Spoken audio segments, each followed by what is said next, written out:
What's going on, everybody? It is Coach Greg Adams back in here with another YouTube live stream. Shout out to the Coach Gang. And that's you. For being in here, being involved, and being active on this YouTube channel. And welcome back to the Boss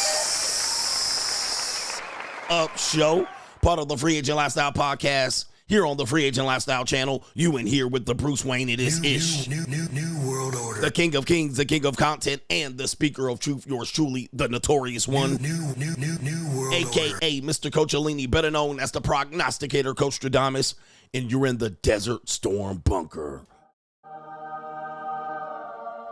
with none other than EWF. That is every woman's fantasy in the whole fucking show. I'm the CEO, Niggero of Fixes Binds LLC, the unbinder, the undebatable, the undisputed best entertainment here on YouTube. You can call me Senor Gregorio Graybeard. The ladies love to call me Mr. Third. Your third leg was just Leg phenomenal. Greg. Also the man with one trabajo. That is the Mitch Slapper. You're looking at the anointed one. Acknowledge me. The founding father of the After Pill. The junior college sociologist, the Morpheus of the Matey Matrix, the chocolated Confucius, the Black Moses, the deliverer, also known as the man that walks in the spirit of Elijah. I'm the man with more nicknames than anyone in the game, but in case you forget that name, any of those names, you can call me CGA, see God Allah, and I'll be the 14-time demonetized champion of YouTube. Watch this. It's a little bit blue, all right? Normally, it's not blue, all right? But we're going to come back. Hold on for a second. We're going to actually change that. It shouldn't be blue like this. Blue. I'm blue for you. We got a great show for you lined up today. Today's show is going to be titled, The Number One Reason Why Weak-Ass, Lame-Ass Males Fail Miserably with Women and Modern Women Today. The number one reason why weak men fail miserably with women in dating and relationships today. That is going to be the main event topic, and we're going to get to that for you hopeless romantic, hope strategy dwelling ass niggas, all right? We got a great show for you lined up today. Hey, listen, this screen was not blue when I checked out, all right? When I checked back in, it was blue when I started the show, but all I have to do is move away from the screen temporarily. All right, I know what I need to do. Watch this. We're going to switch it up real quick. I don't like that it's blue.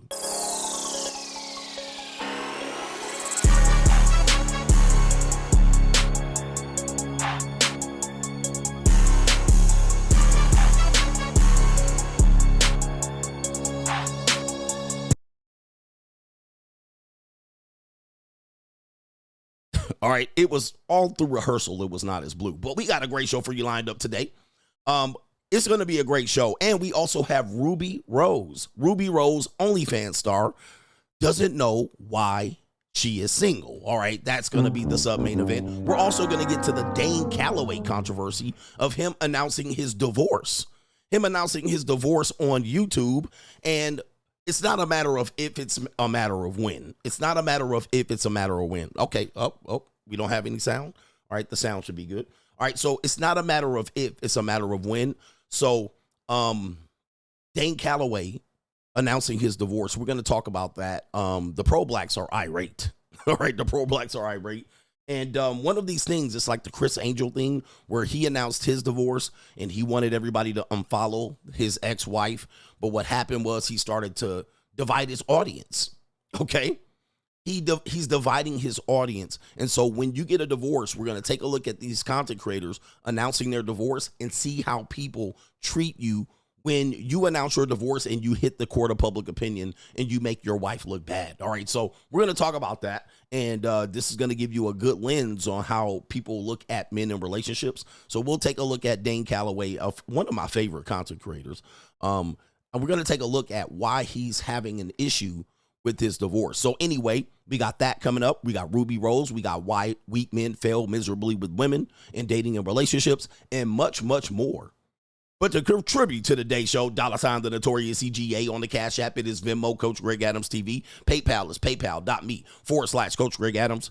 And that is near the top of the description box on the Free Agent Lifestyle channel. And you can super chat by clicking the link on the top of the live chat. New world order. on the Free Agent Lifestyle channel. Shout out to the Shield. All right, the brothers that have been supporting across the board. You contribute every day to this show. Not only that, you're a member of Locals and Money Mindset. Shout out to the Shield. All right, you guys know who you are. And, you're an elite group. I have a hair tickling my lips here. Pause. All right. You're an elite group of men that help contribute to the daily production and life of the Free Agent Lifestyle. And you continue to support and promote not only myself, you promote this mindset and lifestyle. So I appreciate the members of the Shield as well. New world order. All right. Check this out, man. Check this out. You guys see that collab? I've been teasing a collab that I did with a YouTuber, and we're going to go ahead and pull him up just so you can see it. And I want you to run them numbers up over there on his channel. The YouTube channel is the Digital Social Hour podcast with Sean Kelly. Shout out to Sean Kelly. He recently I believe, married his love of his life. Okay. And we don't discourage that particular part of an activity. We just educate men on what we're doing here. Shout out to Sean Kelly here. He has on his channel right here a video. Reach internationally. All right, he has a video here. Let's see if we can pull this up of your boy, Coach Greg Adams. All right, and so this video you've seen snippets on my Instagram. You've seen snippets of this particular video on my YouTube channel, the Coach Greg Adams channel. You've seen these shorts, and it's only an hour, but you guys can watch this later on after you're done listening to me for 5 hours. So check that out. And he's allows you to speak your mind over there, and he's very favorable. So I did that collab over there. So run them numbers up. And as you can see, take a look. If you ever see me collab and you see the numbers of what my collabs do, I mean, it's doing very well based on what he's posted in the last 24 hours. Yeah. All right. It's doing very well. We're already at 5.8K All right. How many subs does he have? 1.6 million. All right. 1.1 million subs over there. And a lot of people have gone to his podcast. I actually like his strategy for getting guests to his show. All right. Shout out to you. All right. So shout out to him. Go run those numbers up on that particular podcast. Anyway, let's get to the earlier contributors to today's show. We appreciate y'all, the members of the Shield. And we'll show you how to get your true membership to the Shield. Shout out to our brother, Dr. Brother Love is in the building. Dr. Love says, I saw your interview with Sean Kelly, and it was absolutely spectacular. I tried to find 5 couples that were a success and couldn't even think of one. Also, your closing remarks about a former OnlyFans girls being a mess. It says right here, do you think that there's any hope of recovery for these women?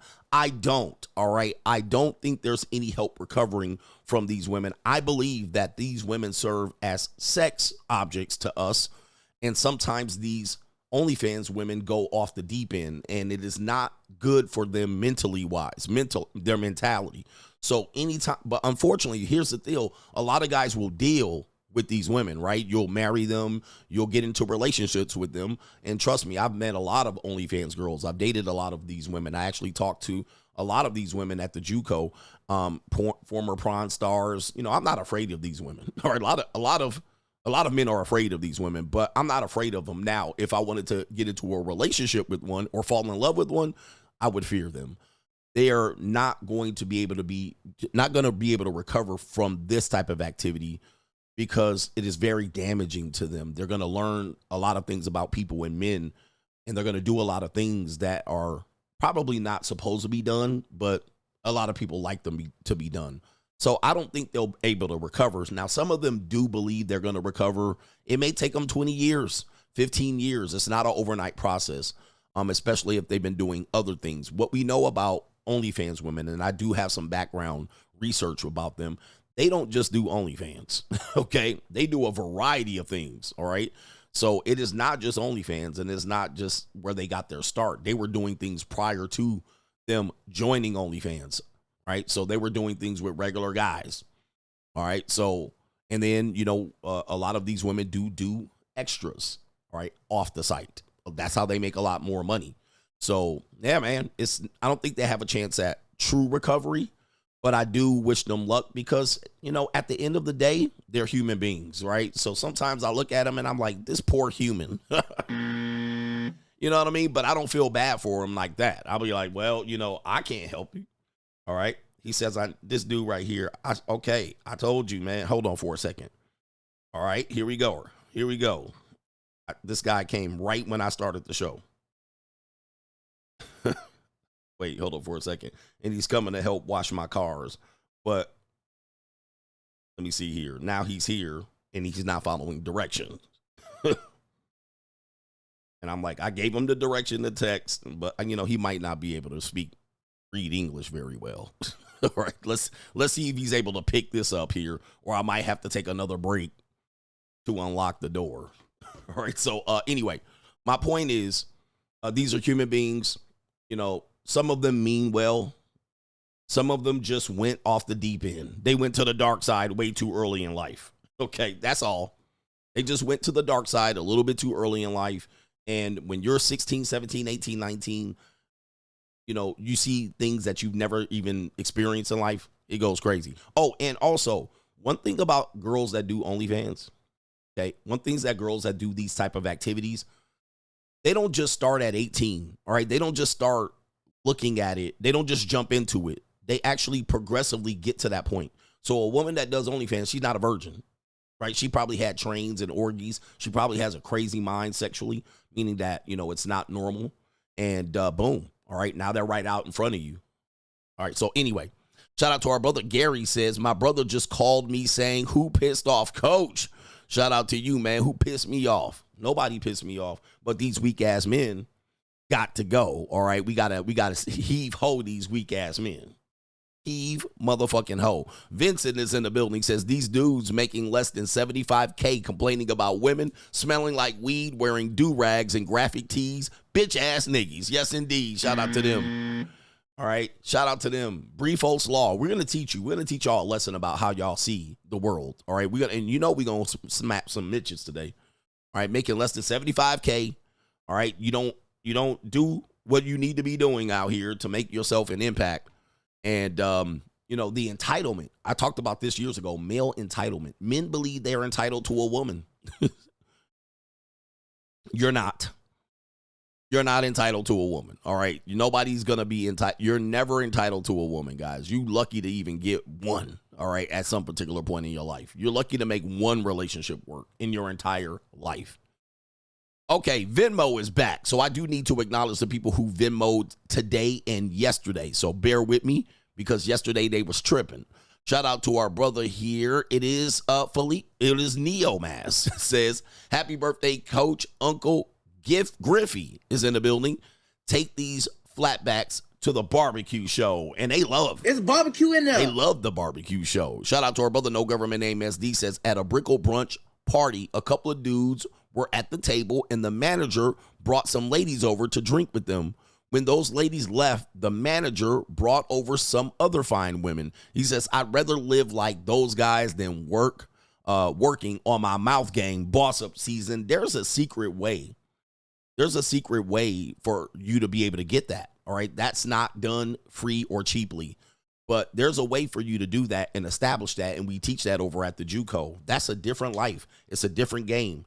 All right, for that to happen. It's a whole different ball game. You've reached a whole different echelon of life. Shout out to our brother Amron. Christy says some of these busters need to be checked. Yes, they do. Chin check these buster ass niggas in the manosphere, the so-called manosphere. The Mitchosphere is what we call them.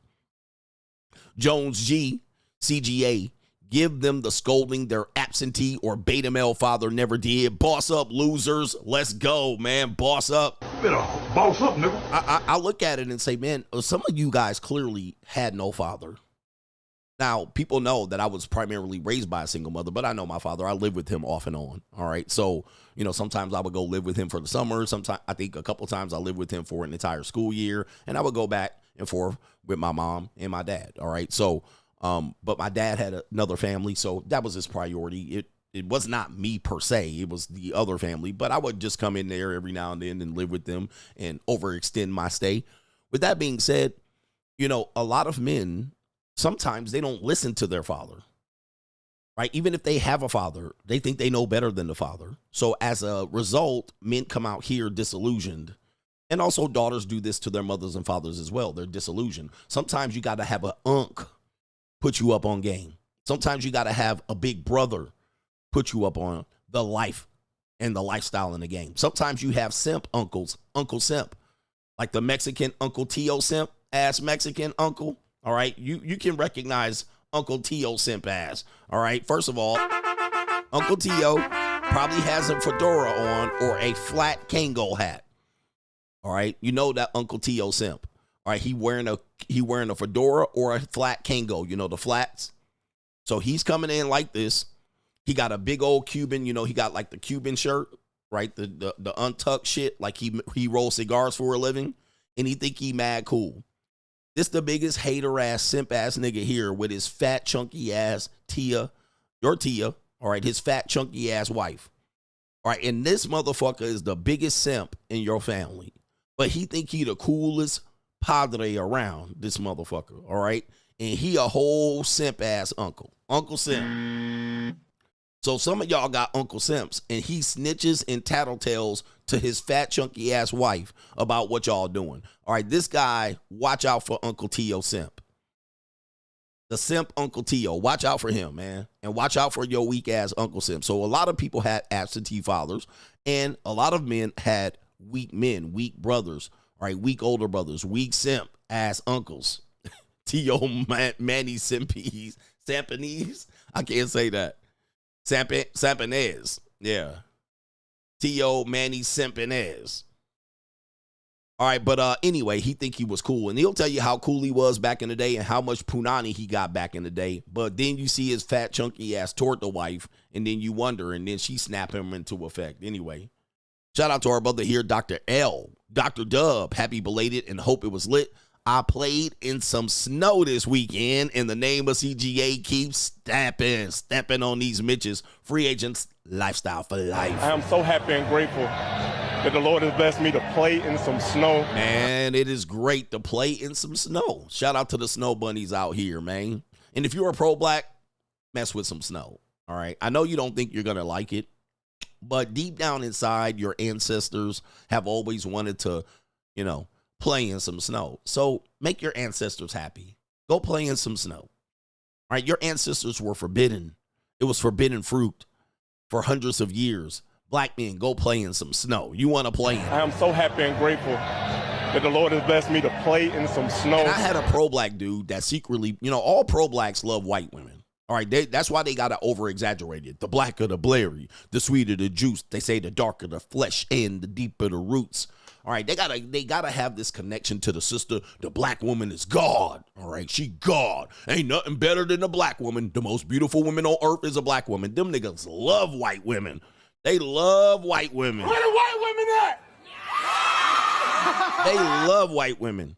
All right, you never hear Mexicans like, there's nothing better than a Latina. They don't over-exaggerate, you know what I mean? Because they know, you know what I mean? They can fuck a white woman like that. They don't care. You never hear Mexicans over-exaggerating. Mexican women are the God. There's nothing like a Mexican woman. They never over-exaggerating the fact that the woman's Mexican, you know what I mean, or Latina. They'll fuck anything, bruh. But pro-blacks be over-exaggerating, open-compensating. The black woman is the most beautiful woman on earth. And that's a cotton-picking lie. I'm not saying they're ugly, but you know damn well that ain't even true, bro. There's no way that's true. So they love uncooked Cinnabon. They love unseasoned meat. They love chicken cutlets. You know what I mean? They always be lurking. But I had a pro-black friend pull me to the side one time, and he was like, man, you know, he be posting all on Facebook pro-black shit and going crazy when Aubrey, you know, say his name. You know, they're hunting us down. But he pulled me to the side. He pulled me to the side, was like, you know, I really like white women, but, you know, they don't like me like that. And this dude was tall. You know, he played basketball in college. Like he shouldn't have had a problem at all dating. He didn't have, you know, the dreadlocks. He didn't have the nappy ass hair. He was a clean cut black man. And he still couldn't figure out how to date white women. I was like, bro, just relax. First of all, relax on the pro-black shit. You sound scary. You guys don't realize y'all be scaring these bitches out here. Men, you be scaring these women.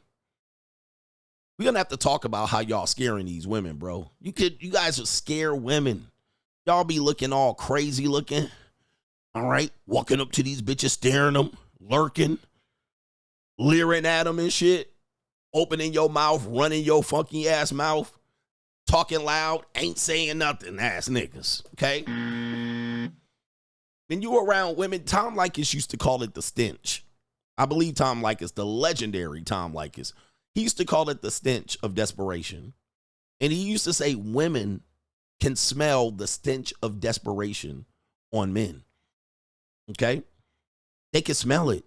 They have an innate ability to smell the stench of desperation. But y'all be leering at these bitches and looking at them at the side, acting like you don't see them, and then rubbernecking the bitches, all right? They be looking at you all out the side of their peripheral vision like this nigga, all right?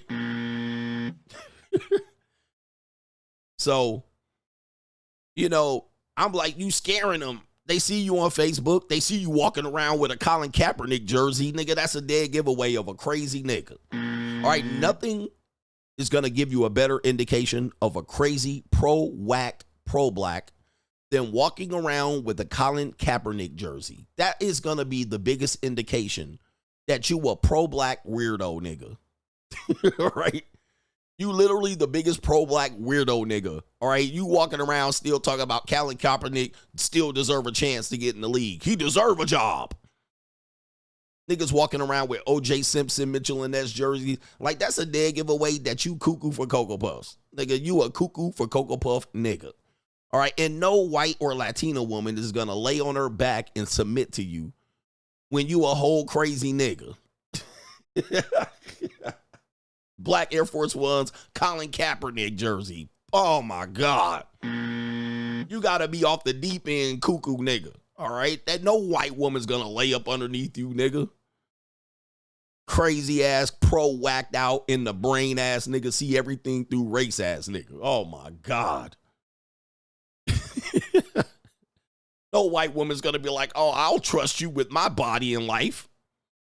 All whacked out on Colin Kaepernick. All right, shit out of here. Yeah, they wearing Shedeur Sanders jerseys. That's the modern update of the pro-black. A Shedeur Sanders jersey. The third string quarterback. He deserve a chance to start, ass nigga. I'm like, he a rookie, bro. Give it a chance. We're 6 games in, bro. It'll be okay, nigga. Let him develop. Why throw him to the wolves? They suck. Like, their team is terrible. Why throw him out there and embarrass him and injure himself? Yeah, the new crazy pro-black wears a Shedeur Sanders jersey. You're right, David. All right, that is the biggest, like, I know you're a wackadoodle when you're wearing a Shedeur Sanders jersey. And the nigga is fresh off the bench. I mean, he is deep on the bench. Oh, he the number 2 quarterback now. Okay, bro. His ass ain't going to get in there until Dylan, whatever his name is, Dylan Brooks, I can't remember his name. Until he looks absolutely terrible, bro. I mean, this is crazy. Yeah, what's next? You got a Shedeur Sanders and a Malcolm X hat. Shout out to No Government Name SD says, Coach, you called out the biggest point yesterday. The ones that can give small support appreciate boss up season. Thank you, man. Appreciate that, man. Look, a little bit here and there. Onesie twosies. And Kevin Sullivan says, shout out to the CEO Niggero. It's free agent lifestyle, and it's for life. Dylan Gabriel. Dylan Brooks played for Oregon, but he played basketball. All right, shout out to the Ducks. All right, we got a show here, and we got some straggles and some sniggle theater, so let's warm up and have a good time. Let's have a good time, as Tony used to say. And we'll start with the intro. Like, ride with me if you ride with me, you can slide with me if you feel like 550 on the 5 sticky, come get high with me, that's a deal, right? Ride. Straggle and Sniggle Theater. Okay, man, I'm really upset about my screen. I have to walk away. I mean, I silly would just have to do this. All right, for a second. Walk off screen. You see that? There it goes. All right, see? I knew it. There you go. Now, that's how you fixed it. All right. Straggles and Sniggles Theaters. You see that? I'm back to red. Let me see what we got here. Let's get the Straggle and Sniggle Theater banner up. We're here. All right, less blue. You like the Versace?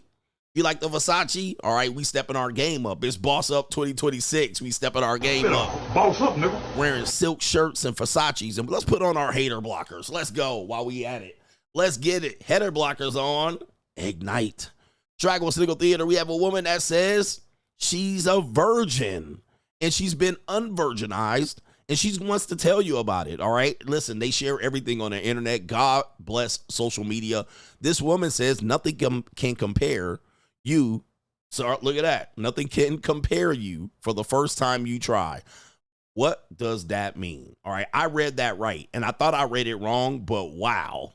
What that mean? Nothing can compare you for the first time you try. Okay. We'll go with it. Sister, I think she meant nothing can prepare you. All right, but we'll go with it. Sometimes I read wrong. Sometimes I read right. All right, so here we go right here. Yo, nothing can compare you for the first time you do butt stuff. Like nothing could have made me ready. It hurt so bad at first. Like, I remember I was like, ow, ow. And then I was like, ow. Oh, the humanity. I was like, ow. I was just so shocked that I liked it. I was like, yo, just, what the... Yo. Daddy. All right, so you hear it right there. This woman says she was a butt virgin. All right, somebody ranted up her Duke shoot. All right, somebody went in there and got that Dubai chocolate out of her Duke shoot. So she was a virgin. But as you can see, gentlemen, yes, this is somebody's daughter. These are the women that you say, Coach, you're going to ruin and add baggage to. But guess what? She was ready for that baby oil Diddy party. Nothing can compare you for the first time you get it ran up your Duke shoot. And I can tell you, man, all right, I had a lot of women tell me that. They was like, I'm not going to like it. And then I ran it up there and they was like, I kind of like that. They were like, okay, Daddy. Can we do it again? All right. But here they go. These are what y'all selling me. Women aren't prepared for marriage. Their frontal lobe is not developed, but they're getting it ran up their Duke shoot. All right. Nothing can compare. And she said she was like, ow, and then ow. It hurt so bad at first. Like, I remember I was like, ow, ow. And then I was like, ow. Oh, no. And I was like, ow. I was just so shocked that I liked it. I was like, yo, just, what the... Yo. Guys, I recommend it. For real, it's really fun. It is fun. I saw TikTok and it reminded me of this moment, so I had to share it. And it wasn't small either. Oh, That's Jesus. what shocked me the most. I'm like, the humanity. Where are your morals? Every day we stray further and further from God's grace. Yep. See, so listen, these skeezers, man. Oh, the humanity. Hey, man, this is true women. This is the true nature of woman right here. All right, you're seeing it, and she knows it. All right, she's been defiled. She's sitting there in her robe, all right, having a little on the bed. All right, she got a little on the bed there. And she posted this. So you see what's happening here. This is called getting turned out. These are your daughters. Always tell a guy, man, your daughter gonna get fucked. She gonna suck somebody's dick at some particular point. All right, so it ain't no big deal. All right, that's what they do. That's what they do, gentlemen. All right, what are you talking about? That's what they made for. All right, they made for dropping that neck. All right, they gonna drop that neck. All right, and now guess what? Everybody got to run it up there. All right, that church reverend talked about this. All right, once they are exposed. All right, we have a Lily Lintlicker. All right, what a show already. This used to be a family show. All right, but I don't know anymore. It's Boss Up 2026. All right, is this a dude? All right, this is how some of you men come outside, by the way. This is how some of you men come outside. And you look just like this. Manny Fresh looking ass niggas. All right, so but this is a bull dagger. All right, this is a bull dagger. This bull dagger has this to say about the economy. Shorty, I don't know who need to hear this, but hear me out. What would happen if we all decided not to pay our rent? Hear me out. Don't be, I know you got your life to live. You can't be taking them chances and them risks. I get it. You're scary. But just hear me out. What they gonna do, put all of us on the street? Are they gonna send all of us to court? You know how many paperwork will have to get processed to send a whole building to court? And evict them? You gonna put them all out on the street, on the block? For what? How you gonna do that? I feel like the best way to rock the system is by not paying the rent, bro. Y'all better do steps. Because think about it. If rent don't get paid, that means the people that own the buildings don't have no money to pay for their property tax. They don't pay for their property tax, they lose their building. If everybody is collectively deciding they're just not going to pay rent, what are they going to do with all these buildings? They're going to be empty, right? And who can take over? Okay, like I said, there's ways around this. I mean, excuse me for thinking how my people thinking we tired of shit. I feel like rent shouldn't be paid anyway. Didn't God make this earth for us? What did Orlando say? They the trees and the fruit and of our labor supposed to be out here for us, and we supposed to be growing our own shit. It's like, let's be honest, y'all. It's ways around it, but y'all just too scary. Y'all just be feeling like, oh, but what if everybody else don't do it? Why don't you focus on you do it? Why don't everybody pick one building at a time and everybody just leave every month? They're not gonna put everybody out on the street, bro. They're not gonna have everybody just outside. The real problem is niggerism. That's the real problem. Nigga shit, nigga shit, nigga shit, nigga shit. Nigga shit, nigga shit, nigga shit, nigga shit, nigga shit, nigga shit, nigga shit, nigga shit, nigga shit, nigga shit, nigga shit. See, the thing is, she's not exaggerating. All right. She knows that she's thought about this. All right. I've heard a lot of people say that. All right. What if we stop paying child support all that one time? What if we stop paying this bill at all one time? Yeah. And they will have no choice but to give it to us. These Marxist communists are crazy, bro. They crazy out here, and they get you thinking of this shit. Now, the same thing can be said about when they had the one gorilla versus 100 dudes, and they were like, come on, man, that's easy. Well, it's not. First of all, you need to have 100 dudes ready to fight. Now, when the first 10 run up, because 100 can't run up at a time, it would be unwise. Okay? You won't even be able to touch the gorilla.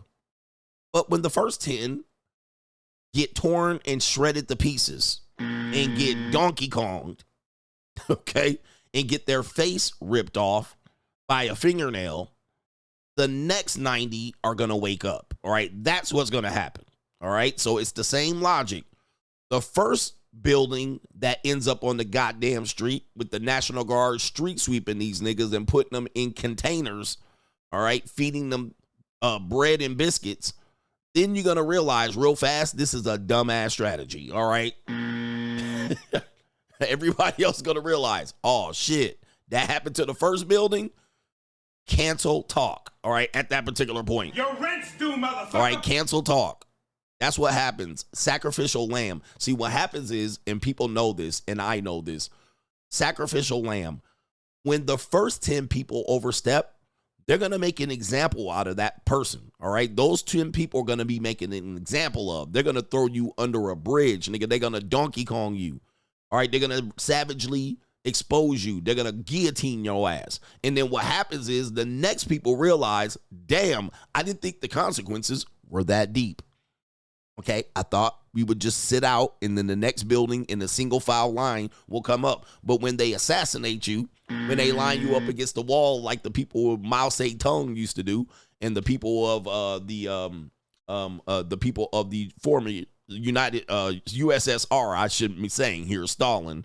All right, I was stalling to remember the name Stalin. When they line you up against the wall like Saddam Hussein and skitty pop the shit out of you, then you realize, damn, they shooting you over the rent? Okay. Right here. Right here. Oh, I thought they would just have file an eviction paperwork. Oh, they're killing us. Oh, okay. Sacrificial lamb. Sacrificial lamb. All right, that's how it works. And every true tyrannical individual knows you got to make an example out of the first couple of niggas. Right? You got to make an example. You got to throw the book at these niggas. All right, one of these days, I think I can't show it because I showed it and my stream got blocked. But there's a video, I don't know, it's on YouTube, and it's Saddam Hussein's first day as the leader of Iraq. Right? Saddam Hussein's first day as the elected leader of Iraq. Go back and look at that. That's a case study of fuck around and find out. That's a case study of sacrificial lamb. All right. That's a prime example of we gonna make an example out of niggas today. All right. We gonna set the tone from here and there. All right. That's an example of day one. All right. Fuck around and find out. So go back and look at that, and you're gonna get a pure example of why niggas and communism don't mix. All right. We got Straggle at Sniggle Theater. You guys think that why am I stumbling today? You guys think that the modern dating marketplace is now monetized, but we're going to give you an example of how women have always sold punani. And this is an example that all people can relate to. We can all relate to this example right here. You can relate to this example. This woman appears to be at a tire shop. Not a surprise. Nissan Ultimate Activities. All right. It says, times are hard. Listen to the woman recording this. And she did post it. And let's go ahead and play the video. We'll turn up the volume. You had said what I'm paying with? You said what I'm paying with? I said, what are you paying with, cash or? You accept coochie or no? Huh? You accept coochie or not? No. Oh, okay. You had said what I'm... All right, so you hear this right here. But by the way, you know, this is why you can't really believe all women get sexually harassed, right? They go up there for a reason. They know what time it is. They're not dumb. So what you heard is the guy said, this is how you can pay. These are the form of payments I take. This woman said, do you take coochie as payment? Yeah, he said, nah. Ass, gas, or cash? No, baby, I take cash. Cash or card. So this has been going on since the 90s. A lot of y'all's mama paid with pussy to get a lot of that. Christmas gifts, all of that. Tires, car down payments, being able to rent with evictions on their record. Yes, sir. Pussy been for sale when cotton and corn won't. It has always been for sale. Now, she don't sell it to everybody, but it has always been used as a bargaining chip to get things. Okay, so you heard this. I'll play it again. Okay, I'll play it again. Yes, even the most innocent woman is down on her luck. Damn, I need okay, can you help? Yes, baby, I can help you, baby. Daddy can help you, okay? Get him, daddy. So let's hear it real quick. You had said what I'm paying with? You said what I'm paying with? I said, what are you paying with, cash or? You accept coochie or no? Huh? You accept coochie or not? No. And you guys think she's kidding.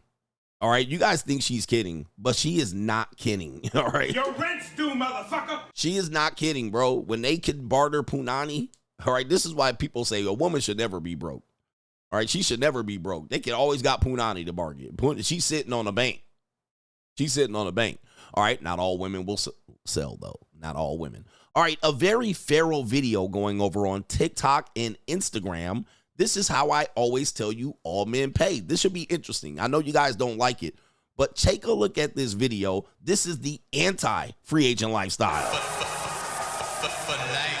And I demonstrated this when I had the group in Las Vegas this weekend. All right, bossing up.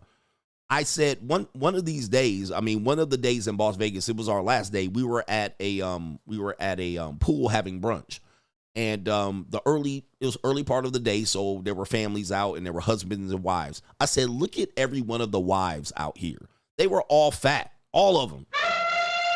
I was like, take a look. None of these husbands got hot wives. Now, these husbands, they look like they've been in a relationship for at least 8 years. Even the young girls that had, black boyfriends, those women were fat. I was like, take a look. When people preach about marriage and relationships, look at the marriage and relationships. This is Las Vegas. This is a hotel. This is a nice hotel. This is a nice beach club. Look at the dudes that have wives. Fat. So what happened was, that's a form of payment, by the way. And you cannot deny it. This is in the comment section. Take a look at this. It says, the day I realized husband doesn't want me. Okay, it says that right there. She didn't say my husband. She said, the day I realized husband doesn't want me, I keep trying to get his attention. He looked at other girls like he was embarrassed of me. All right, so we'll play the video without, I think we don't need the volume, but let's go ahead and play it. All right, so we'll turn it down here. So take a look at the guy. He's on a cruise ship. They look to be on a vacation. She all fat, slop-a-lop. And he just want to look at some prime punani. He want to, and look at him, though. Let's just talk about him for a second. All men pay. Look at him. He done got too comfortable, right? He got fat. He out of shape. He probably got a little bit of money and a good job. He probably want to bang pussy, but he brought sand to the beach, ass nigga. That's the anti-free agent lifestyle. And, before we talk about her, let's talk about him. Is she annoying him? See, look. She's annoying him. She probably been annoying him the whole time, and he ain't even fucked her yet. All right? So she just drinking drink after drink. Oh, by the way, if you ever been on a cruise, this is running up. The tab is running. Okay. I'm rich, man. Okay. The tab is running up on each one of these drinks, and he's getting a notification on that phone about how they're going to need to take another $1,500 out of his deposit, right, off his credit card. All right, every time, every 15 hours, he's getting a notification that this bitch running up the tab. All right, so not only that, that's how he's paying. He got this big woman right here. He don't want to be with her. He want to fuck some of them young girls. All right, he want to fuck some of them young girls. And look at him, bitch, shut up. Again, all men pay. Bitch, if you don't shut the fuck up. All right, he like, bro, man, look, I'm tired of this shit. Shut your bitch ass up. Oh, man. Again, all men pay. Like, look at the quality. Look at the quality. I mean, she seems like a nice woman, all right? This is the type of woman that I would hire as a cook, all right? To bring your big fat ass in here, your big back ass in here and cook. But he wifed this up, and he put babies in this one right here. Anybody say right here, all right, that this is a dub, this is a fat ass L. Anybody that say that men, he don't pay, this is paying. And what's up with her hairline, brother, is running wild like Hulkamania. And she drunker than a skunk. And this dude looking at bitches walking around with tightly packed bodies, all right, tight booties and tight little titties. And he walking around and he with this slop-a-lop. Sloppy drunk slop-a-lop. All right, hair, makeup, esthetician, facial, vagina wax. She ain't got nothing. Coach, I want a woman that's plain, that doesn't have nails. All right? All right, that doesn't, somebody said this isn't paying. Yeah, you're right, this isn't paying. Right, look, okay? I want a woman that don't have to go get her nails done, that has natural hair and doesn't wear wigs, and I don't need her to have eyelashes. I don't need her to wear makeup. There she is right there for you ass niggas. There she is right there. There's the guys that say they want a natural woman. There she is. All right, all 398 pounds. See, she don't got the raptor claws. She don't got eyelashes on. She don't got a wig on. Look at, there she is. There's her girl. She don't got a face full of Sephora on. There she is. All right. And he paying an awful lot. He's paying way more for her than he would for a nice 19-year-old, fresh, tightly packed piece of calico. Trust me on this one. And he feeling it. Anybody that thinks he's having a good time, look, oh, she really drunk. She really drunk. Look, she feeling it. And she embarrassing. Oh, my goodness. There she is. I want a woman that's natural. There she is. All right. Yo. And look at his face. He's like, yo, goddamn. She just running her lips, running her mouth, dancing and singing. She feeling it, bro. And look, this is, again, another thing here. When women go on vacation, this is how they act. Now, the reason why they act like this is not because they're women. It's because they're not paying. Right? They're not paying. It's easy. It's easy to act like that when you're not paying, all right? Aren't you enjoying the vacation? Let's take a look at this here on Straggle Sniggle Theater right here.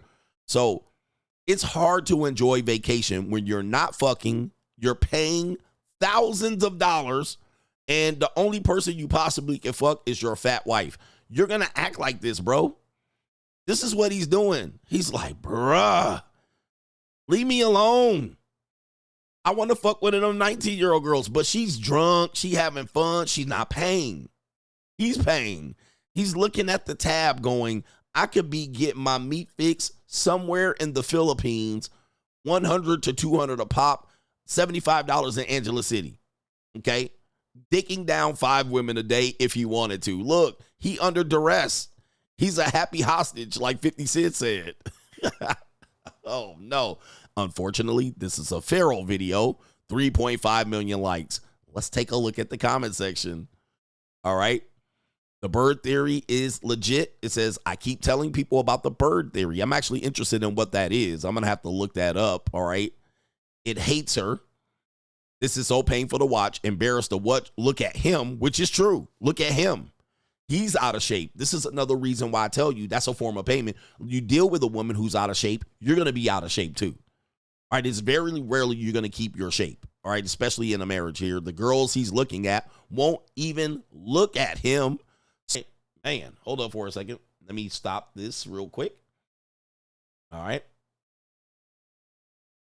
Streamlabs at it again. All right, Streamlabs at it again. You can always guarantee Streamlabs gonna fuck over me. All right, so anyway. Yeah, it's true. He's down bad too. And by the way, this did go feral over on Instagram. All right, it did go feral on Instagram. And let's see what it says right here. This is Kiki, the real Mrs. Jones. All right, she's the one who posted this. It looks like she possibly could have recently got married. So let's go ahead and do some investigation here. There she is in her wedding dress right here. So oh man. Oh my, okay. Oh no. All right, everything she wore on a cruise. Let's take a look. Look like they're recently married. All right. So take a look at this. Wowzers. All right. She got that feminine fat. Woo, look at them arms. Goodness gracious. All right, man, that is a tank. All right, that's an absolute unit. All right, goodness gracious right here. Oh, the humanity. Yeah, look at the back fat too. Oh, man. Yeah, she's a good nut. She would be a good nut. Just a onesie twosie. All right, you fucking around with a heavyweight. All right, but yeah, the comment section is giving. It says, welp, another man lost is another one's blessing right here because, babes, you're stunning. Just stunt on them. All right, so this is another thing that I had to educate men on is that men don't lie to other men, but women lie to other women. All right, this is an example of that to make her feel good about herself. So they're coming in with the, and I showed you studies why women do this. It's not because they're bad. It's because they never want a woman to feel down. They're all 10s, all right? And men, on the other hand, we got to put niggas in check and give them a hierarchy and a reality check and smack the shit out of them and say, nigga, you ain't shit. So it is what it is. It's an interesting video and how people are handling this. They're actually calling it the bird theory. I actually want to see what this is on Straggle and Sniggle Theater here. What is the bird theory? The bird theory most commonly refers to a TikTok bird test, a relationship gauge where observing a partner's reaction to a partner pointing out a bird indicates the level of interest or investment in the relationship. I see. I actually have heard of that. All right. That's what it is. You point out a bird. These birds, I'm telling you, man, these birds. Bird ass women. All right. Bird ass theories, the relationship. That's kind of like that whole clean up the ketchup thing. You spill some ketchup and see if they clean it up. Anyway, man, enjoy your relationships. Enjoy your life. I'm living the free agent lifestyle. 19-year-old women. Let's go. I say that to trigger the shit out of y'all, but it is what it is. We got the outro coming up. Like, ride with me if you ride with me, you can slide with me if you feel like 550 on the 5 sticky, come get high with me, that's a deal, right? Straggle and Sniggle Theater. Okay, man, that was a lot to handle. We got some stuff that we need to handle. We need to handle these bills. So let's acknowledge the people who have contributed early in the morning. Shout out to our brother. It is Billy Joel. Joel says, turn up the heat on these Mitches and bitches in season 8, man. Turning up the heat. We're challenging men. Challenging you, men. We're going to challenge y'all today, man. And not today, but overall. We're going to challenge men. We're going to put explicit standards on what it is to be a man and qualify. Because some of y'all are males. You're destined to be males and you're destined to lose. Shout out to Joel says, women are straight up mentally ill or just mental. Or they're judgmental. But, they do what they do. And one of the things here, the number one reason why weak men fail with women, we're going to talk about that. Shout out to Charles D. Pause. Charles Dexter with the salute. Salute. Shout out to Lucifer Ratzinger. He says 100% Shield member. And he says, great. Coach, happy G-Day. Hope it was great. It was very great. Shout out to the Shield members out here. Shout out to our brother Joshua Moon says, to all my legacy niggies that's going through it right now with their baby mama, create some distance, stack your money, and boss up and protect yourself. You can win. Boss up, nigga. Joshua Moon, that is great advice. All right, distance yourself. Create some distance, stack your money, boss up. That's the free agent lifestyle. That is real. All right, even if you're going through drama at work, with other men, like your friends, the best thing you could do is create distance. And you will realize that after about a week or 2 or 3 of creating this distance, then you will look at the relationship a little bit differently, and then you'll lose the emotional part of it. All right? You'll lose the emotional part of it. And then you might be able to invite them back in for a conversation, or you will realize that after 2 or 3 weeks, they're not that important anymore. You're like, you're not really that important. So create that distance. That is 100% fact. A lot of men can't create distance where they have trauma and drama in their life.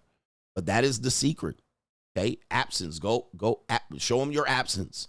Move away from them. And if they continue to re-engage, block them. Sometimes they'll get the message, and sometimes you'll get the message. As soon as you create distance, if they don't try to come back into your life, you realize you weren't important to them anyway. They was just wasting your time. They were wasting your time. They were just playing with your ass, fiddling with you. Pause. So, that is a very big, important point for men to realize that. Just move away from them. Joshua Moon telling y'all, create distance between it, and you will realize that you're not important. Same thing at work. You have a job. Create distance between you and that job, and you'll realize you weren't that important after all. How about this? You have a job. Let's say you have a job. This is something. You have a job. You quit that job, and you get another job. You come back to that job to see your coworkers and your managers and your supervisor. How do they treat you? They be like, what, nigga? He's like, I just came back to see how y'all were. The fact that you're no longer in that circle, you're a stranger to them. They ain't welcoming you back with open arms. Your supervisor manager going to see you and be like, up.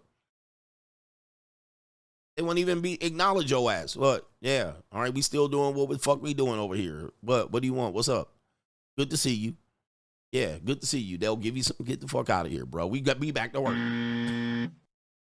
But you thought you were important to that job. All right. You thought that job could not live without you. And then when you walk in that job, they still doing it. They're still operating with efficiency. They still doing everything that they was doing when you were there that you thought you were so important. All right. They don't care. So you're not that important to people. So when you understand that, you will be able to operate accordingly. Yeah, sometimes they'll kick you out of there. Get out of here, nigga. Only people with work passes can get in here. How you get in the building? Security. Brayon says, Coach, your rants and Mitch slapping is needed for us men who are trying to boss up and overcome adversity. 100%. We all have adversity to overcome. Adversity should not be run away from. You should not run away from adversity. I had a quote back in the day that I heard and I used to use. The problem is people think that having problems is a problem. Okay? Right. The problem is people think having problems is a problem. But the reality is having problems means you're alive. And sometimes you might think if I did this, I wouldn't have a problem. Like Biggie said, more money, more problems. Okay? More money, more problems. I don't know if he said it, but, he did have a song or album about it. But problems are going to be here. Every day you do better, you're going to wake up with problems. Okay? That's human. So what happens is you guys grow up with problems, and then you come out here as a man and you believe people are going to sympathize with your problems. Now, let me just clue you men in on this. We do live in an emotional time where people do have empathy and more sympathy for people's problems, especially related to parents and upbringing and how you struggled and you have food insecurities or whatever it is. But I will say this. This is more likely going to be given to women than it is men. Now, the men that it is given to and the men that accept this type of empathy, you some weak ass niggas. They see you as weak. They know you're not a threat. They know you're not in the competition. So women that extend this empathy to you know that you a loser. Okay? This is inherent. It is a part of their nature that knows you're a non-competitive male. They see themselves like you. It's similar to how women see gay men. They see gay men as not a threat. So they're buddy-buddy. They like when them niggas be all sassy and dropping it down and doing shit. These men are not competition. They're not competition for the men they want. They're not competition for the other women. So they're fun. You weak niggas who women see you and you come up, well, my father did this when I was raised and I grew up in the ghetto and I had to struggle and strive. They see you as weakness. You're easier to control. You're easier to control. And also, you will cry on their shoulder and shit like this. This goes for poverty pookies as well. You're not a threat. The only threat that you are to her is that you could kill her or crash out and have a domestic violence. Or if you driving a bitch, you could crash out and start going 100 miles an hour through main street traffic. All right. And have a collision or a police chase or a shootout. You're controllable to them. And this is why men think broke niggas win. But inevitably, they don't realize that this woman has more control over that man. She might, have all of the apartment in her name because he can't get one. He might have 2 strikes as a felon. And the 3rd strike, he gets a life sentence. This is her ability to control you. This is inherent. So I look at men who expect the world to sympathize and empathize for them as weak. You're weak to the world. You're weak to women. Now, I don't like weak men. All right. Now, that doesn't mean you have to walk around with a sword and be strong and annihilate people and chop heads, all right, and drop bodies. That doesn't mean you're strong. Certainly could indicate some weakness somewhere. However, where men have to understand is that, yes, this is nice that people can empathize and sympathize for you. This is a great thing, but don't expect this. Certainly don't expect this past the age of 35. By the age of 35, they would have expect you to have gotten over this particular thing, okay? But you're still living like this, like people are going to empathize and sympathize for your plight. It's not going to happen. So you better be aware and conscious of this. Just be aware of this as a man. Nobody cares about men who can't figure out how to win. No, nobody gives a fuck, okay? You didn't figure it out, fuck you. Cast away, cast to the side. Throw his ass in prison. Get him away from here. You're not going to be sympathized for very long. So you better figure out how to boss the fuck up, all right? Better boss up, nigga. Like Unc said right here, boss up, nigga. We ain't got no time for this shit. I ain't got no time for a pity party or, a kumbaya or a fireside session. Find your therapy. Find your therapy. Find your way to get through the issue as fast as possible so you can get back to being a man. Shout out to our brother Martin Muhammad says, title, victimized by the run-on sentence. Coach, I've been an English teacher for many years, so yesterday was the laugh of the season for me. He says, Coach, come on, bruh. He says, how am I supposed to read this? He says, it has no punctuation. Still laughing my arse off. Shout out to you, man. Yeah, because dudes like CGA can't really read. I was like, bro, I be making sense of these goddamn messages y'all send me, but I love that you send them to me. And Kaylin says, men, be mindful of who you choose your forever with. If you stay married, it's forever.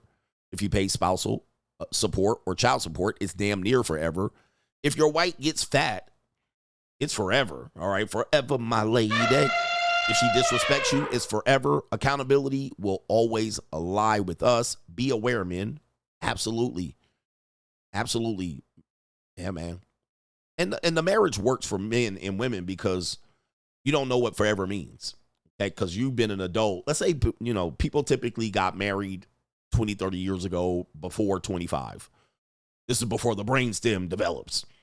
I know it's the frontal lobe. The brainstem develops at 25. All right. But what happens is you think forever is like, I don't think you can imagine what forever is. Okay, so, but then you realize that once you're in a relationship, you're married and having kids, forever drags on. I mean, it moves, but by the time you hit 40, 45, and 50, and you're still with this person after 15 or 20 years, you're just like, this is hell, man. And some people don't create distance, so they're stuck with this person 24/7. All right, and it can be very, very difficult to deal with the same person every single cotton picking day. Let's get real. It is difficult to deal with the same person every day. So it is a mind fuck. Then you're looking at forever. You only made it 15 or 20 years. Now you got to go another 20, 25, or 30 years. All right, you already put in 15 and you want to snap her. Well, I won't say that on the air. You only made it 10 or 15 years in and you're like, oof. I got 13. I got 30 more years 35, 40 more years of this. All right. The beauty is in the end of the relationship. I do believe that. I believe that the beauty is in the end of the relationship. All right. When you put everything in perspective and what you sacrifice for, that's the true beauty of a relationship. All right. I'm not anti-relationship, love, or marriage. You know, I know these things really don't exist. But if you can survive and be a grandparent, and then you can see that you were fruitful and multiplied, and, you know, you've passed on wealth and you're able to contribute to your grandkids and you can sit back. That's the beauty of the end of the relationship. Unfortunately, you got to go through a fresh 40 to get to that mug, or at least marry 2 or 3 women to get there. All right. So a lot of people ain't going to make it. No government name. Can you explain obsession with waves on a nigga's head, dreadlocks, and dookie rags, brushing their hair every 5 minutes? He says, I've had people try to shame me for bragging about being debt-free, never trying alcohol or smoking, living only for myself. Let me tell you, Black people have always had an obsession with their hair. All right. The hair is the crown. So it doesn't matter where you go culturally. You can see, you know, you can see men say, well, if you have long hair or man buns, all right, you're a weak man. All right. What are samurais? All right. They typically might have that type of long hair. Polynesians might have that. So a lot of people have had long hair as men and savages, if you will. But men, particularly with the waves, I'll just tell you, that's their way to have good hair. All right, they want good hair. So they want to get their hair, them kinky ass naps, uncurled. And they're going to put that Duke hair pomade or whatever hair pomade all over their hair so they can extend their kinky nappy ass hair. So naturally, you have short curly hairs, tight curls. All right, if I can shave it close to my head, close enough, and then extend that curl hair out just good, I can create them 360 waves. All right. And my hair can look good and maintain and manage. And then I get it lined up, get the Dominican razor blade out there, then I'm good 360 waves. But it is a way to take their nigga hair and make it a little bit more good hair. All right, that Murray's. Dukes or Murray's. All right, I just gave them free advertising. I'm a Murray's type of guy. I'm a Murray's type of guy for sure. I got that orange can. All right. All right, but yeah. I mean, people have all done things with their hair. Hair is one of those. People have shaved their hair off. All right, so hair is the crown. So we are all obsessed with our hair. It's a very big deal. Sport and wave niggies. All right, shout out to the sport and wave niggies out here. All right, we got the hair. Oh, what about the pink moisturizer ass niggies? All right, that Soul Glow. All right. I used to have waves. I used to have a hairline too. All right. NGNs, as I've heard you say many times since 2019, that youth is wasted on the young. Can you explain the origins and the meaning of this? All right. We are young. Heartache to heartache. He says the Mary Pet Wallets better get their ATM costume ready for the Halloween or their wives will divorce them. Shout out to you. Yes, youth is wasted on the young. I've heard this for many, many years. But youth is wasted on the young. You're strong. You have energy. You can stay up long hours, right? You know, you look at the greatest warriors who are young, then they become generals and this type of thing. You can recover from long nights and trauma, drinking, alcohol, drugs, and get back right to it. But unfortunately, you're the dumbest motherfucker on planet Earth, all right? Young people, I'm going to just tell you, I know you think you're smart. And I used to have people tell me this too when I was young and I thought I was smart. I thought I was super smart, and I was compared to most people.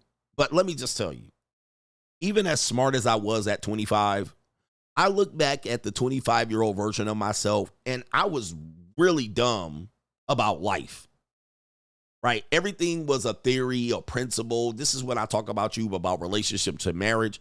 You're dumb. You don't know yet. You don't have experience. You don't know what you don't know. But you're young, right? You're optimistic. You know, your eyes are all big. You have hopes and dreams. And as you live, you get experience, and them hopes and dreams get assassinated, right? Them hopes and dreams get chopped the fuck down right at the knee, all right? And you realize, oh, this is real life. So then you start to get wisdom and knowledge, right? Experience, wisdom, knowledge. This is why they advertise for jobs and they're looking for experience, wisdom, and knowledge. All right, they're not necessarily looking for people that they need to teach. They don't have time to teach. They need results. And people with experience, knowledge, and wisdom can get results. Now, they can work on trying to teach that old dog a new trick, but they need these people to actually do what they need them to do. Young people can be molded and malleable because they have hopes and dreams, and you can be encouraged to drink the Kool-Aid. Okay? Youth is wasted on the young was a line from the movie It's a Wonderful Life. Watch that movie. It's a good movie. In 1946. Okay? You need to have these things, and I keep teaching you when you're looking at what you're dealing with women, men lose because of this one thing. And it's like, you're going to find out with experience. Trust me, anything that I've said has never been wrong. You'll find it out. 100%. You'll find out what it really means, what life really means. And then, let me refresh. I'm going a little bit out of order. But Trinicia, the queen, is here. She says the pro-black male hates black women and black children and are the aggressors. All that sister queen bullshit and having their kids living on assistance and choose not to raise their kid. What's the difference between a black woman fucking the white man and the black man still getting used up? Feminists did it too. Shout out to Trinicia here. But I agree. A lot of the pro-black men are poverty guys. All right. They're never going to be pro-black and rich, pro-black and wealthy. There are some wealthy pro-blacks in this type of stuff, but they're kind of very much hypocritical race hustlers. Most pro-blacks want their women to live somewhere in an apartment in West Philadelphia, raising their kids only to abandon that kid and never have a good relationship. So they'll have 2 and 3 of these black queen sister mamas. All right. And it's a complete mind fuck there, and they kind of socialist Marxists at the same time, and very hypocritical. The pro-black, I don't respect pro-blacks at all. Now, if you're pro your race, that's one thing. If you're like, I'm proud to be black, that's one thing. But a lot of them race hustling pro-blacks are hypocrites. All right, hypocrite. And they're like feminists to me. I just be like, I don't want to hear this shit. I ain't got no time for this bullshit. We was kings. Them niggas, man. Like, what? We was kings. Really? Yes. Like, god damn, bro. You was kings when? In America. When? The pro-blacks seem to believe that any successful civilization that has ever existed was theirs. I don't know, man. I have a problem with this. I have a problem with this. Y'all was the original Mexicans. Then you were the original Jews. Then you were the first people to teach white people how to bathe before the Moors went into the Dark Ages in Europe. So you guys conquered Europe. All right. You also were the first Aborigines.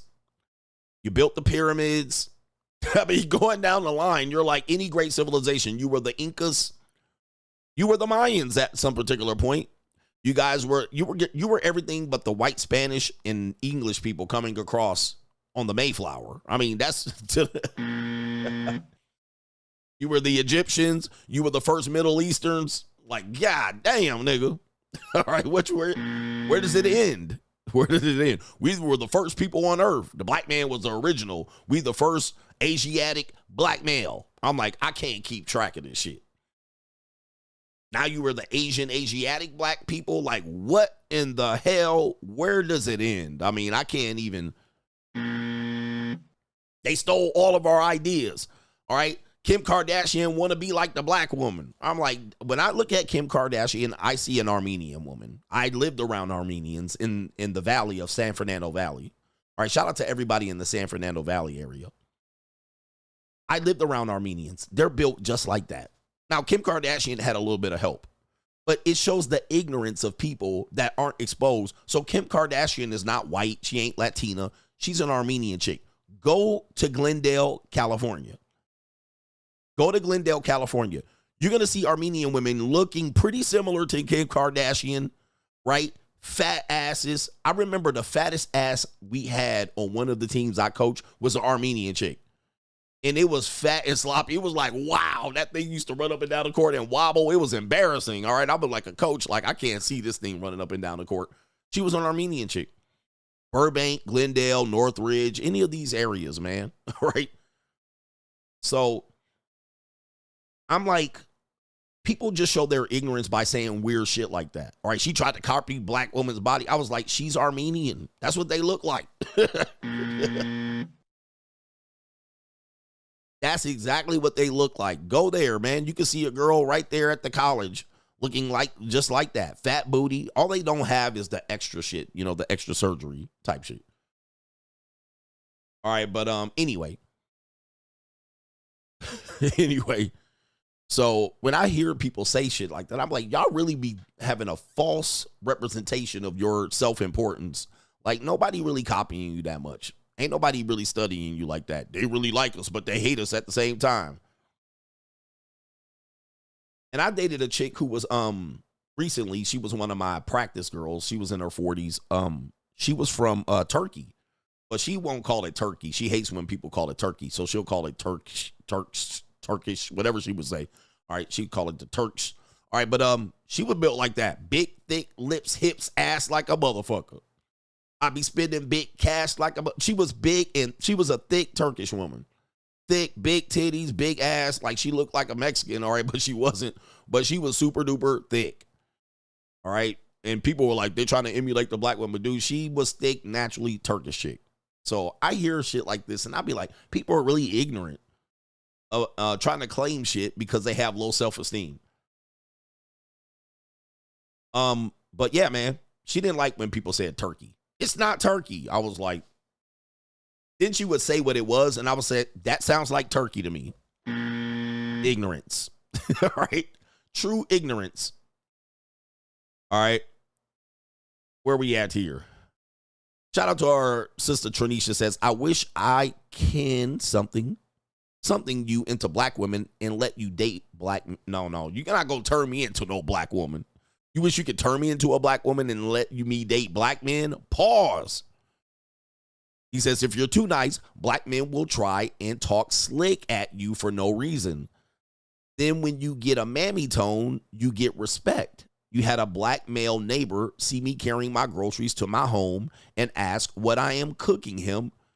Black men are difficult. All right. Tranisha be having it in for you niggies. All right. She said you guys are different, but you're not going to turn me into no black woman. All right. Sorry to say that around the world, the black woman has the worst reputation of any human beings walking the planet. I mean, so I'm not volunteering for that. Now, second to that is black men. So I just don't want to be really at the bottom. All right. As a black man, I've worked hard to keep this reputation. Okay, you got to work overtime to keep this reputation. Nigga, you got to not wear wave caps around and beanies. When I see niggas wear beanies, I be like, take that goddamn beanie off your head, you stupid nigga. Like, why you walking outside like this, looking like Ice Cube's album cover?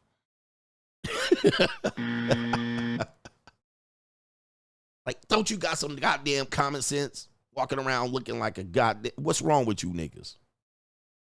All right, but that's just me. You know, I'm a little bougie and shit. Look at me. Versace shirts look like I raided the Rock's closet in 1997 during the Attitude Era.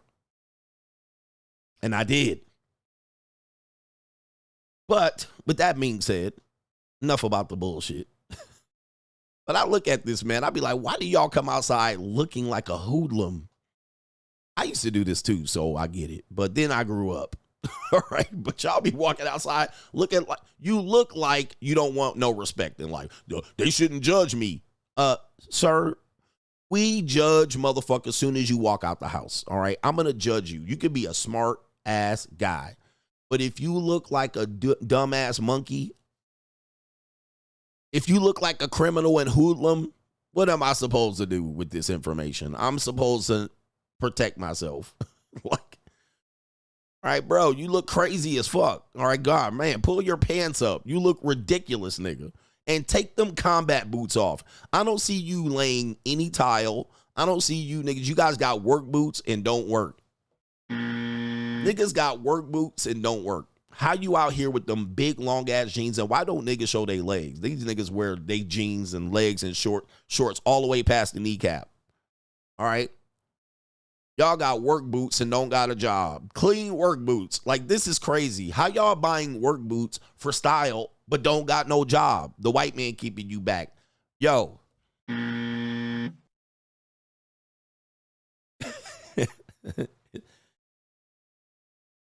I know it's a style, but nigga, get a job with them boots.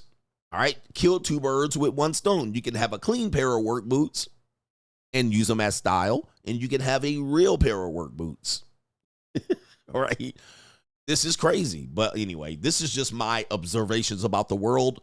Don't get offended. All right, just take it for what it is. These are true, real observations about the world.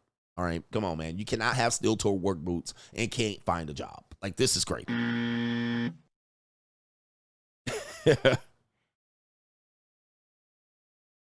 Oh man, this is insane. All right. Fuck You Boss Up is coming up here. We got some information here. Let me see what we got. Oh, okay. We got two things on Fuck You Boss Up. First of all, fuck you bitch ass niggas and you weak men here, man. Fuck y'all with a capital F. All right. And I'm gonna have to tell you, I don't give a fuck about you if you don't give a fuck about yourself. It's fair game. All right. You don't give a fuck about yourself. Why should I give a fuck about you? Yeah, fuck you, boss up, nigga. Hey, it is what it is. You want to not give a fuck about yourself, but I'm supposed to give a fuck about you and worry about you and pick you up. Fuck you. Better boss up, nigga. All right, so let's get to it real quick. Fuck you, boss up. All men pay, and we got this out by Black Millionaires. That's what it's called, Black Millionaires Instagram page. The chances of divorce are at its lowest when a man earns $35,000 or more a year than his wife. This is a 2023 report from the Institute for Family Studies. This is what they found. We don't know if it's true, but we'll go ahead and report it. But as you can see, all men pay. All right, all men pay. I'm rich, bitch. Leverage and options. Pet wallet, provider. You have leverage in the relationship. The relationship seemingly tends to work better because the man is the leader. The woman is not the leader. You're not the mama. It says divorce rates amongst heterosexual couples tend to climb when the woman is more professional or financially successful than the man. That's easy. Right? We've been telling you this, bro. This is not research, nigga. This is obvious. This is obvious. I mean, didn't we tell you this? If the woman makes more than you, I'll just date a rich woman. Dude, she's going to have you under her thumb and play you like a fool or a fiddle. She'll never respect you. She's going to toss you out of there unless you look like that old jail Jeremy Meeks nigga. Research shows that marriage lasts longer when they reflect a traditional setup with the man as the main provider and the woman in the homemaking role. Really? Oh, my God. Wait a minute. Who are you? This is not even, you don't even need to research this. Just look. This is why I'm anti-equal partnership. This is why I'm anti-50-50. It's not going to work. All right? This is not going to work. According to the 2023 family studies, it says right here by the Institute for Family Studies, couples where the husband earns more than his wife are the least likely to divorce. It says the study found that when a man makes around $38,000 more per year than his wife, the odds of divorce drops to the lowest point. He turned this thing off. In other words, the bigger the income gap in favor of the man, the more stable the marriage tends to be. Right? That is obvious, bro. That's why we're looking at relationships failing drastically. Now, of course, you can find couples that stay together that don't fit that profile. It doesn't say you're guaranteed a divorce if she makes more than you, if she's a 50-50 partner. But I've actually exposed that 50-50 partners, that level of respect is going to ruin the relationship. The relationship and marriage might last a little bit longer, but it's like dying slowly. This is easy. $38,000 or more per year, right? And you add that up over 10 years, $38,000. I mean, sorry, $380,000. I mean, this is going to be a situation where you're going to have significant more leverage. Now, of course, if they get divorced, we already know that stay-at-home moms and traditional moms tend to be the worst acting in divorce court. So yes, you're going to lose a lot more. But this is common sense. This is how relationships have been for tens and hundreds and thousands of years. We just live in a new world where women are trying to gain a little bit more control. But the reality is, even women who earn high tend to want a guy that earns more for a variety of reasons. You know, it's not one dimensional why they want this, but they know inherently what's natural and what's real. So yeah, she just happened to be more professional and established. And then she wants a guy that makes more. This is obvious, right? This is too obvious. So I just wanted to report that, just in case you're still marriage minded, that this is the type of partner you should be looking for. Not even a partner. You should be looking for a subservient. Okay. And anybody that says the amount of money you make doesn't dictate who you are as a man or a woman, all I got to say is, give me a second. Shut up! That's bullshit. Shut your bitch ass up! All right, we have always used success and power and leverage as a marker of who the leaders are. Even if that person was ignorant, people still follow the person with the money or the person with the leverage or the person with the power. We've always done that. And only at some particular point, like if you look at any nation where a leader had the power, the money, the leverage, the control, whatever he had, at some particular point, they gave him power for many, many years, all right? 5 years, 10, 20 years. Mussolini was on power almost 20 years, all right? And he did whatever the fuck he wanted to do. Now, they ended up hanging his ass and dragging his ass down the street and beating the shit out of his dead body and his girlfriend's body when the shit fell apart. But they gave him 20 years, right? They was like, okay, you got the money and the power. We'll follow. And you imagine this dude was able to maintain power in a place where you can't even get to people. People have never seen him, the nigga, before. Like, I've never seen him, but you know his name. All right, Mussolini's in power. All right. So just because you are smart and successful, just because you're successful and you make the most money doesn't mean you're smart, you're not intelligent. All right. Doesn't mean that doesn't correlate. However, you will have leverage even in marriages, in relationships. You got the money, the cheese, the cheddar, the success, the leverage, the power, the control. You'll get the control. She'll give it to you up until a certain point. And at a certain point, she'll say, this is the drop-off point. And then Mussolini, your ass, drag you right down the middle of the street. So some people will try to have these end-all, be-all, one-dimensional, well, if the man is this, it's going to be that. If the woman's this, it's going to be that. No, there's a variety of results that you can say there's a tendency of more likely this is going to happen. Or there's less of a tendency for this, but there's no one solution that men are going to get where you're going to lock in and then defeat women, all right? Or defeat what women can bring to you. And you're like, she cannot move me from this space. Nah. Right? No. And somebody says right here, let's see here. No, and then the guys are like, well, what's the point anyway? She gonna divorce you. There's a high likelihood she'll divorce you and you'll lose all of it. Again, remember, this article is not even pointing that out, right? This article was not to point that out. See, this is where men go a little bit overboard, and then they want then the result to be, okay, well then this guy, his assets are protected and marriage will be worth it for him. Because the guy's eventually going to say, well, she just divorced you and take half. Okay, yeah, we know that. That's obvious, Captain Obvious. All right, anyway. Yeah, man, it's crazy. Here. I got to take a drink. Hey, man, no man is going to be ever just 100% successful with women. All men are going to take a L at some particular point, and many of y'all going to take many L's. All right, what do we got here? Fuck you, boss up. We got Uber dropping some news for you guys right here. Uber starts offering side hustles to drivers to earn extra money. Oh,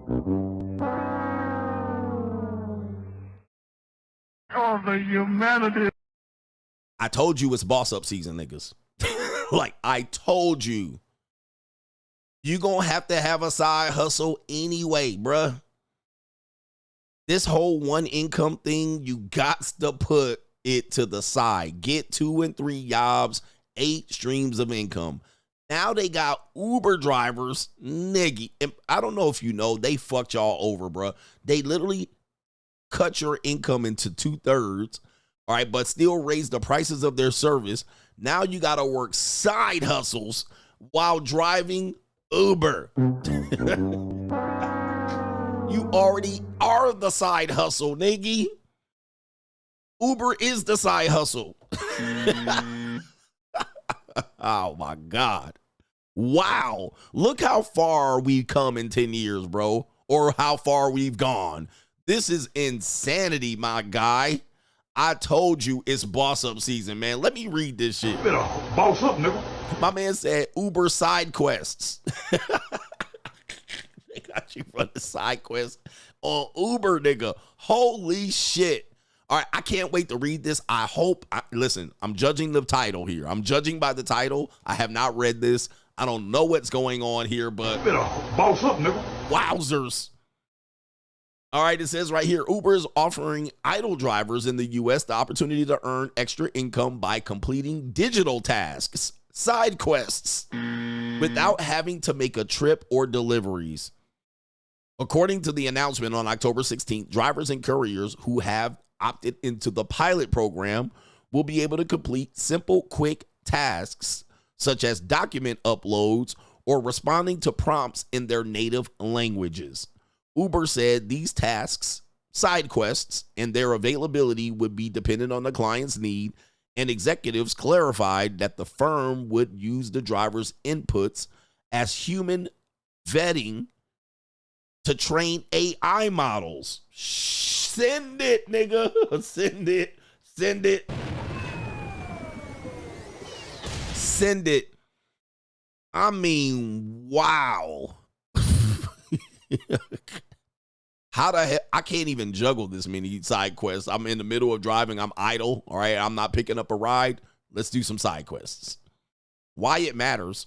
The announcement from Uber, which is considered a side hustle in its own, for sure, reflects the fact that an increasing number of drivers are relying on the ride-hailing app as their primary income stream.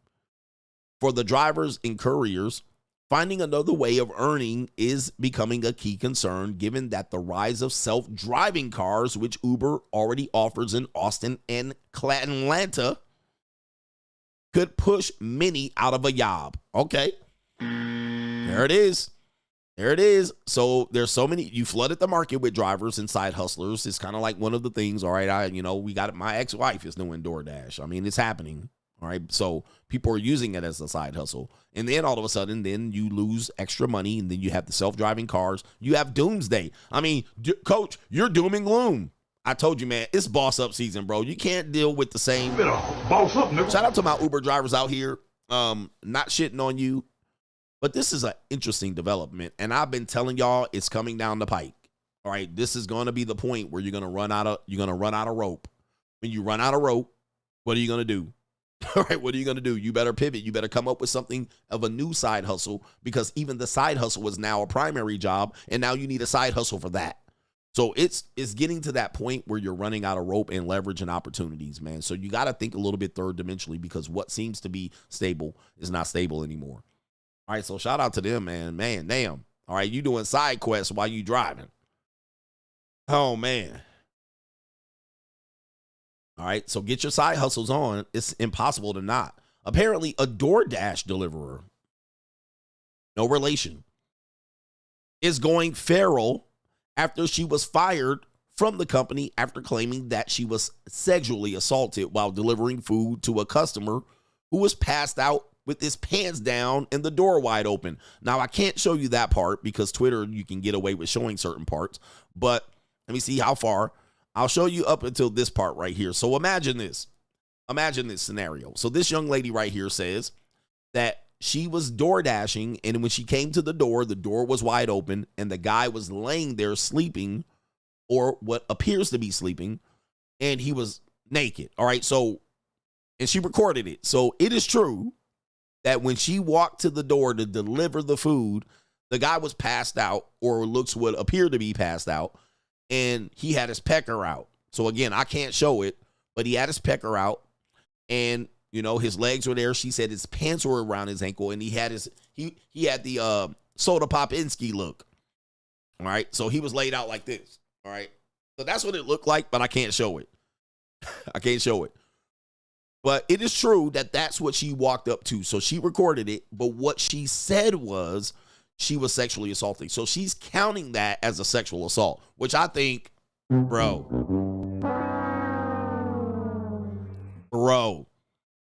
Now, you got to think, let's say this is your mother, your daughter, your wife.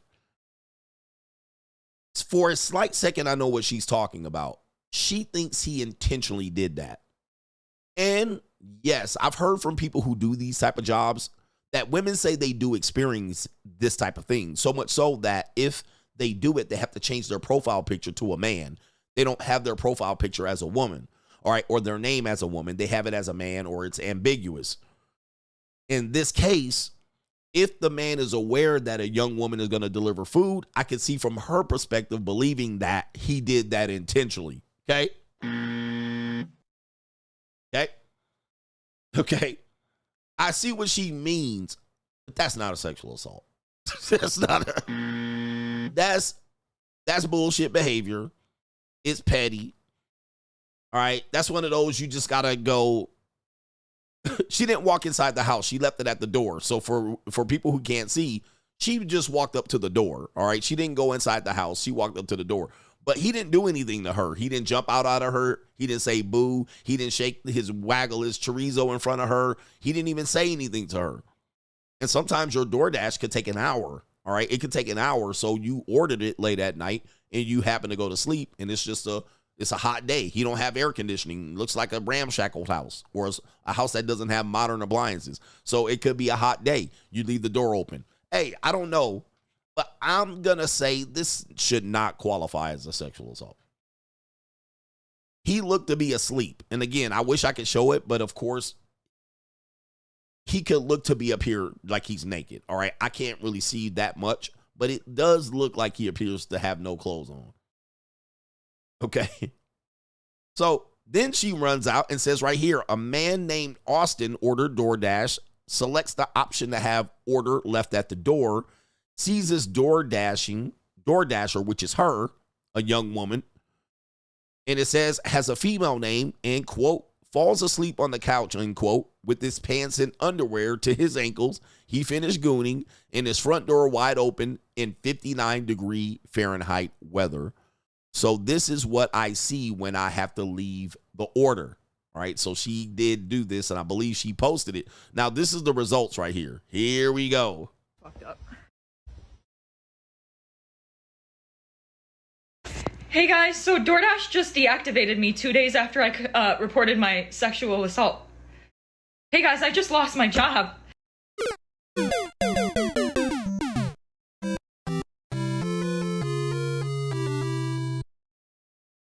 You fuck around and you find out. Okay, you reported a sexual assault. That's where you fucked up. Now, yeah, it was just trashy behavior. I get it. It was Bush League. All right, but look at her eyes, crazy eyes, hungry eyes. You can tell she cuckoo and she fucked around and find out. By the way, I know my white woman. This woman has been in tears. She's been in shambles. All you have to do is look around the eye well. This woman has been crying around these motherfucking nose area. It's all red and lit up like Rudolph the Red-Nosed Reindeer. DoorDash said, you're out of here. All right, you're out of here. You're fired. And this muskrat is gone. I want to hear a couple of minutes of what she has to say here. And they won't tell me why. They're supposed to send an email immediately after deactivation providing you the reason why and a link to appeal. And they didn't. So I contacted support and they made me sit on the phone with them for 50 minutes just to tell me that they can't tell me the reason why and I have to just go ahead and appeal without knowing why. So my chances of getting my account back, they have my money in that account. I was working.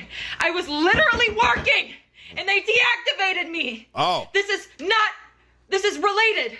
They just punished me for posting about my sexual assault while DoorDashing. They just fired me. and the police are doing nothing. I lost my job, and that was my only way to make money to pay my bills. Oh, the humanity. Oh my goodness. All right, Jesus. All right. So again, Fix His Binds LLC is here for this little muskrat. Your rent's due, motherfucker. All right. If you want to come out here, you know what I mean? And it's gonna be this type of shit going on right here. When I start selling pussy, I don't want to hear it. When I start selling pussy, I don't want to hear nobody say shit. When you see me on the corner, bitch, mind your business. Damn, she went full William. Here's William. And you can tell by this crash out that she's a raging liberal, a white liberal, right? So, I mean, obviously, it's a young woman doing DoorDash. Kind of tells you where she lands in society. All right, this woman, yeah, man, you could go be somebody's wife. All right, but she already crazy. She already crazy. But she got that crazy punani. She got that choker down there. All right, and she a real eater, too. I'm pretty sure she a eater, this old Master Splinter right here. All right, so let's see what she's saying here. She done lost it. No. The face of white liberalism. I love it. All right, white female liberal. This is the face of white female liberal. Ma'am, you were not sexually assaulted. All right, at all. At all. And they said, you already had problems, man. So she already had problems. And they probably was like, this the last straw. She probably already said she had been sexually assaulted before. Let's see what she got to say here, man. This is crazy. I lost my job, and that was my only way to make money to pay my bills. 3 days ago, October 12th, 2025, I was a victim of SA by a DoorDash customer while I was doing my job as a DoorDash driver. Excuse me if you've already seen this. This is my third time posting this because TikTok keeps silencing me and taking my videos down and giving me strikes. So if I get one more strike, you guys, I'm just letting you know right now my account is going to be banned. She cuckoo, man. She crazy. Even TikTok knows. All right, this ain't a sexual assault. This is not a sexual assault, man. So I'm going to try to word this as chill as possible to avoid getting this video striked. So on October 12th, 2025, the DoorDash customer requested that their order be left at their front door. When I arrived at their front door was wide open. Their lights were on. And they were sleeping on the couch within eyesight of the front door with their pants and underwear pulled down to their ankles, and they were indecently exposed to me. So that's a decent exposure. I'll give you that. Does that qualify as a sexual assault that you got to Me Too him? No, yeah, indecent exposure. That's a good way to put it. I got this on video, and I'm not even going to be posting the video clip anymore because I'm pretty sure that's what's getting me the strikes. Again, that's why I didn't post it, all right? Because it does appear that he is without clothes. But yeah, I reported it to DoorDash, and DoorDash did ban the customer. And then 2 days later, DoorDash banned me, which doesn't seem unrelated. I appealed, and they were supposed to respond to my appeal within 7 to 10 business days. They didn't even provide me a reason for my deactivation. They're supposed to send an email. They didn't. So I contacted support, and they told me to continue with my appeal without knowing a reason why. There's an option to select. Don't know why. All right, so listen, I'm done. Kaylee's turned to Karen's. All right, so she's in full Karen mode, and she will never get out of Karen mode. She's gonna go crazy, all right, for pretty much the rest of her life. This is gonna traumatize her. She doesn't want to take any responsibility or accountability. She doesn't want to learn from the situation. She doesn't want somebody to sit her down and say, "Ma'am, let's just say you're taking this too far. You expose this man on the internet. All right, come on." I mean, this man was in his private residence nude. You are not supposed to record someone in their private residence from their doorstep nude and put it on the internet. That's a sexual assault in itself. Okay, let's just be real. All right, he does not appear to be doing anything intentionally.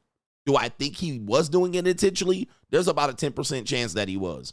All right, but you then went into his private residence, recorded him nude, and put it on the internet. That would be sexual assault. Okay, that would be a legitimate sexual assault. Okay, and then doxed him and then put his name out.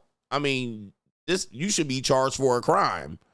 At this point, you've committed 2 or 3, maybe 8 criminal acts by doing what you did. And not only that, you're taking it a little too far. Could he have been gooning and trying to set you up? Yeah, but you know, a lot of people, I've fallen asleep on Uber Eats and DoorDash before too. I've fallen asleep on an order and then woke up at 5 in the morning like, damn, the food's still outside. He's suing DoorDash and her. He should be suing her. She violated him. All right. So that's what she's not understanding about this situation. Absolutely terrible. But fuck you, boss up. I think I have what's going on here. All right. I got some other conversations to have. Super chat time. We'll get through it. Maybe a slight commercial. But interesting development. Let's see if he's suing. All right. Man suing DoorDash. DoorDash. He should sue him and her. DoorDash driver caught recording man in lawsuit. A man involved in a recent lawsuit is suing DoorDash. Okay, this is a different story. Because this was recently. Okay, so anyway. I hope he wins. That fat woman won against Uber or Lyft. Couldn't lift her in the car. Shout out to SnapTech Fix says them cheeks are looking stuffed. Not hating on the man's wife, but damn, she better be F, suck, cook, clean, and STFU. It says right here, even with all that, it's still a big L, and the husband can't help but put that energy out into his body language. Free agent lifestyle for life. That was in reference to the woman that had the husband that was on the boat that didn't want to, he seemingly was annoyed by her presence in a variety of ways. It wasn't just because she was fat, but yeah, a lot of you guys and women can read body language, especially men with post-nut clarity. Okay. I had a woman over and, I was being a nasty niggy doing a little fetish thing. And I was like, let me just vibe. And, I was in it. And then the next day I couldn't even look at her, man. All right. And she felt it. She was like, trying to rub my hand. Everything okay? All right. When a woman asks everything okay, ladies, if you've ever been in this position, just know he's embarrassed by what he did with you and your body. All right. He's embarrassed and he can't even look at you. He looking at you like that post-nut clarity is killing him. And you making it worse by just hanging around and trying to figure it out. Everything okay? What's wrong? Bitch, if you don't just leave, get out of my face. All right. Don't talk to me. Don't hold my damn hand. All right. Don't talk to me. Annoyed. You driving like this. You ain't even looking at her. She talking to you like, yeah. Mm-hmm. All right. But the night before, you was all in them guts. You was digging her out, kissing her on the lips, all of that, licking between her legs. You was lapping up between her legs. She was sitting on your face. You was sucking her big toe, her little toe. All right. You was tongue kissing her and shit, kissing all over her salty neck. You was shoving all kind of digits everywhere. You was putting thumbs in butts. You was doing all kind of nasty-ish. Then you wake up next day looking at her and she looking like this to you. All right. You like, shish. Now she want to talk to you and see why you're acting differently to her. Like, why are you acting differently to me? Why are you being strange? All right. You don't like me? Am I annoying you? Can I do anything different? And you like, if you just don't get the fuck up out of here, all right, I just want you to disappear.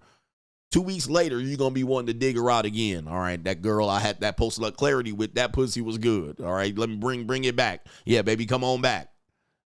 All right, then you have to figure out how to get her the hell up out of there. All right, press 1 in the chat. Press 1 in the chat if you've ever been a nasty nigga. And all of you guys should be pressing 1. Even though everybody of all race, you should be pressing 1. Oh, that's nasty. All right. You should be pressing 1. And ladies, if a man say he's never been in this situation, he's a lying ass guy.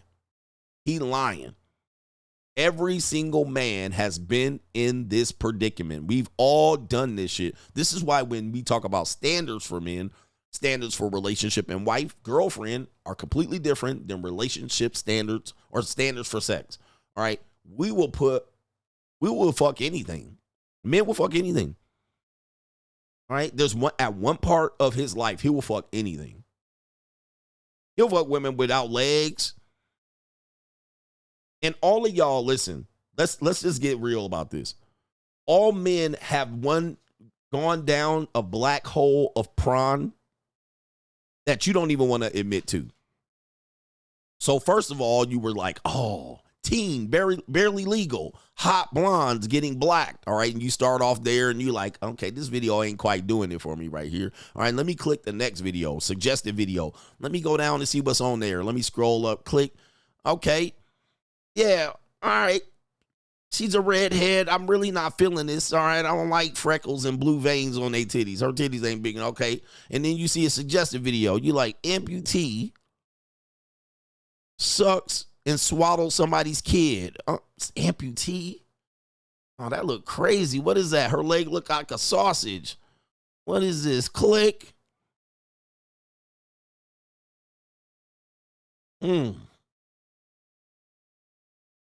That's disgusting. What is that? Well,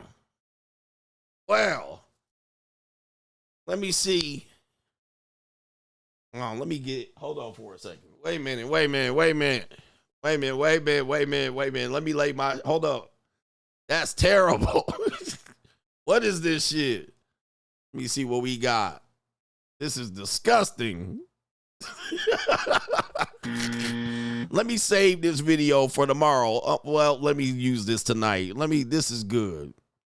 All right. I hope anybody looking?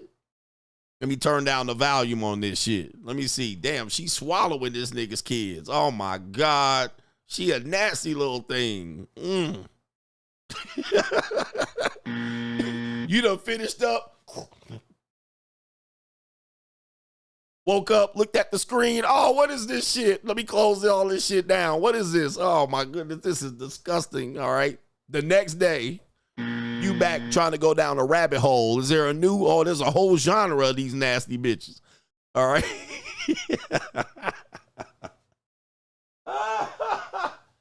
Ooh, wait. All right. You done been hooked. All right. You outside at the mall looking for disabled bitches like, all right, I'm a cold approach this bitch. Anybody looking? She's in a wheelchair with one leg. I finally found her and shit. You at the mall like fiending. Okay. Walking up to her. Hi. You try to talk to the bitches in wheelchair. What's up, lady? How you doing? Yeah, yeah, I appreciate tell me what happened here. You with the Vietnam and got your legs blown off? That's cool. Yeah, here's my number. Don't let nobody know, bitch. But if you doing some nasty shit, let me know. I got a thing for a girl like you.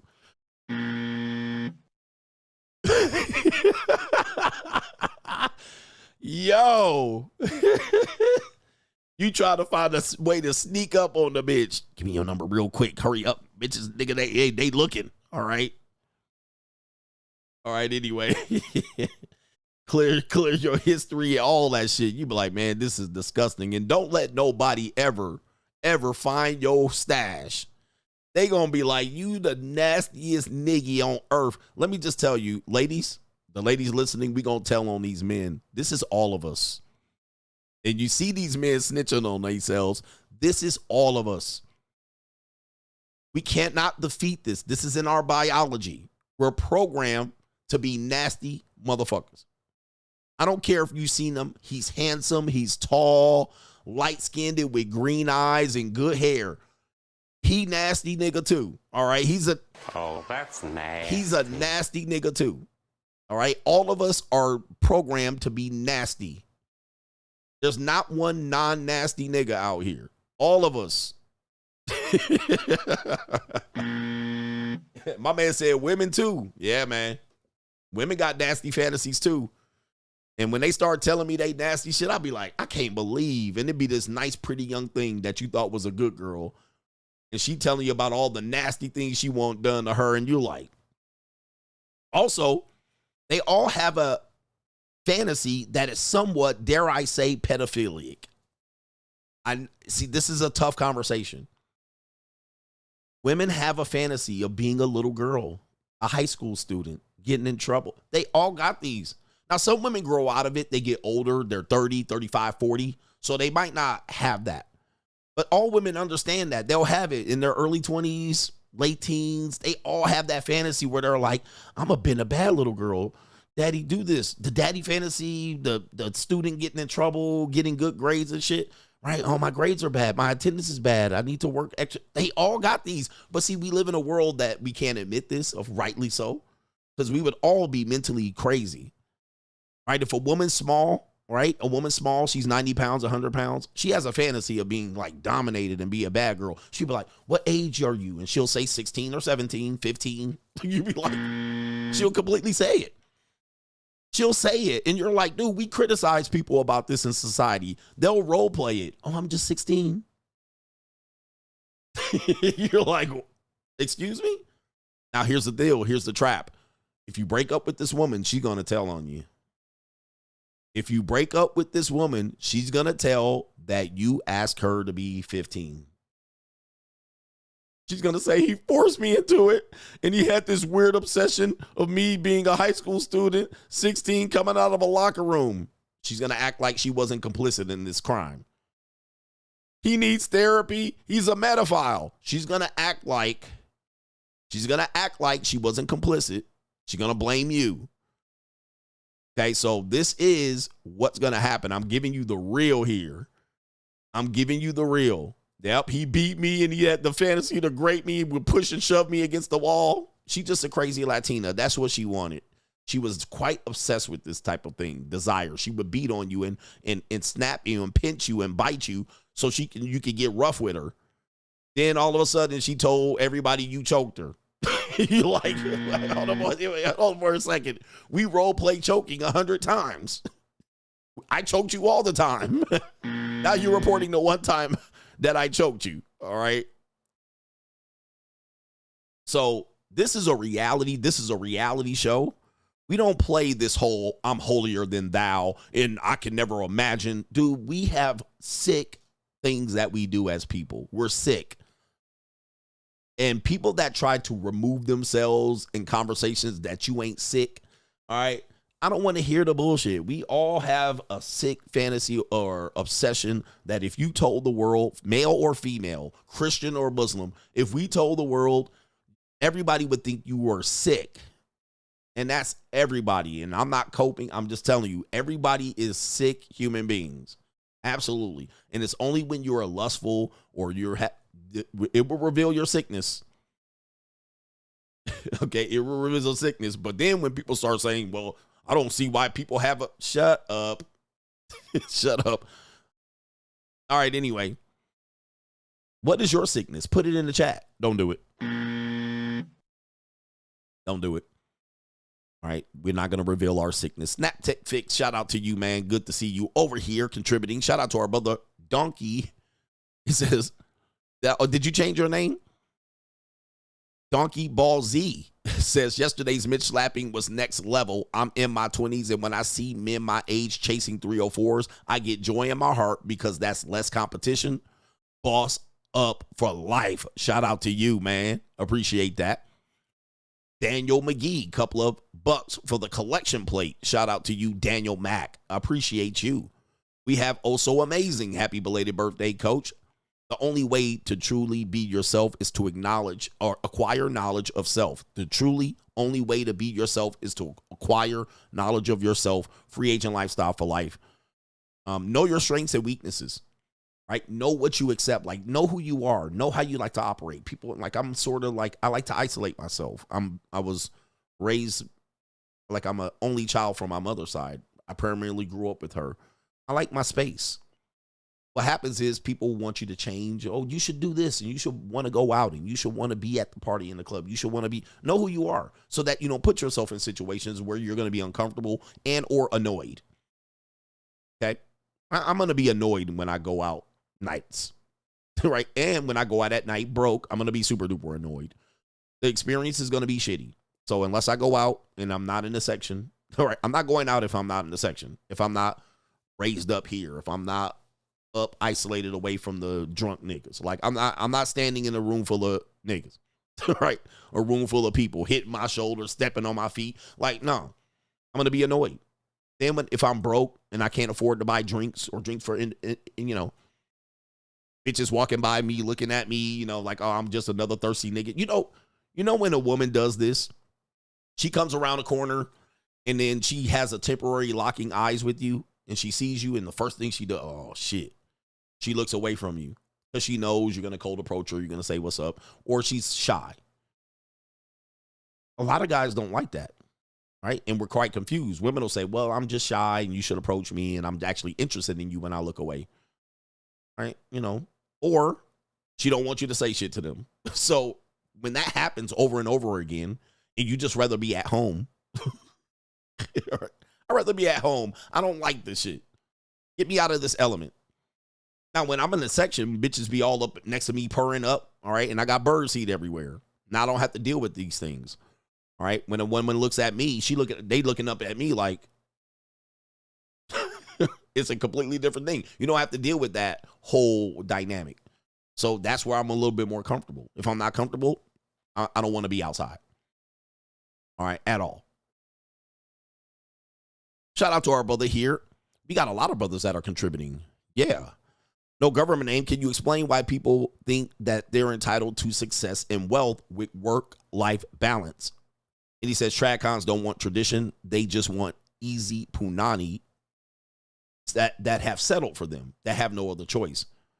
But as you can see, actually studies are coming out. People that believe in work-life balance are broke. Okay. All right. So work-life balance. They're obsessed with doing more and getting little. Castigator says, keep up the motivational Mitch slapping rants, coach. He says, we all need the pep talk from time to time. That's a sponsorship. Shout out to you. And shout out to our brother Corey, 392, says, what's up, coach? Happy belated birthday. 50 years around the sun is a blessing. Wishing you many more prosperous years to come. Shout out to you and the coach gang. Keep being great. Free agent lifestyle for life. Sponsorship from Corey and Castigator. And no government name at this point. We got a couple more. TST. Coach, love the knowledge that you drop. I'm in the process of bossing up summer 2026, putting you Mitch ass niggas on notice. What country is the best for easy JUCO? I'm looking to crack, then enjoy the country. I'm going to say right now, Brazil is at my top, but I'm going on an Asia tour now, and I'll come back and I might have an adjustment to that. But I say Brazil because a variety of reasons. Number one, quickly, Brazil they don't make a lot of money in Brazil. All right. Their money is, their economy is somewhat crashing. So there is a need for women to make extra money. Number two, the women are extremely beautiful. Number three, the women can't barely leave Brazil. Okay. They definitely can't afford to leave Brazil. Number four, they have a culture of being sexualized. So they don't hide behind, this veil of purity like we hide in America. But once you have a lot more money, any place can get it on and popping. I mean, listen, if your money is up, anywhere you go, you're going to have women on there monetized. Monaco, London, all right, it just gets more expensive. But you're going where the easiest cracks are. But yeah, man, it gets more expensive. But the monetized dating marketplace is here. And we're talking about good, cool women, beautiful women. And ain't nothing changed but the date. It's still the same game. A lot of guys are really, really disgusted by what I keep talking about here. But you got to realize it's part of the show. It's what I sell. And what they think is I changed my opinion about how to survive in dating or relationships or life, right? But what I have found is that these men do not read my books. Like, they came in at a time, I don't know what happened, but I know what happened. I actually start promoting that part of the conversation more to the point where I was one of the first ones to talk about it other than Aaron Clary. I can say for a fact, I know Aaron Clary was ahead in talking about this. I was insinuating it, but once I started talking about it a lot, life got uncomfortable for men. But what I was doing was explaining what I talked about in the free agent lifestyle. Then I'm talking about what I talked about in de-evolution. What I said in the books clearly is still what I'm messaging to you now. I'm just being more explicit about it. So the free agent lifestyle literally is a book on men getting their passport and traveling. Now, because you don't know me from back then and you didn't read the book, you think now that I'm promoting just traveling and being a passport bro. Oh, he's just a passport bro now. He just says traveling, but that was in the book. Look, it's hard for you niggas. Look, The free agent lifestyle literally has a guy traveling. He's in the airport. That's the cover of the book.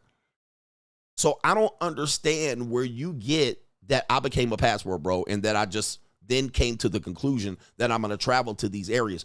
Now, you see me traveling more because COVID is over. Then I had a lawsuit that I had to deal with.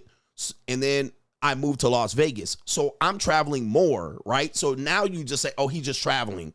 But I literally am showing you that this is what was the purpose of the free agent lifestyle. It wasn't just to sit off to the side in Atlanta and be single. Then what happened was, and yes, this predates the popularity of the passport bro. So it was always the intent. It literally is in the book. It literally is the cover.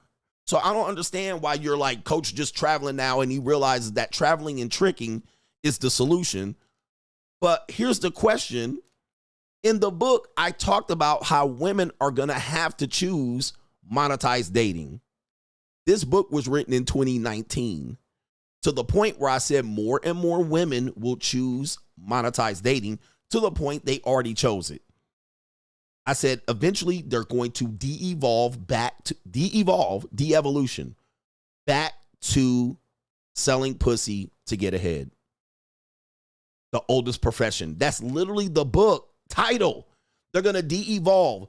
Feminism's going to reverse engineer American women to not boss babes, but to what they always have been to the beginning. They're going backwards. That's literally in the title. So they're going to have to go backwards and de-evolve back to selling pussy. It's the point of both books. So then when you hear me talk about more monetized dating, pay for play, tricking, traveling, you think I changed the message. But I didn't. It literally was the philosophy from the beginning. I wrote this book in 2018, 2019. It literally was the entire, I don't get it, man. Like, I don't get where dudes just figure that, aha. It literally was the point. I said, they're going to have no choice in America, that they're going to have to monetize date. All right. Let me see if I can find the chapter. I'm trying to find it really quickly here, just to give you an idea. Okay. They're going to have no choice. They're going to be in so much debt. I'll show you this. In chapter, I believe it is right here, chapter 11, Thought Nation. Read it, Thought Nation. Okay? Then it goes into the next chapter, Debt Demons. So student loan debt broke. So I'm basically ironing out why they are going to go ahead and choose this. Teachers on seeking arrangements. This is 2019. So I'm literally writing in my book about seeking arrangements.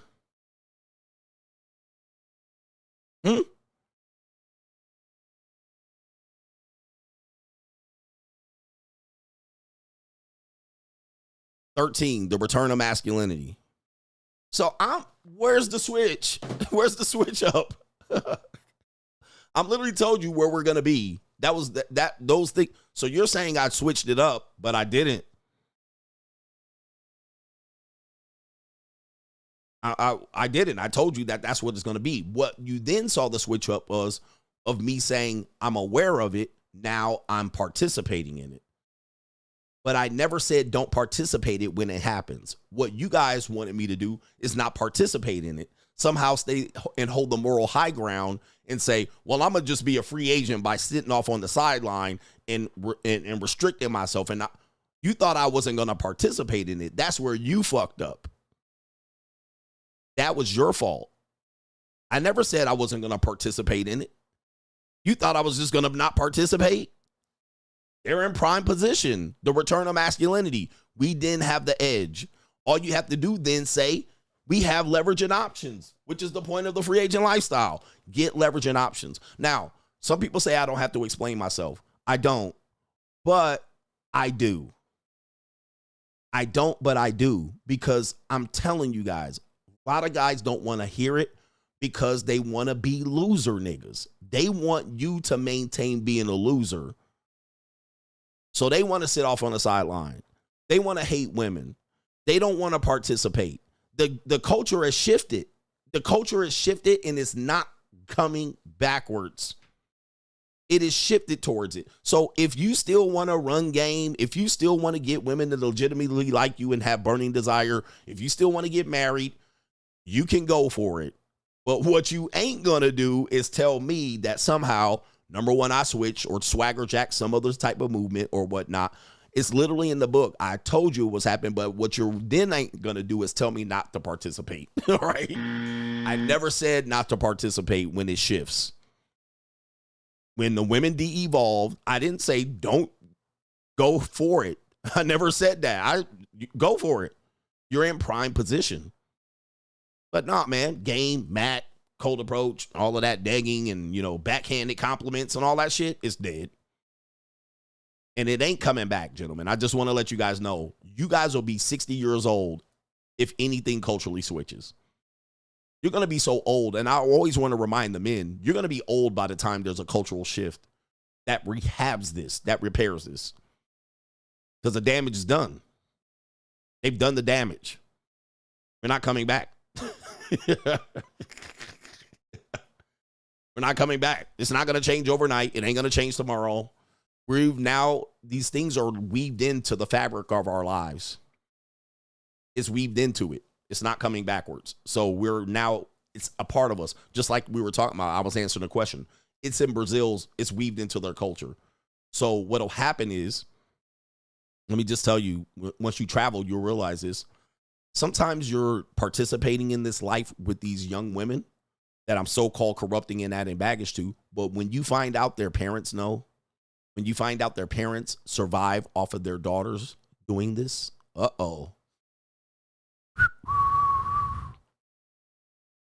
conversation gets deep, and it's too deep for YouTube because you'll see it. You'll see it. The young woman will get her hands on some money and their mom and dad and grandma calling them. Sometimes they ask for money and then you got to give the money to a parent's Western Union. Yeah. It gets deep, man. It's deep. The parents are like, girl, you better get out there. Oh, their mom used to do this. Oh, that gets worse. You see her with her mom? The mom used to do it. And now we're seeing this in America because I was on a yacht and the mom was pushing her daughter to me. Again, when you get to these levels, this is kind of what R. Kelly was saying, unfortunately. Yep, Bonnie Blue's parent. Bonnie Blue's parent, the woman that was running all kind of trains, 100 men, 1,000 men, Bonnie Blue's parents was in on it. R. Kelly was trying to tell y'all back in the day, the parents gave me these girls. The parents signed these girls over to me. The parents, the momager, okay? But when you find out it's deeper than that, the mom used to be in that life. The mom used to strip and be a stripper in America. She used to be walking the blade. So when you find out, the mom or the aunt put them up on the game. It's even deeper than that. This is why where men are going to fail is because, reason number one, because you think you can change this. You think you have the ability to control the narrative and then control the women. And then you're using shame and insults and guilt and need to be right to try to reel this back in. But I'm telling you, it's deep. It goes deep, right? I showed you a video of a woman in the Philippines, I believe. And the grandma was like, you got a boyfriend and he ain't giving you no money? The grandma was telling the daughter this. She was like, you crazy. Always get money from this. So, bruh, it's deeper. And where then dudes start thumping the Bible, right? You start throwing Bible at me and morality and all of this shit. When you really got to get a conversation and an understanding of what the women are telling the other women, what the previous generation of the women are doing, what the previous generation. Oh, by the way, your daughter could be doing this. You could be married and the wife knows the daughter's doing this. But the father doesn't know. The father has no clue. This has been going on in our culture since forever. Like your daughter, she's 15 or 16, she got pregnant. And then she stayed home from school a couple weeks. Your mom said, oh, she been sick. She been throwing up. She got mononucleosis. She got mono. We have to send her down south and go to a rehab center. She been drinking and all that stuff. All they doing is giving her an abortion, or they're going to have the kid down there and the kid going to come back and they're going to say it's the mom's kid. This shit have been going on for decades and centuries. They send the kid down south. She a sophomore or junior in high school. She going down south for 6 months, had that baby. It comes back up, and she got a baby brother that somehow she taking to school and taking care of and picking up and taking the little league practices and so forth and so on. And the mom claims that that's the mom's kid. It's not the daughter's kid. Or the kid has an abortion down in Mexico, comes back with breast implants. This shit is my little brother. But the relationship is she more present in the little brother's life than the mom is, the so-called mom. Oh, this is my little brother. I take him here. I take him there. I had a woman that had a little brother like that. And I was convinced that that was her son because the math added up. I was like, this is your son. You just had him when you were 11, 12, or 13. But dad don't have a clue. Okay, she's sick. Don't go in there and bother her. She been sleeping. She's sick. She broke up with her boyfriend, blah, blah, blah. Then they take her, especially white couples, suburban white couples. They do this. They take her down to Mexico, get an abortion, and then come on back and act like nothing happens. And by the way, for people who think I'm lying, I've had that happen to me when I was coaching high school and college basketball. I've had players that had to do that. I had players that had to do that. When I was coaching in the 1990s, I was coaching out of college. I'm the young assistant coach. This woman gets pregnant. Young lady get pregnant, and she tells me first. Nigga, I was like, what? I'm 22 years old. First year assistant coach in college. She's like, I'm scared. I don't know who to talk to. First person she told was me. She's sitting in my office, and she's 19 or 20. I'm like, bitch, I don't got no life experience with this. She like, what should I do? I'm like, what should you do? I'm 22, 23 years old. I just graduated. I'm a low-level assistant coach. Now, the reason why is because I recruited her from the school she came from. So I recruited her. So I was the closest relationship she had. And when you're a young coach, even in college, you're a parent away from the parents. All right, so especially if they don't have a good relationship with their parents or their parents are poor, you're really their parent. So she saw me as a brother, a parent.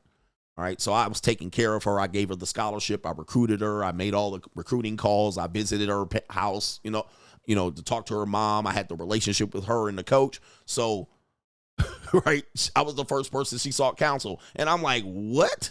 Like, this is crazy, bro. And we had 3 other female coaches. She comes to me. I'm like, man. And she was like, I don't want to have a kid. I want to get rid of it. And I'm like, nigga, I don't know what to tell you. You need to find somebody that knows about this to help you out, because I'm not going to tell you to do something and then you blame me 20, 30 years later. This happens. And this was, 30 years ago? So there's nothing new under the sun, guys. Like, what's new is that you're exposed to it more. And we can reveal it more. And you have men like me that are revealing it, but somehow I'm catching the arrows. Somehow I'm the bad guy. Somehow I'm ruining these women, right? Somehow that's somebody's daughter. Somehow I shouldn't participate when I told you what it was. So that's why I have to explain myself, because men are disillusioned out here. You think you're going to have a podcast on tonight's conversation and solve these issues. But what you don't know is that mama, grandma, nana, mammy, they've already instilled these issues into the women. And it's not just about women being deceptive and hiding. They have their own culture that we're not privy to, because, and I have to explain this, we've grown up as men. Who remembers this? You weak ass Gen Z men, sit down, and stand back. Who remembers a time that no matter where we were, the women can go and separate themselves from the men and have a conversation, and we were not invited to it, nor did we force our way into the conversation. An example, you're at dinner. A woman says, I'm going to go powder my nose. That's not meaning snort coke, but she's going to powder her nose, and 1 or 2 women get up. I'll go with you. And they go in the bathroom, talk, cry, snort cocaine off the goddamn toilet seat, tell secrets, talk about affairs they had, and they completely separated themselves from men. Did we say, bitch, no, we want to hear what you talking about? We just said, yeah, go ahead. All right, get the fuck up out of our hair. Y'all not contributing anything. Same thing in elementary school. They had okay, we got the little 5th grade girls. It's time to have our talk. We didn't get to talk. We just went to go do physical education and extra recess. Okay, we didn't get to sit in on the talk and see what they was telling these hoes and bitches, all right, about them bleeding punani, and they gonna have guys wanting to stick shit in their body, all right? They titties gonna come in and old men gonna be predators to we didn't have these conversations. We just went to go play extra basketball and left them inside to do the ovary chart. Same thing in the kitchen. Big mama in there got all the girls stirring mashed potatoes, learning gravy, and y'all like these women. Big mama telling these bitches know how to cook. All right, and we was out there playing lawn darts, dominoes, spade, barbecue. We doing all kind of shit, having a good old time. And that Big mama in there putting them on game. Don't let these dirty, smelly ass niggas do this. Don't let them do that. This is how you get money from Paw Paw. And then Paw Paw come in there shuffling. He come in there shuffling, sliding his feet. Paw Paw come in here. Oh, here go Paw Paw. We love him. All right, Paw Paw come in here. Paw Paw, taste these mashed potatoes. Paw Paw, it's good, just like it was good 30 years ago, baby. Baby, you the best. Now go on, Paw Paw. Here's a big old glass of Kool-Aid. I got it right here. Put some ice in it. Go on, Paw Paw. We love you. You've been taking care of you. I hope you look at your legacy and your family. Paw Paw going on out there with his big old glass of Kool-Aid and scissor. Y'all out there dancing, talking about hoes you ain't fucked and got their number and all that shit. And then you going out there. See that Paw Paw, that's how you get control of his ass. All you got to do is feed his belly and then do this and rub his belly and rub his dick. That's all you got to do. All right, this nigga ain't shit other than that. He done cheated on me with 30 other women. And I stayed with his ass because he paid the bills. I ain't never had to pay a bill on the Paw Paw. Right? Yo, this shit been going on forever, bro. Forever. Ain't nothing new under the sun. They have private conversations that we're not privy to. Now these conversations are public. And men are astonished. They're like, what happened to these women? These women are discussing these things and details that they discuss with their aunties. And they, because a lot of aunties was 16 and 17 and 18-year-old themselves selling pussy. Let's not get it twisted. They had the cool auntie or the cool bull dagger auntie that rode the Kawasaki. And the cool auntie that was a 21-year-old Puerto Rican had a girlfriend that licked the teenage girl. And y'all never knew about it. The aunt's girlfriend that rode the Suzuki licked the 14-year-old girl. You didn't see that bitch go to jail. But if it was a nigga on a motorcycle, 21, that fucked the 14-year-old, he would go to jail. But nobody wants to have these conversations. I can have these conversations and then astonish you niggas. But you think I'm crazy. I'm not crazy, man. And this is not every woman. We could just say this. There's women that have different scenarios and experiences. And the woman loved the lesbian bull dagger chick on the Suzuki. The Lily Lint lick her. They had her first Lily Lint lick was that shit. Anyway.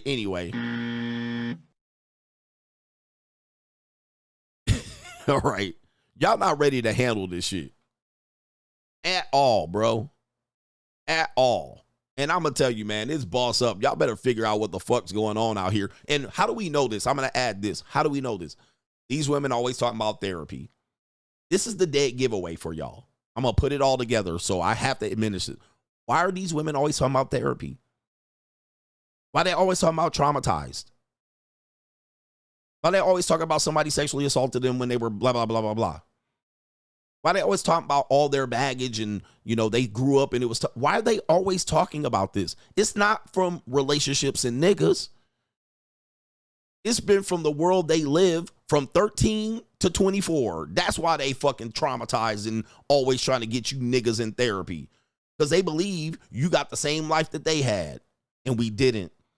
And it wasn't at the Diddy party at 21. You were, we weren't. Why they always turning their life over to the Lord after being a whore. You understand what I'm saying?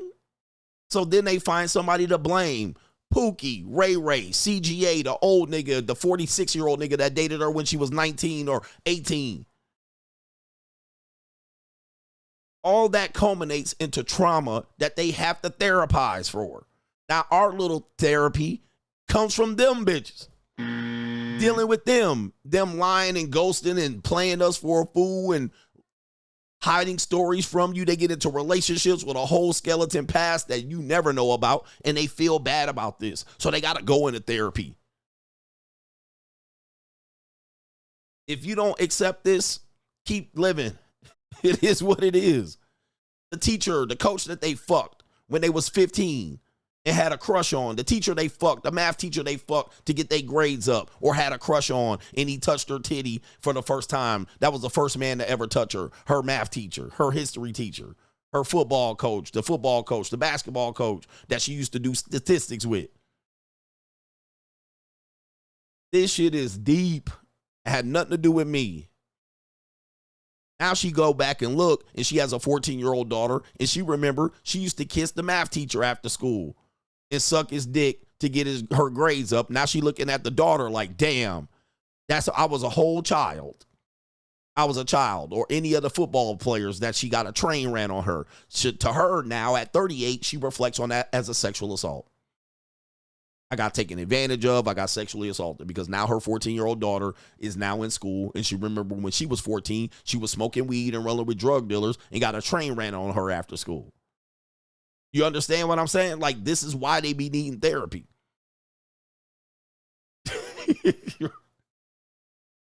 Right? I was assaulted when I was young, man. And these men, they ain't shit. When she was fully volunteering and she was lead niggas on and all that shit. She knew what she was doing. She was tempting fate. She was playing the system, the flirt game. She's learning how to flirt, and then it went too far. I mean, it's what it is. All we know now, we see it, but we hear it, but you guys got to understand, I used to travel with women. All right, I did it for 15 years straight, consecutively. Where I was on buses, airplanes, hotel, team meals, and I was the only guy.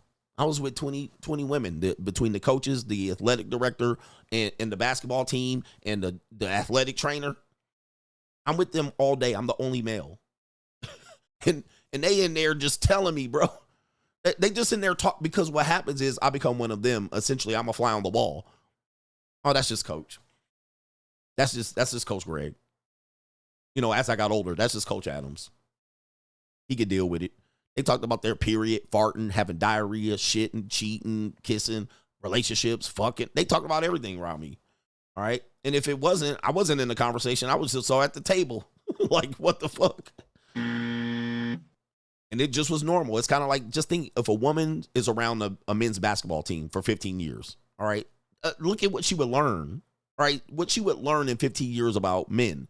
Not that all men are like that. Just what you would hear one woman say to the next. What one man would say to the next. You would gain so much information. Yep, the STDs. All right. I used to have access to, I ain't going to say who had what, but I was completely shocked at that had incurable STD. Who had incurable STDs in college? I was like, damn. I never would have saw that. I never would have thought that girl had an incurable STD and they're in college. Like, I saw that. I didn't see that coming. All right. At all. Then you can see who was a virgin. All right. You be like, wow, damn, they ain't got no dick. All right. It's crazy. It's crazy. It's crazy. But men don't believe this shit. You believe that there's some pure woman that wants to be. Those women are few and far between, man. Those women are very few, very far, and very in between. Even the innocent girls, right? Even the innocent girls they fall into bullshit too. All right. Quickest one, I had a girl freshman. She was an innocent little freshman, innocent as possible, as far as I remember or knew. And she said them lesbian bulldaggers on the basketball team was trying to turn her out. And they was on her neck. And she didn't know what to do. To the point where she was like, I succumbed a couple times, but I don't really want it to keep happening. And I'm like,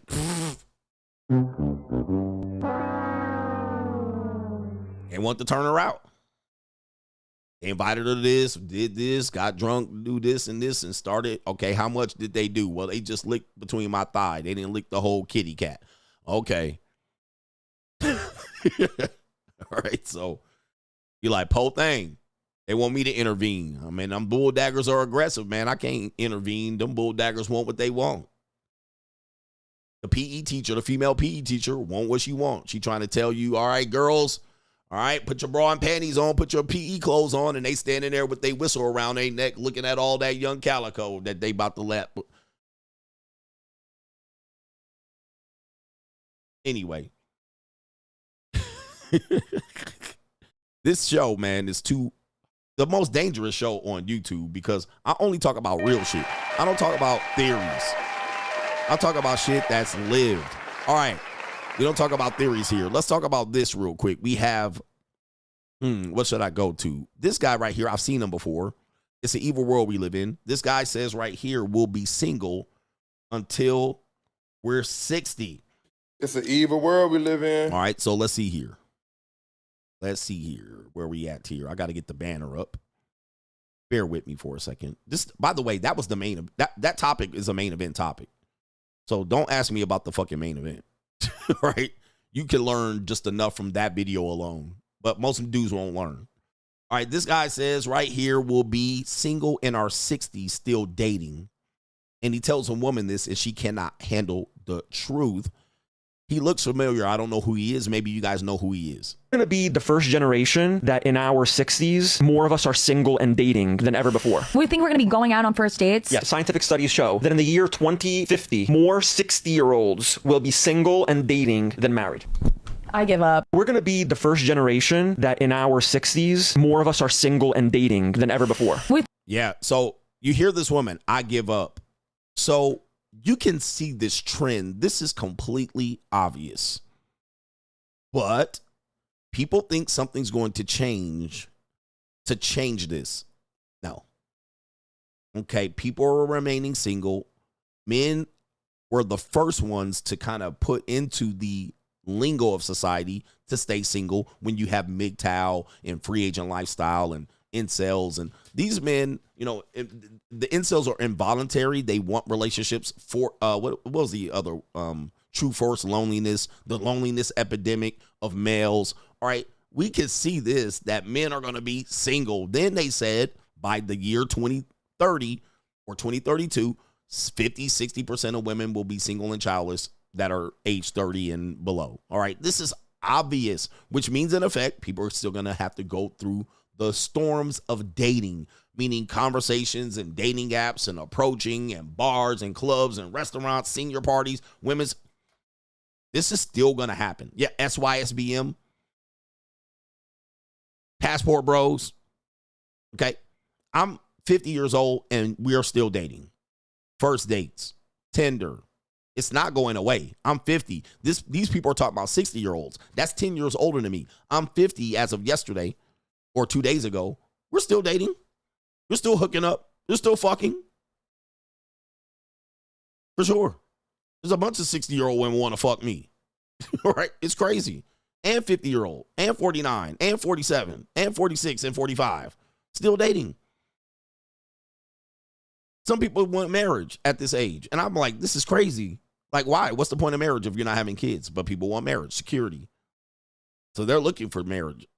Okay? You have women that are hooking up in their 40s, 50s, and 60s with multiple men, but they're still trying to get one of these men to be the relationship guy. It's happening. So here's where we're at. And this woman then finally gives it this reality because she's somewhere in her 30s thinking that it's going to switch up and she's going to get married. And it's few and far between. Then she says, I give up. Yeah. Baby, you're in your 30s, mid to late 30s. You're going to be dating until your 60s, more than likely. And let's just say this. Let's say she did get married. Because this is the reality. Let's say she did get married. The likelihood that she stays married is slim to none. Okay? So let's say she gets married at 35. She's probably going to be divorced by 45, 48, 45, 52. What is she going to be doing? Dating. Right? So even if she found the guy, statistically, there's a high degree chance that she gets divorced and still dating at mid to late 50s and 60s.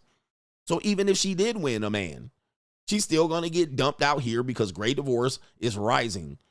People getting divorced past the age of 55 is the biggest rising group of people getting divorced.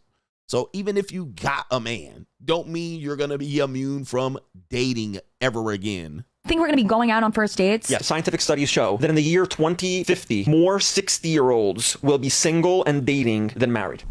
I give up. Yep, I give it. And so this is typically women here of this age, because what happens is they have a polar shift, epiphany phase. They have a phase where they're like, all right, I'm ready to get off the cop carousel. I'm ready to treat, they want to call their shot in a relationship like they called it in the sexual marketplace, but it gets tougher for them. Donovan Sharp had a great quote. I saw him post recently. He says, women think they have options until they get to choose a husband, right? I got options out here. Okay, choose a husband, what those options look like, and how easy it is her to have easy options to choosing husbands and relationships.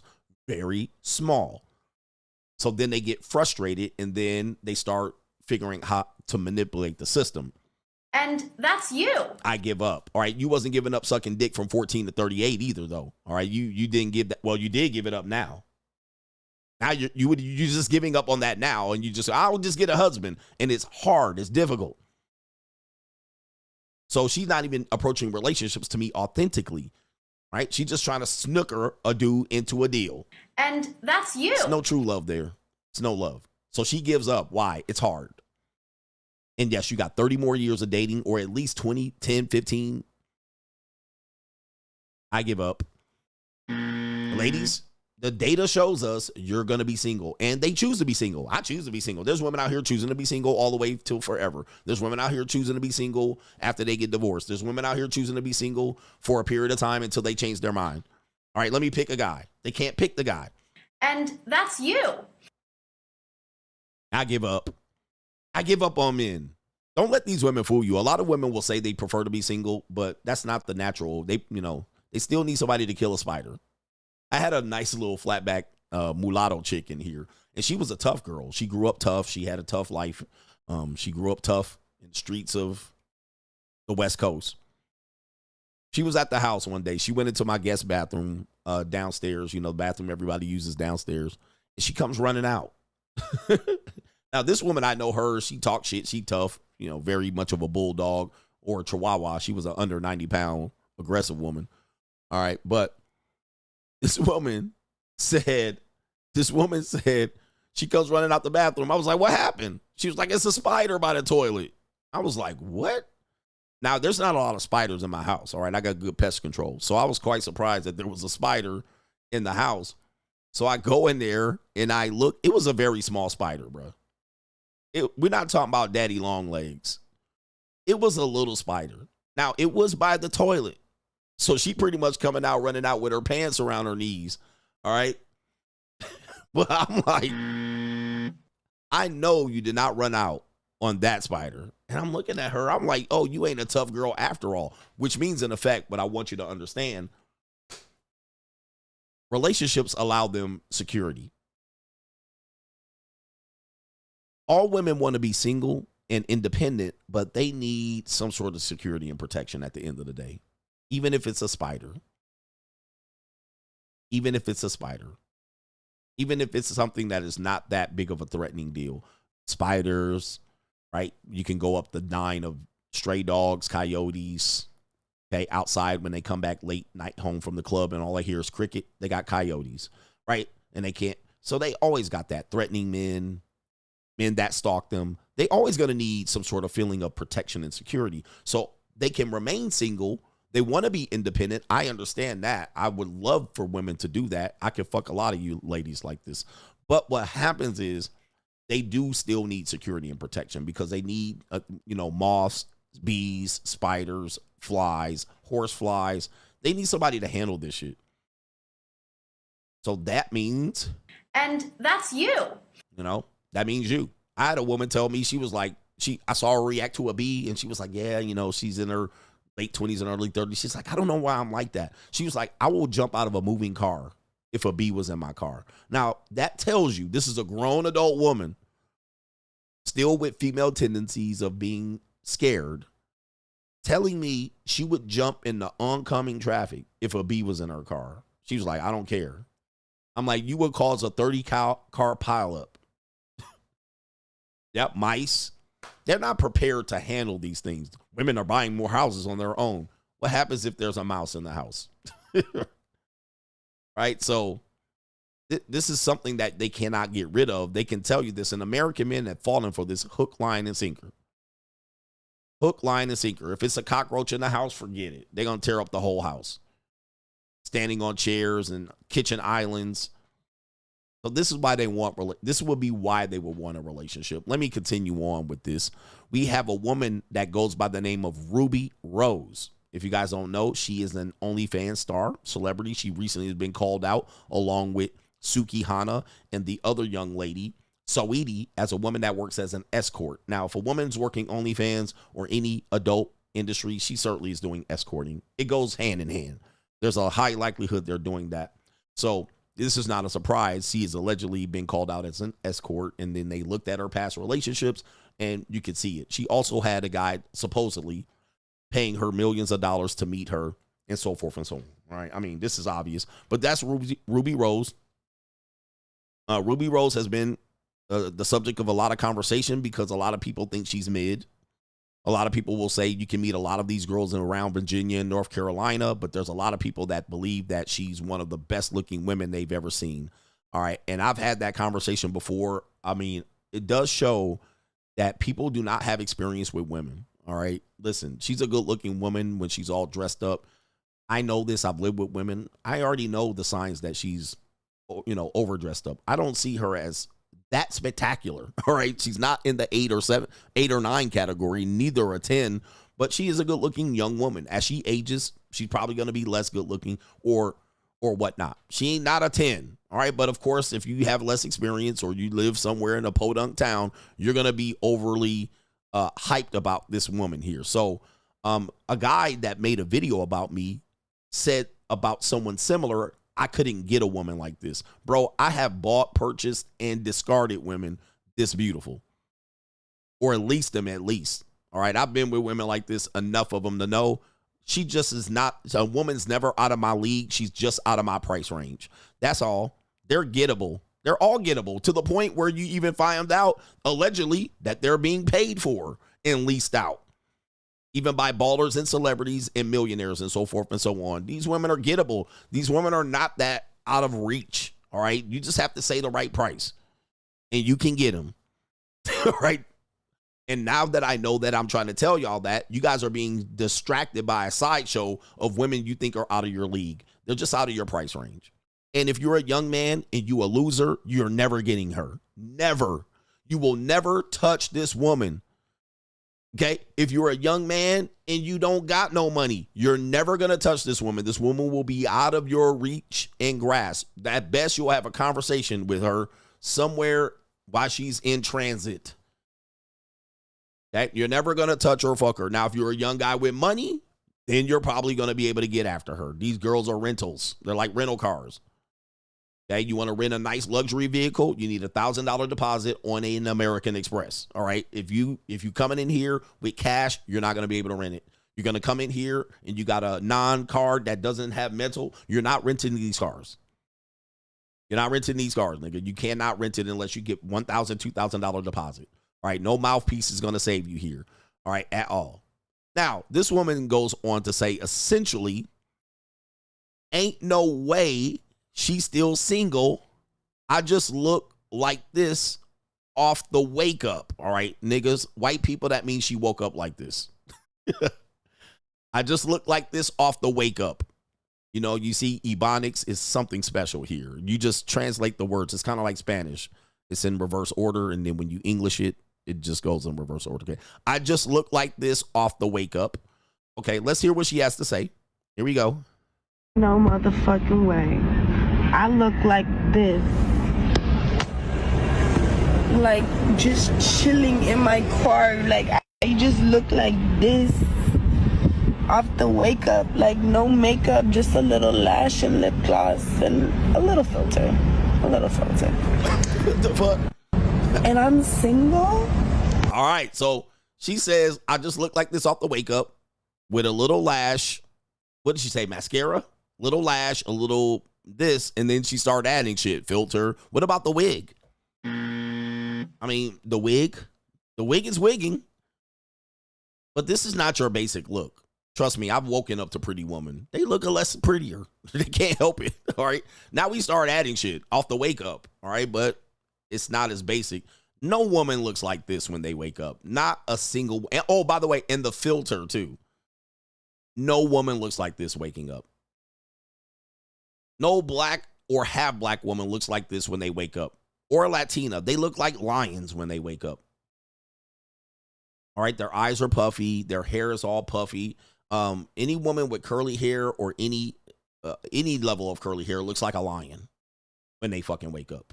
All right. They don't look like that.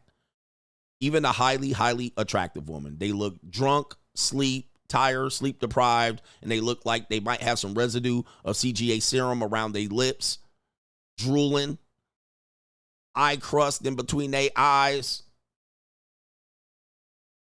And she says, why am I single? Because you look like this. Well, this is a tale as old as time. Just because you're attractive does not mean you can get married or be in relationships. All right. Especially when you've been monetized. Just because you're attractive. And you can just go across the board. I don't care where you are. Look at the women that men marry. Okay. They marry average Becky's, plain Jane, cosplaying, video gaming, black girls, fat white women, fat Mexican and Latina women. Most people marry average, even men in relationships. If let's say you're an 8 as a guy, you're going to marry a 6 or a 5. You're not marrying an 8 or a 9 woman. It's very rare. It's so rare that if you did, people will call you Barbie and Ken. There's not a lot of Barbie and Kens out here. There's not a lot of tall Morris chestnuts with hot fucking wives. Okay? You look anywhere. Go anywhere where there's married people. It's a slubby guy with a fat, chunky wife. All right? That's special. I mean, most people got a subpar, under the radar. Go to a swingers party with these old white people and Jewish people. All right? It's a frumpy, dumpy ass white woman with bangs and a dumpy ass chubby white dude with titties. All right. So just because a woman's highly attractive doesn't mean she's marriage material. I would call her wifey. All right. She's wifey. You would love to wife a woman like this and have her as a trophy wife.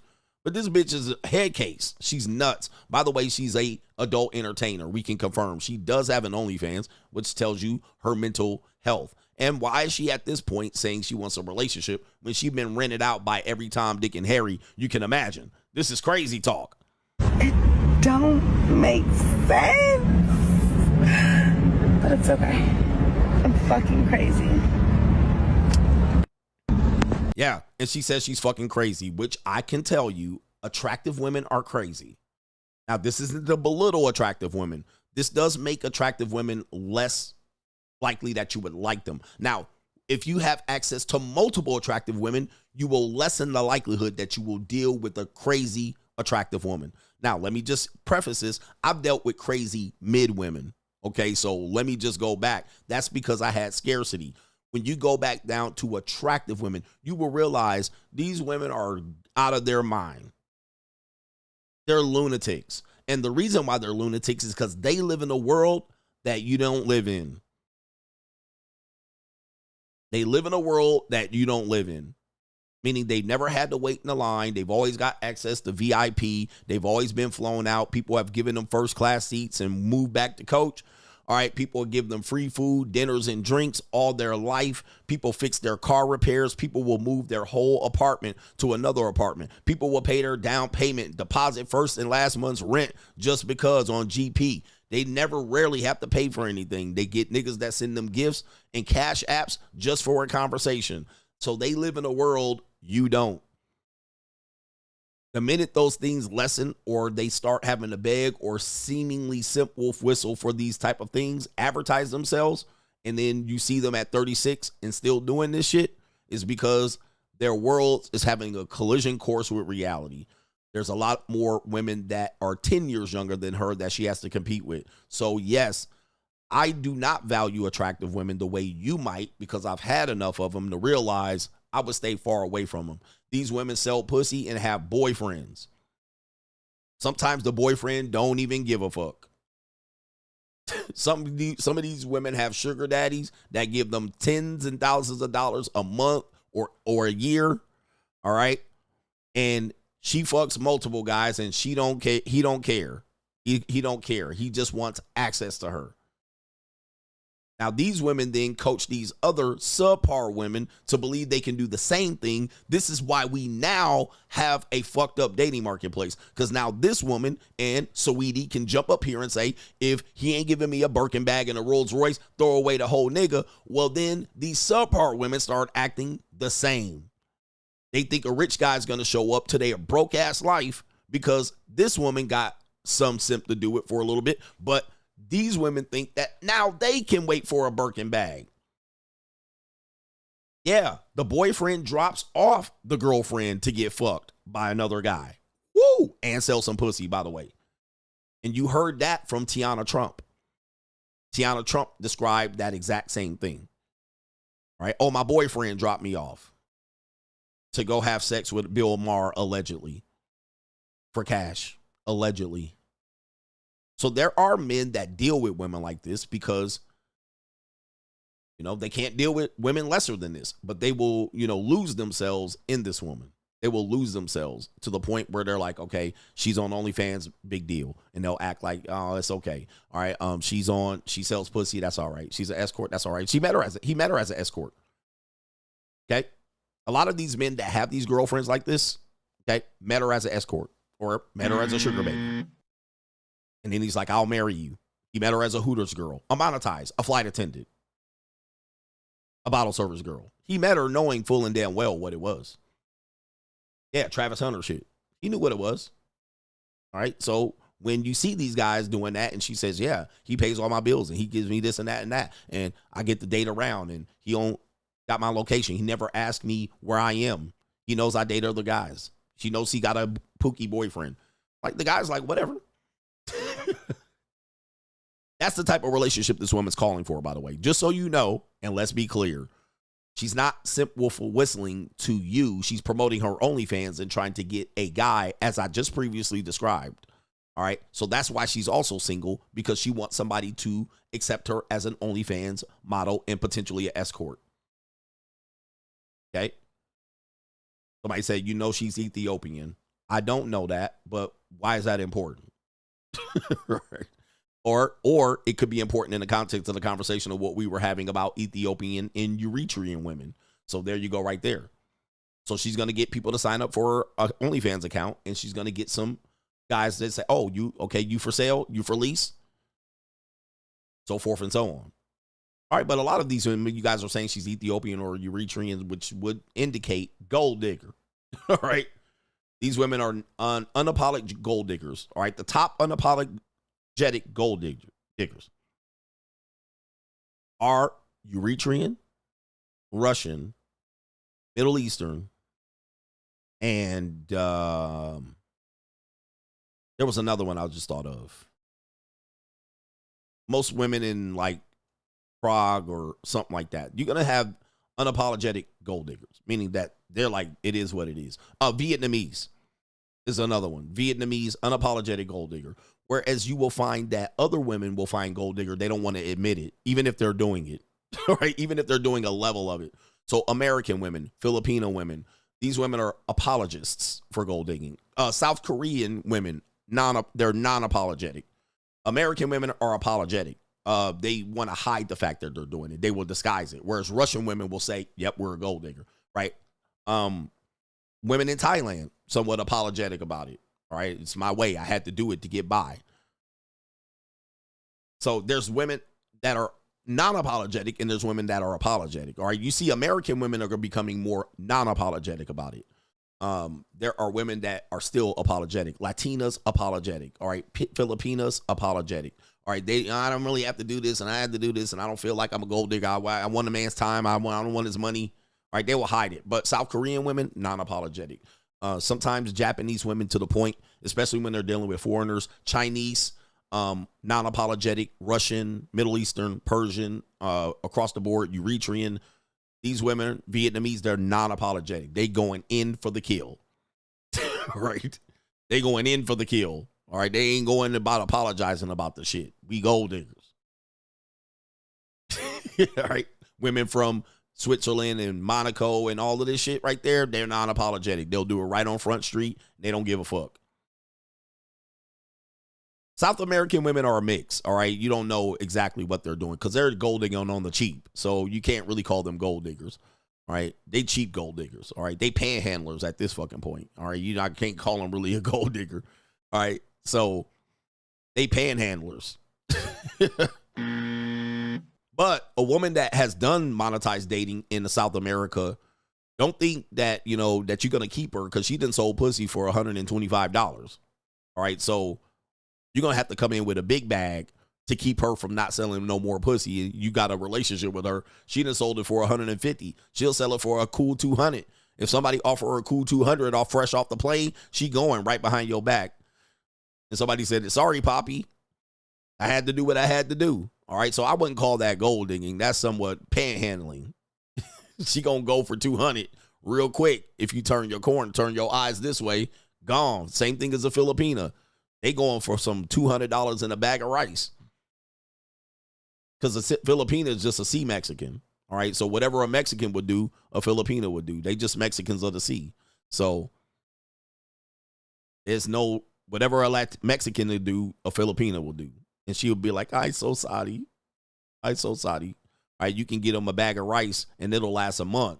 She'll turn up. All right, anyway, we still out here just showing up and showing out. Ruby Rose doesn't understand why she's still single. I don't know about that.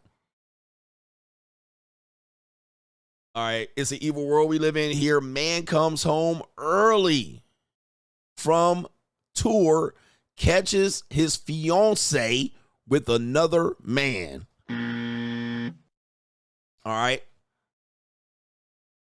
Okay. Catches the fiance with another man. Let's take a look at this. Rapper YBZ shares a wild story on the gram about returning home from tour. Says he came home early, knocked on the door, and a random man walked out of this house he bought with his fiance. He says he ended things on the spot and told her to move out, adding to the fans right here a message. Trust your gut. Don't ignore the signs. Move smart and not with your emotions. All right, so let's take a look at the video here. I don't know if we have audio. Nope, so we don't have audio. So we have music as an audio. There it is. He's got a Corvette, or it looks like a Corvette in the background. I don't understand why he's knocking on his own door. All right, so this does give me a little bit of, really? Why you knocking on your own door? Don't you have a key to the door? You don't have access. So here comes a wig wearing hooligan, hat hair hooligan. Shout out to Tommy Sotomayor. And there's the woman there. I believe maybe possibly it's a house he bought for the fiance. It says that right there. And there he is standing there, and there's the girlfriend coming out. You know this is bad, but she probably trying to explain to him now that you came home early. And yeah, you came home early, and there is another niggy. All right, so I don't understand why he's knocking on the door of a property that he bought or owned, but we'll go with it. And by the way, if you ever roll up on my property, you're going to be recorded just like this. All right, so, okay, she's not letting them in. All right, don't come in there. Here we go right here. All right, don't come in. He's, okay, stop. Oh, uh-oh. Oh, no. Oh, not a dreadnought, niggy. All right, so I'm surprised I ain't half naked with top. Uh-oh, damn, look at this. The dread. Oh, no. This is bad news right here, man. So I know you ain't standing in front of a door that I own. All right? I know you are not standing. Somebody going to have to get shot. You not walking out of a door that I own and then having a standoff with me. Bro, this is my property. It's on like Donkey Kong, man. This is a threat against my... Yeah. Pop, pop, cop, cop, cop. Skitty, keep, pop, pop. and a boom. All right, look at there. Look at the woman here standing off and you blocking access, and he got cough syrup right here. I told you about you niggas. All right, cough syrup on his pants. I mean, the nigga community is low. You don't realize this. I mean, I know a lot of y'all niggas think what y'all doing is normal. You guys are the equivalent of street rats. The way you operate, and I'm saying this with all kindness and love and truth, you niggas operate like street rats. You are like lowlifes in comparison to how the regular world works. You got cough syrup on your pants. Nigga. That's crazy work right there. Nigga shit, nigga shit, nigga shit, nigga shit. Crazy work. Not even, bruh. Not even the 90s, nigga. Nigga shit, nigga shit, nigga shit, nigga shit, nigga shit, nigga shit. This is the culture, coach. The culture is absolute filthy garbage. Let me describe what the culture is right here. This is your culture in one sound effect. This is not culture. This is street rat, hood rat brothers. And niggas from city to city live like this. You guys are some fucking lowlifes, bro. Anyway, let's get back to it, man. This is not good culture. By the way, in the 90s, I saw niggas wearing Department of Correction uniforms on purpose, nigga. Oh, my God. I said, I'm not even that fucking dumb. All right, I like NWA, but I have to draw the line. I'm not going to wear a Department of Corrections uniform and walk down the street. Niggas ain't shit, bro. Your culture is garbage. All right, anyway. Here we go.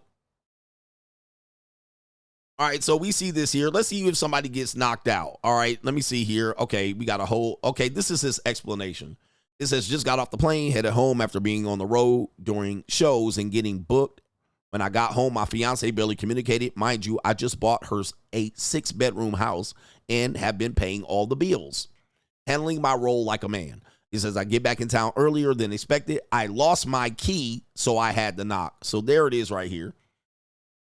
Okay. There's the explanation. He lost his key. And I can understand that. You've been on a tour bus, airplanes, you know, you got luggage. Okay. And it says right here, a random, oh, by the way, this proves why paying the bills does not give you loyalty, which a lot of guys have tried to say, just because you have money and pay the bills doesn't mean she's going to be more loyal. It doesn't mean that. Who said that?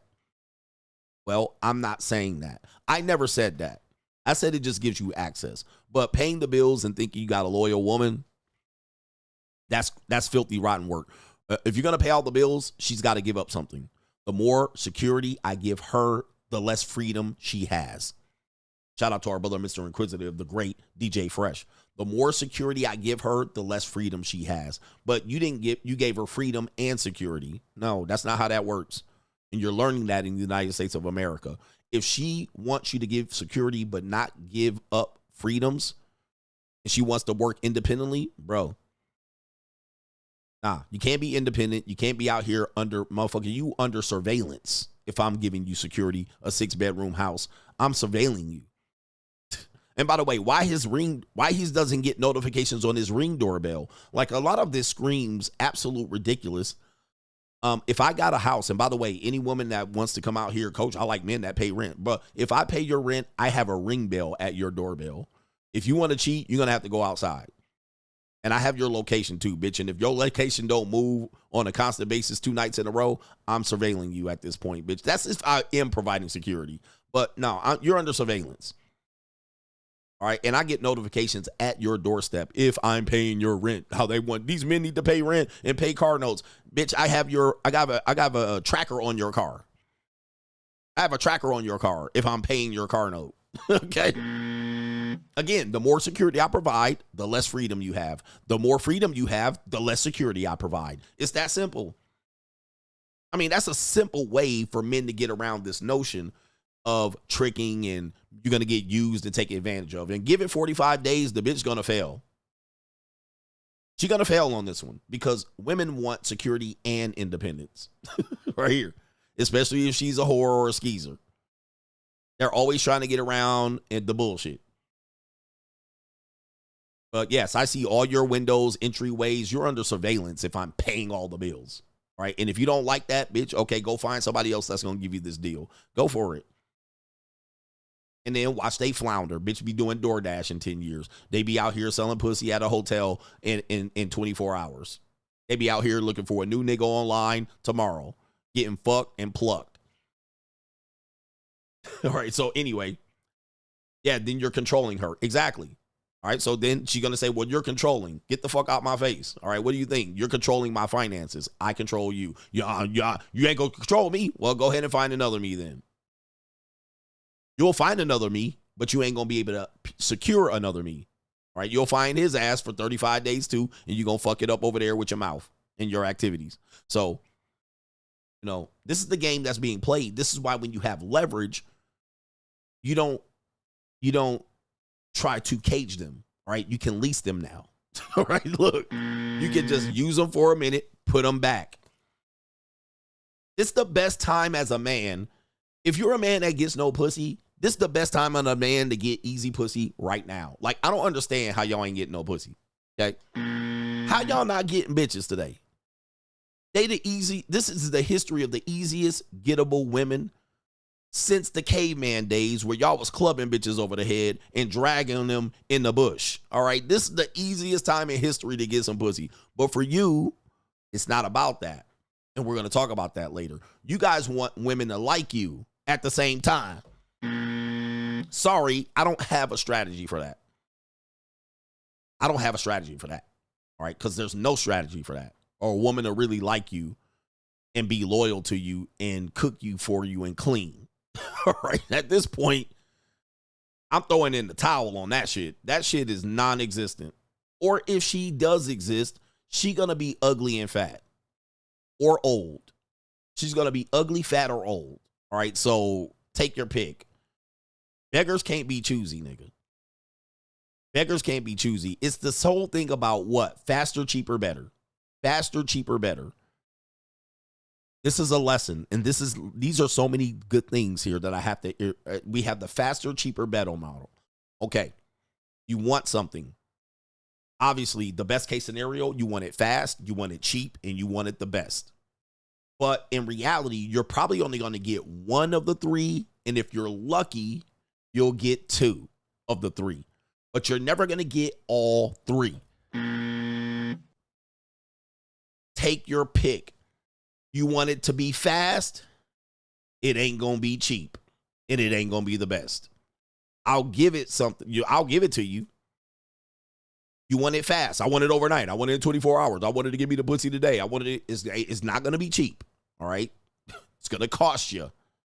She'll deliver it to your door. You just going to have to pay up, maybe a deposit. You want it to be the best punani. You ain't going to get it fast. You want the best product, you're not going to get it fast because you got to save up. I want it to be cheap and good. Sorry. For men, they want a woman that loves them, a woman that takes care of them, and to be beautiful and have good pussy. Take your pick. And you want her to be cheap. I don't want to have to pay for it. Young men, I want you to listen to me. You're going to waste decades trying to secure this. And every now and then you'll get it. You'll get a taste. It's similar to the rat will get the cheese every now and then off the trap. The rat will get the cheese every now and then and not have that motherfucking trap snap his ass. Every now and then you'll get you a woman that will have some good pussy, that will cook and clean and clip your toenails, and it'll be cheap or free, and she will love how you dick her down every time. You'll get a taste at this, all right? You'll get a little bit of taste, but this is non-existent primarily, but men fantasize about this being a reality. Yeah. He says a blind squirrel can find a nut sometimes. Exactly. I've had women like this, but they were crazy. Crazy also came with this shit. So realize that. And they were a notch down or two on the beauty chart. I wanted to be beautiful, have good wet pussy. She wanted to give it to me. She liked the way I dick her down. She cook and clean immediately. Bruh, forget it. And I don't have to pay. Forget it. She don't exist, nigga. Okay? This is a non-existent woman, especially in America. Women don't exist. You're going to have to pay for that somehow. All right. Or you're going to have to get her a notch down, a 2 or 3 or 4, maybe 5 notches down on the fat, a fat woman. You're going to have to get a fat woman. And even then, she's going to have an attitude, a stank attitude. So this is where men are disillusioned with this. All right. So anyway, enough about that rapper. Who cares about him? We're almost at the end, getting closer to the main event. Oh, yes, we are. Yes, we do. All right, last one I need to report. Since this has gone public, I'm going to literally talk about it. Unfortunately, it is private family business. Dane Calloway, a guy that I do respect. He is what I consider a pro-black, although his pro-blackness has extended it to that we were the original Native Americans. So that is his pull, and that we were here before the transatlantic slave, and we already had, a foundation here. We're deserving of reparations that either went to the Native Americans or we've been somehow pushed out of the reparation conversation because we've been tricked and convinced that we're from the slave trade. So that's his real pull, but he's a very researched individual. He researches and he finds his own conclusions. I like his conversations. I love his channel. I cherry pick the things that I like that he talks about, and I love history, but sometimes I have to let some shit go. And that's what you have to do with me, guys. You don't have to like everything that I say, but I'm right about everything that I say. So whatever you're uncomfortable about, just take it or leave it. All right, just take it. Like, niggas will be like, I like what you say about this, but I hate what you say about politics. Who gives a fuck? I'm not perfect. I'm not going to be perfect in your eyes, except that you're not going to agree with everything. Just say, when I start talking about politics, if you don't like it, just say, hey, I don't like when he talks about that. I'm going to just go ahead and not listen to it and let him get back on track. Eventually I will, and you'll go back to agreeing with me. With him, that's the same thing. I just say, hey, man, I take it or leave it. I like his history. I like his ancestry shit. I like going back, and I like tracing back, genealogy and geography. I love it, all right? But sometimes us getting Indian reparations, I draw the line, Okay? Take it or leave it, man. It's okay. You could agree with 70% of the things, and I'm still great. All right. You still would have to put me in a GOAT category if you agree with 70% of the shit I say. And you will. You cannot sit here and listen to me and agree with nothing. There's no possible way. Even 50% will put me in the GOAT category. Now, going back to our brother Dane Calloway, go back to his YouTube channel. Great channel if you want to hear interesting information. He unfortunately has to make this announcement. And the announcement is a sad announcement. He calls himself a member of the Niji tribe, so that's his thing there. And he says, I'm usually a private person, but I'm making this post announcement to you all because this is a major event that happened in my life, and I am permanently moving on from it. This is normally what we see when married people get divorced. Now they want to spill the goddamn beans. It's not a matter of if, it's a matter of when. Any man that tells me or debates with me and argue with me about marriage, it is always the same. The marriage was good. Y'all hid the shit. You try to keep the shit in private. But when it then explodes or implodes in your hand, now you want to talk. Okay? Now niggas want to talk. Now you want to say how bad it was and how long it was bad for. This is my point. And it says, for the past 10 months, I've been separated and am soon to be divorced.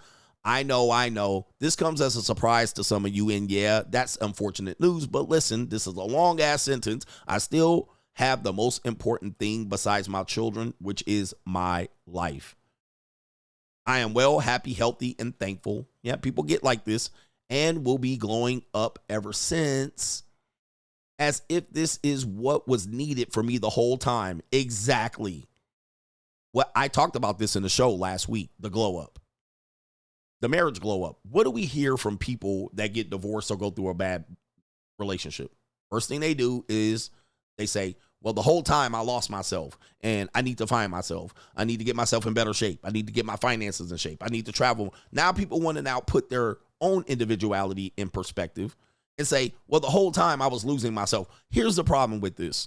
Not pointing out his situation independently. What I'm saying is, why do people promote relationships and marriage if you're going to fucking lose yourself and then have to glow up at the end and find yourself and then tell me how lost you were in the relationship? Well, I lost myself in the relationship.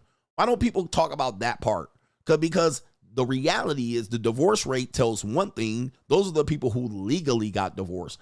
You still have people who are in lost relationships today. They're in marriages and relationships, well, 50% and 35% and 20% of this. There are people that still exist that are going to be divorced in 5 years. They are lost.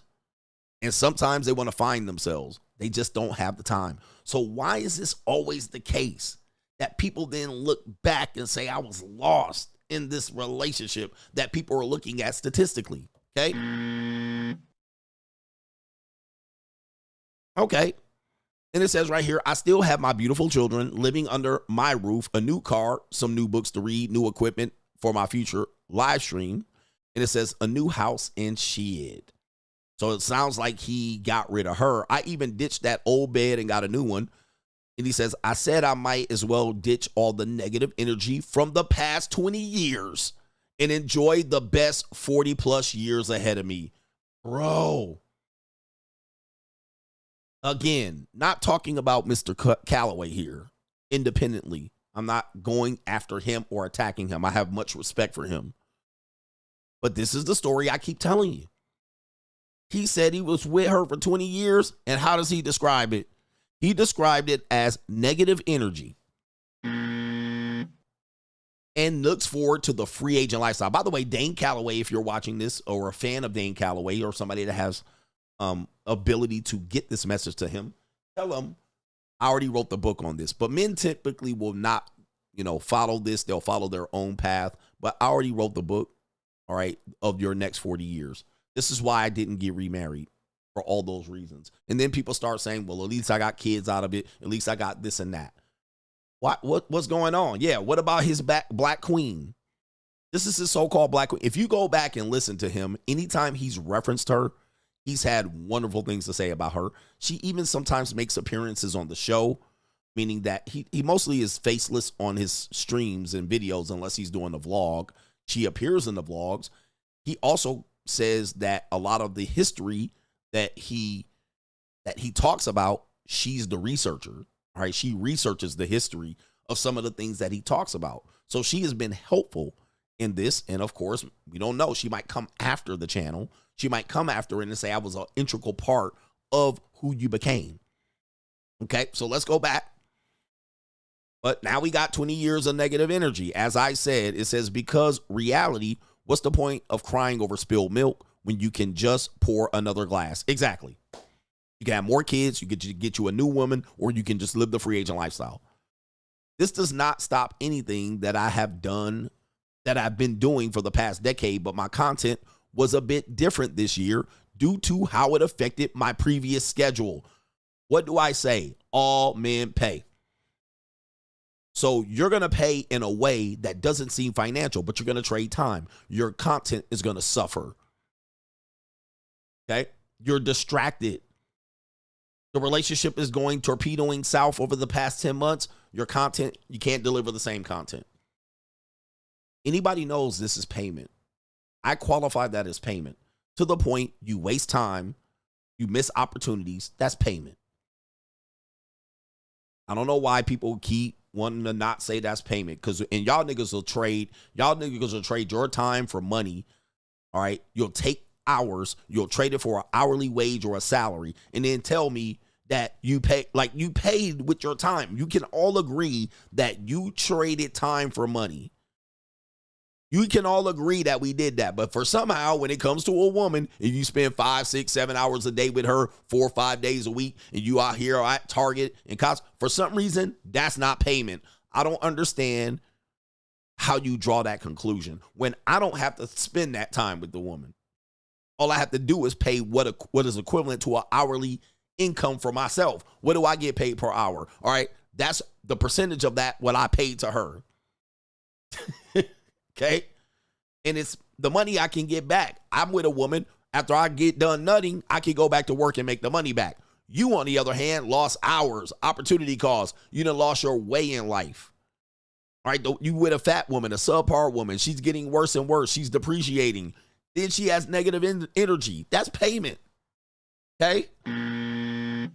That is payment.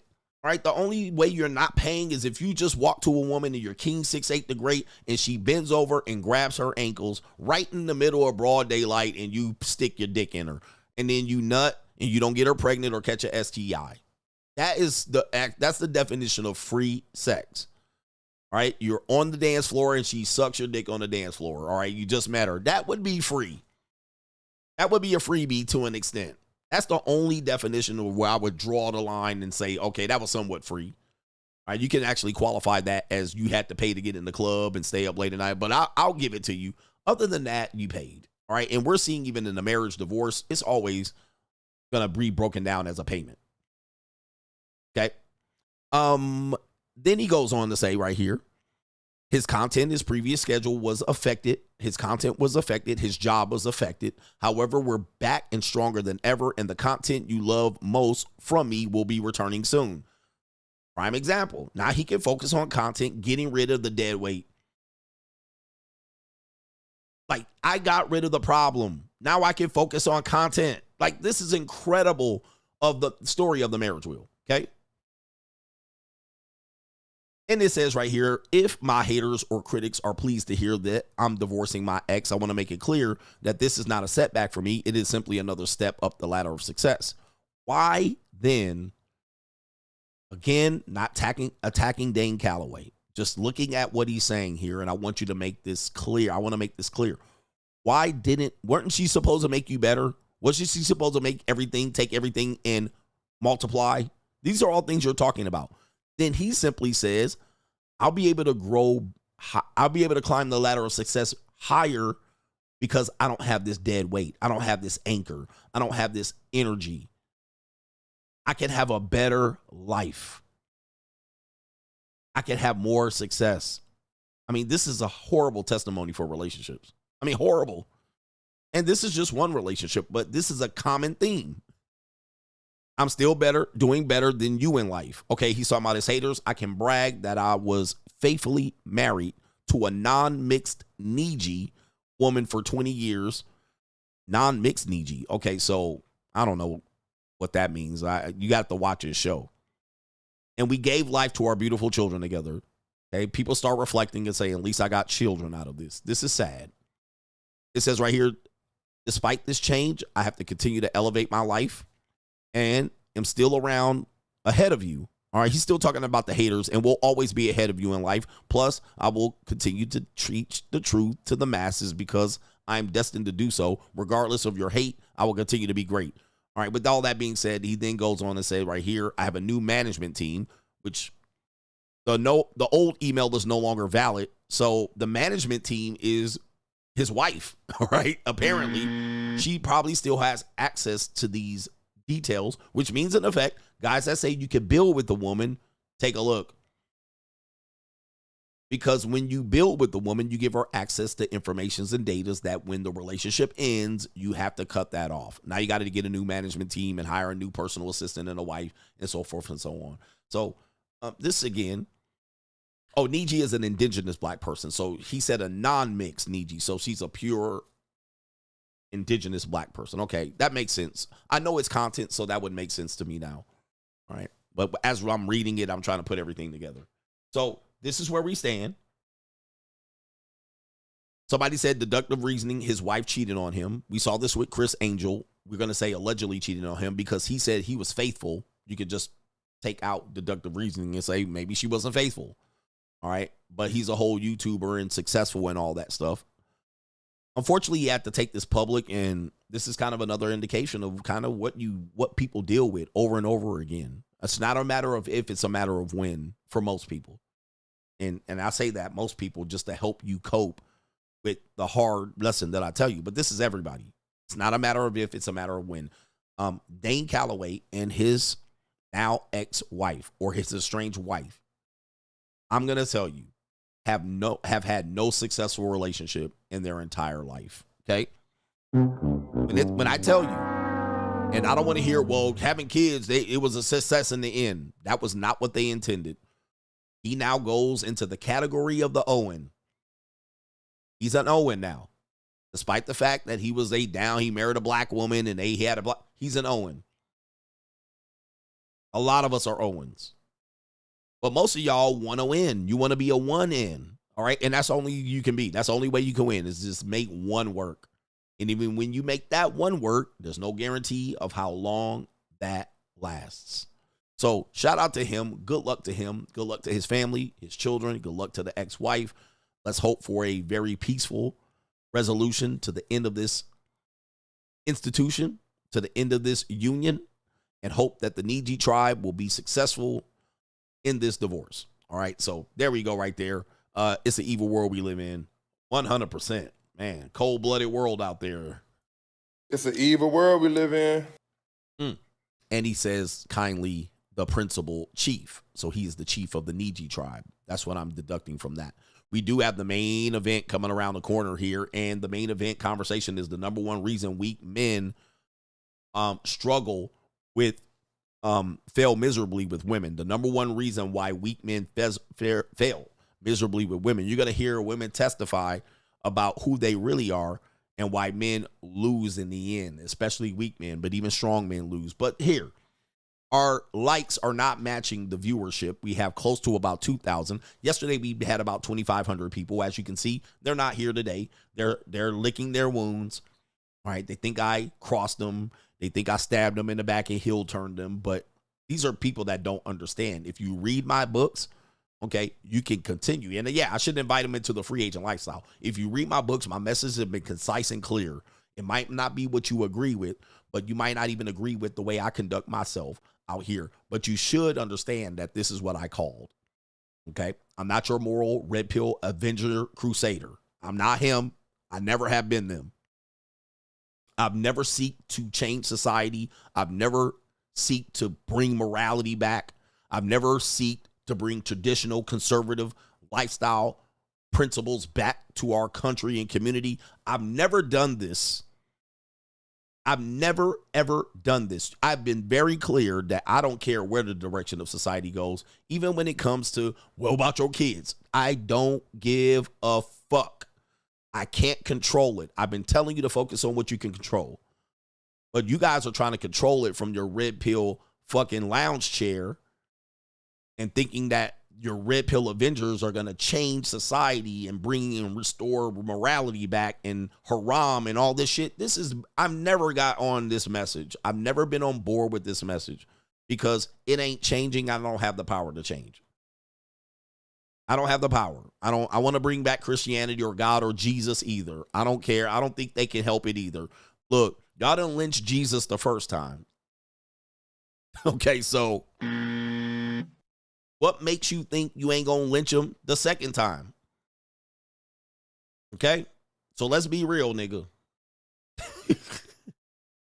Well, the Bible said you ain't gonna be lynched the second time. All right, look, I know you niggas. Y'all done lynched several wannabe Jesuses already. So maybe that was the real Jesus y'all lynched again. All right, and their followers is like, he done lynched Jesus again. I don't. Y'all didn't even like Jesus when he was here the first time. So I don't even know what y'all talking about. If Jesus walked around here, y'all wouldn't even know who Jesus was because he gonna look like a crazy Middle Eastern. All right. He ain't gonna look black. No, he ain't black. He's a Middle Eastern nigga. I mean, it's pretty clear. Well, I know y'all was the first Middle Easterns too, but y'all gonna lynch him too. All right. I mean, he had Middle Eastern nigga tendencies. Right? Jesus literally had Middle Eastern nigga tendencies. Going crazy and ham. All right. Flipping over tables and shit. All right, completely going crazy, haraming niggas. I mean, come on, bro. I mean, he was a complete Middle Eastern crazy ass nigga. Yes, I said he was a crazy ass nigga, but yeah, I can say that. He ain't my God. He ain't my son. Okay. He ain't my Holy Ghost. All right. So he said they don't like Jesus now. Facts. Y'all read right from his red ass text and be out here defying Jesus Saturday night, Monday, Tuesday, Wednesday, Thursday. Y'all only want to be with Jesus on Sunday. All right, so it is what it is. It is what it is. All right. Y'all will see Jesus here and say, fuck what you got to say. If he was here and he had a YouTube channel, if Jesus had a YouTube channel, y'all niggas would be in the comment section, man, fuck you, nigga. All right. Who do you think you is? The son of God? As a matter of fact, this nigga right here, false prophets. All right. Y'all be in here just going in on Jesus. Y'all will be trolling Jesus in the comment section.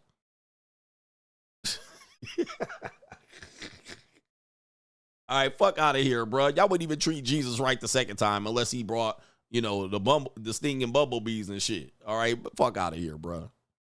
I ain't got no time for this shit. Y'all be hating on this nigga. All right, man. Fuck this nigga Jesus, man. Who he think he is? I mean, they said who he was. He was the God, the Spirit, the Bible, the Holy Ghost, and all that shit. The son. Yep, they be calling him Dusty. Look at Jesus is a brokey. He poor. Look at poor ass nigga walking around with sandals and shit. Clean your feet. He got dirty toenails and shit. And he always hanging out with that Mary woman and shit. Mary, I bet you he fucking Mary Magdalene. Jesus is gonna be at the strip joint chilling with a woman named Mary. See that nigga be out there simping. Y'all gonna call Jesus a simp. And you gonna call him a son husband because he was raised by a single mama. Jesus a son husband raised by a single mama. Ass niggas. Yep, he need to cut his hair, old nasty smelling. Jesus stank, bro. His RP. All right, let me stop. All right, anyway. Oh my goodness. You gonna think y'all wouldn't even let Jesus on the airplane. Y'all think will walk on the plane? You gonna be like, we getting off the plane. Soon as he walk on the plane, out of there. This nigga ain't about to bomb my plane. This nigga look like the bombing plane ass nigga. All right, look at him, bruh. Look at him. Put some clothes on, fam. You walking with that big ass garb on. Don't let this nigga on the plane.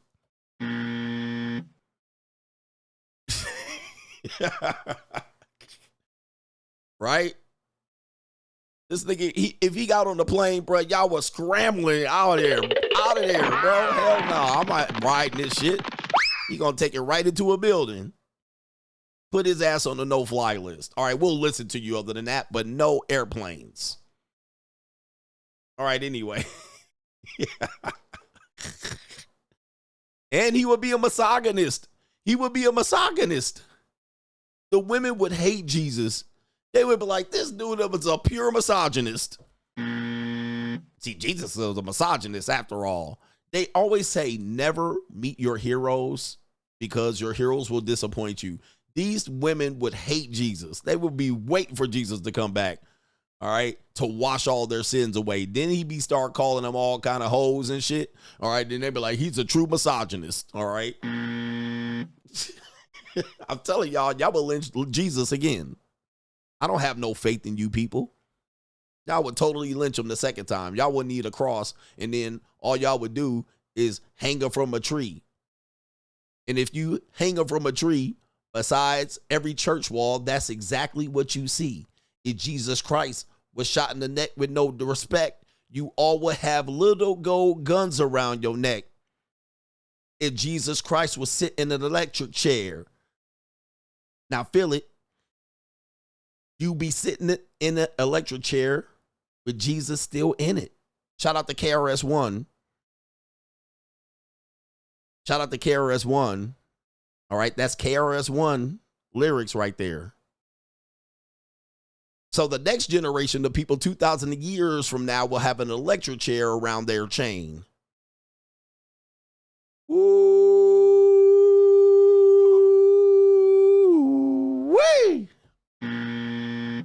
I know how to piss some people off. I know how, he said they'll record it too. Facts. I know how to piss some people off. Oh, man. Anyway, some of your belief systems are something else. We do have some supporters to acknowledge, as I done pissed off a whole bunch of Christians now. All right. They're like, this guy right here needs to be stopped. All right. They leaving the stream. They're like, how extreme can this nigga get? All right. Aren't you scared? Aren't you scared? Aren't you scared God's going to strike you down? And I say, no. God strikes down innocent people all the time. The evil people tend to last. All right? Innocent people get struck down all the goddamn time. So I don't really worry about shit like that. I can't control it.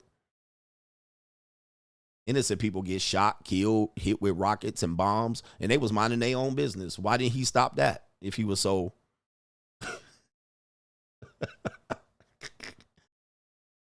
He ain't put an end to that shit. All right, they got blown the fuck up for no reason. So what do I fear? Maybe if I was innocent, I would get blown the fuck up. All right, so it seems that they don't distinguish who gets struck down and blown up at all. All right, anyway. Now, dude Muhammad.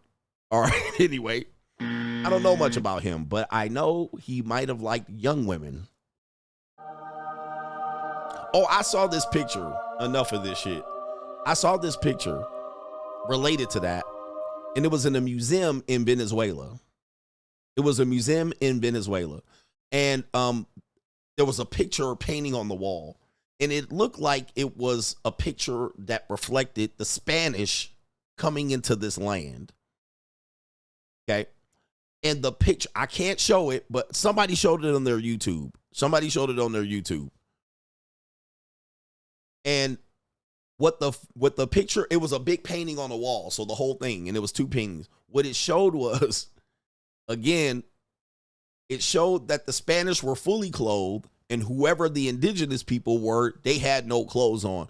But what they showed were the men in clothes taking the young women. That's what it showed.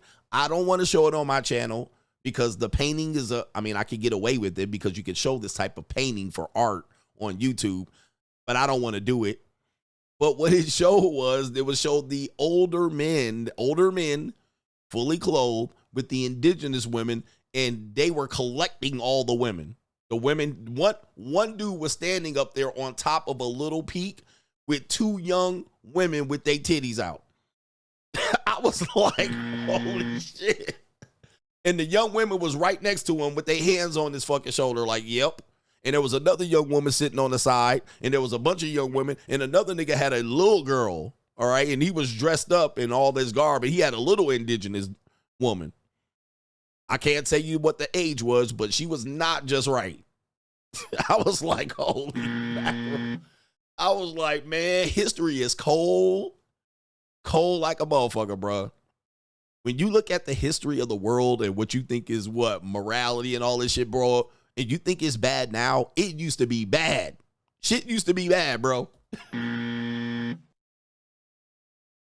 He said the winning music.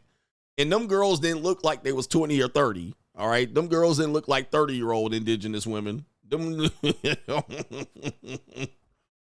right. I'm like, man, the world used to be evil. You guys don't realize, man. The world was barbaric up until 1970. And even it was barbaric just in the United States. United States left barbarianism about 1970. All right. We could say that pretty much historically it was barbaric as hell before that. You guys think it was barbaric in the whole days. United States left barbarianism, but the rest of the world was still barbaric. All right, the Middle East and all these areas were barbaric as fuck. All right, and then when you add the wars between these factions, all right, we're talking about true barbarianism.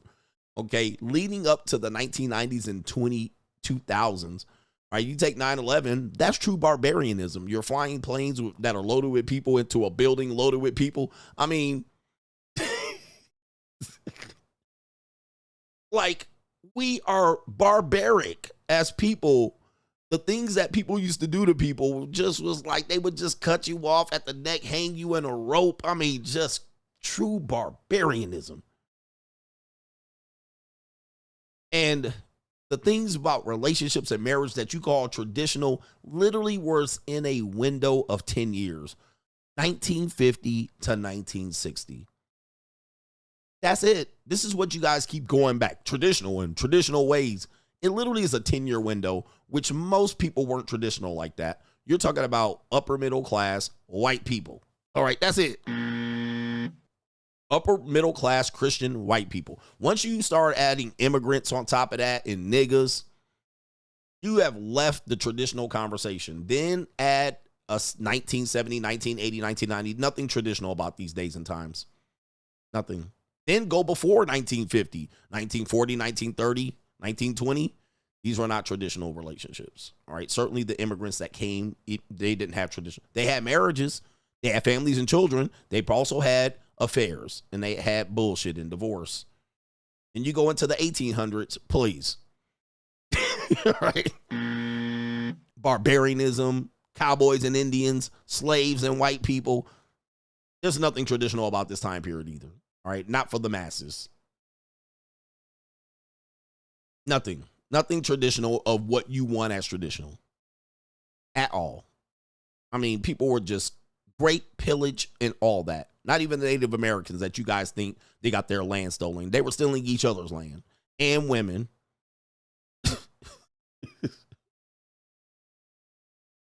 And women. Yes, they were. They would go to another rival nation, pillage the area, ambush the area, and grape and pillage and gang grape the women. That's what they did, bro. That's history. They weren't sitting around smoking the pea pipe, living off the fan of the land and shit like this. That's what people did. Unfortunately, this is humanity.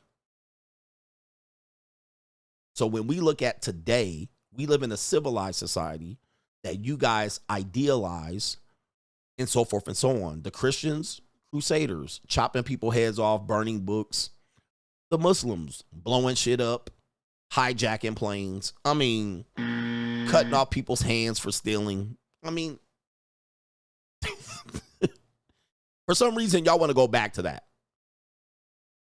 For some reason, you guys see a time that you want to go back to. When if you committed a crime, they didn't even have a trial. They just shot you or hung you right there on the spot. They had mobs, lynch mobs, not just lynching black people. They lynched a lot of people. Robberies, train robberies and shit like this. You guys got to understand when you guys are asking for these things, that time period comes back with it too.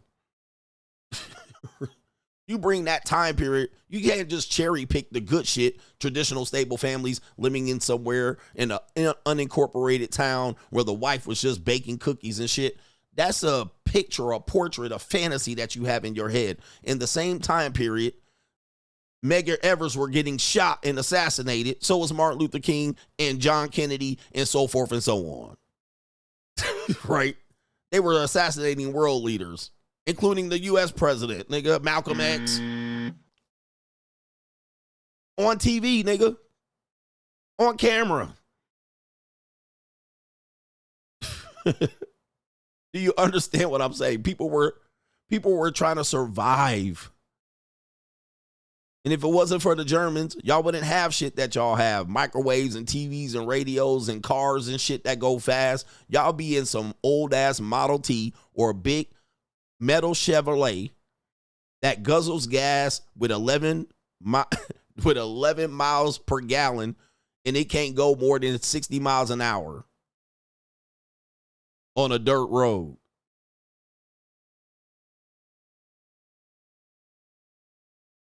So what are we talking about when you ask for this fantasy time period that is in a snapshot and a vacuum of stability and security, and the man worked at the plant inhaling carcinogens, shortening his life by the fucking work shift, working his fingers on the bone on an assembly line so you can get you a fat, chunky wife that loves you.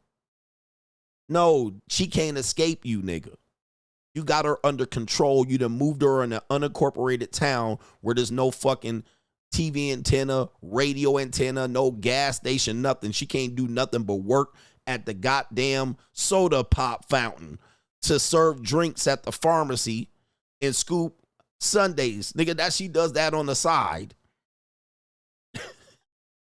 That's the best possible job she can get because y'all done moved her so far away from niggas that she out in the middle of the country with rattlesnakes and scorpions and all kind of shit. She can't do nothing but sit out there with no education. All right? She ain't got no opportunity. She just a hostage nigga. At best, she was working on the switchboard if you lived in the city. All right, plugging in plugs and taking calls. At best, she was getting sexually harassed as a secretary, but she couldn't say nothing because, well, she needs to keep her job and the boss gets to fuck on her at lunch. I'll just look at this and say, what are y'all talking about when you talk about traditional? This traditional TradCon conversation is literally disgusting to me at this point. And I've never advocated for it. I think two-parent households are idealistic to raise kids, but you guys are advocating for television shows and movies that you've seen, not the reality that these people lived. The reality where these people lived, bro. They were surviving. They weren't going, we live in the best time ever. The best time in America, bar none, ever was the 1980s. Bar none, I don't want to hear shit. The 1980s was heaven. All right. Everything else was hell. Okay. Acting like the woman didn't talk back and all this crazy shit. Like, this is a fantasy, bro. You guys are living fantasy. It wasn't I Love Lucy and Leave It to Beaver. All right. The shit was chaotic and hectic.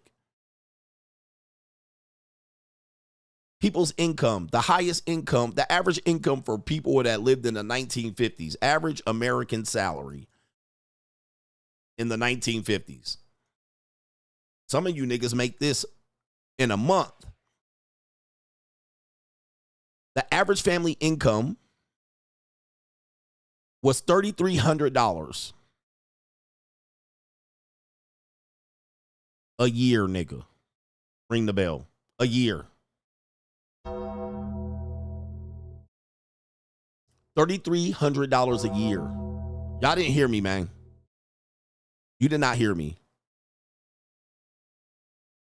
You didn't hear me, bro. The average family income was $3,300 in the 1950s. Most families earned between $2,000 and $5,000 annually. The median home value was $7,000. $7,000 for the entire house. Okay, average family income 33. This is yearly, y'all. You guys earn this in a month and you think you're poor. They just had massive purchasing power, right? The purchasing power 1 for 1 was greater. All right. House is $7,000. I make $5,000. Power for power. Right. I saved 2 years. But they also didn't have mortgages the way we have them and creative loans. They actually had to prove that they were able to purchase the house and be stable. So they can't just go up there and put 20% down. They had a whole different mortgage system. Okay. So times have changed. You guys want to bring the 50s back? Okay. You want to bring back $3,000 a year, nigga? I guarantee you don't want to do that. But that's called cherry picking if you say you do. Well, I do. I want to bring back the modern salary with the, nah. And let me just say this, the average income for a year, it was equivalent in today's dollars to $35,000 a year in today's dollars. In today's dollars. I'll pull this up because this is AI and they could be wrong, but there it is right there. That's averaging out to $3,500,000 in today's dollars. So you only making the equivalent of $35K, but you get to have a wife and some pussy to fuck on. All right. But you have to take some back talk. He says, dollar for dollar, I proved that it was better. Yeah. Okay. Go back and look at a 1950s house. See, again, look at a house in the 1950s. That's the house you want, nigga? Is that the house you want? I could go right now and show you. Let's buy a house right now. You can't look at any house built after 1957. You ain't living in that fucking house, bro, with 3 kids and 4 kids. You ain't gonna live in that house, bro. It's gonna be the equivalent of 1,500 square feet. Look at a house built before 1960. You ain't living in that shit. You would be like, what is this ramshackle shit? Right here. Look at this shit. What, I ain't even got enough space to put my man cave, nigga. I'm supposed to raise 2 and 3 kids in this shit. In one bed, one room, and that shit is a 6x8, a 5x5. One bathroom. Everybody pissing and shitting. You got to piss and shit, and one kid in the bathroom with a in the tub.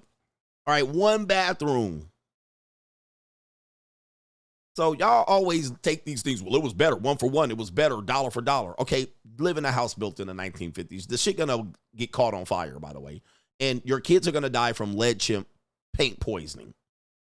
Your kids gonna grow up eating lead chips and turn into these Gen Z niggas today that we see. These slow, dumbass, dilapidated Gen Z niggas. All right, eating lead chip paint. All right, with popcorn ceilings and asbestos in your fucking house. Do y'all want it or y'all just cherry picking? Yep, no central heat, no air conditioning, nigga. None of these houses have air conditioning. Like, come on, bruh. But y'all want the internet, dollar for dollar purchasing power, a traditional fat chunky wife that look like Ethel Mertz. Y'all want the health conditions and the health system to be advanced, but y'all want them. You just want access to a wife and afford a house. Y'all don't want to take the other shit that comes with that shit, that have people out here slow and dumb so you can get you a fat wife and a house. That's what it is. Y'all ain't got no internet. You got to give up all that shit. You got to give up all that shit to go back to that tradition. Are you going to be willing to do it? The answer is no. Today, we have the best shit going. I know I said the 1980s. We got the best life going right now. We got the best life going. Yep, a septic tank to where that septic tank back up and your yard is full of dookie in the back. You just wake up one day, you go outside and your septic tank explodes and backs up, and now your grass is full of dookie. What happens then? Y'all go through a drought or any rainstorm. The sewer industry was not that good. Any rainstorm gonna result in a flood. Y'all niggas still had dams y'all depended on. That dam breaks and the whole goddamn city is flooded overnight. Like, bruh, what are y'all doing? Life expectancy, 55. Let me just say this. Just go back to this. I know people are leaving this. This is important. You guys don't realize that people that were 45 and 50, nigga, they was ready to die. They were old. It just wore the little short shit with the rollers. Niggas would come in with overalls, smoking a pipe, 8 packs of cigarette. When you were 40, you were over the hill. They was like, he's put him out the pasture. 40. That was in the 1980s. You were over the hill at 40. All right, he's put him out the pasture. He's done. No more pussy for him. There's no more motherfucking Cialis and Viagra. None of that shit lasts. No, you ain't getting no young bitches unless your wife croaks. You're going to croak before her, you smoking cancer stick ass nigga. Like you were cooked at 50 and 60. 60, cooked. Walking around with a cane after serving in the Korean and the Vietnam War. People were cooked at 60. Cooked. Right? And if they retire, they'll be dead within 2 years. And your mother lives with you, with your wife. Yes, your mother, who's your father's dead as a doorknob. All right, but the mother's 60 and 70 hanging on for dear life. Okay? She lives in your motherfucking house with your wife. And if your punk ass daughter didn't get her life together, she lives there too. Okay? All in 1,500 square feet. 1,500 square feet.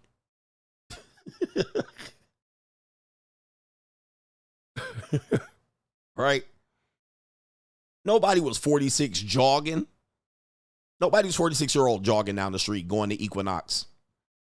Taking testosterone, bitches taking kickboxing classes and shit and doing squats.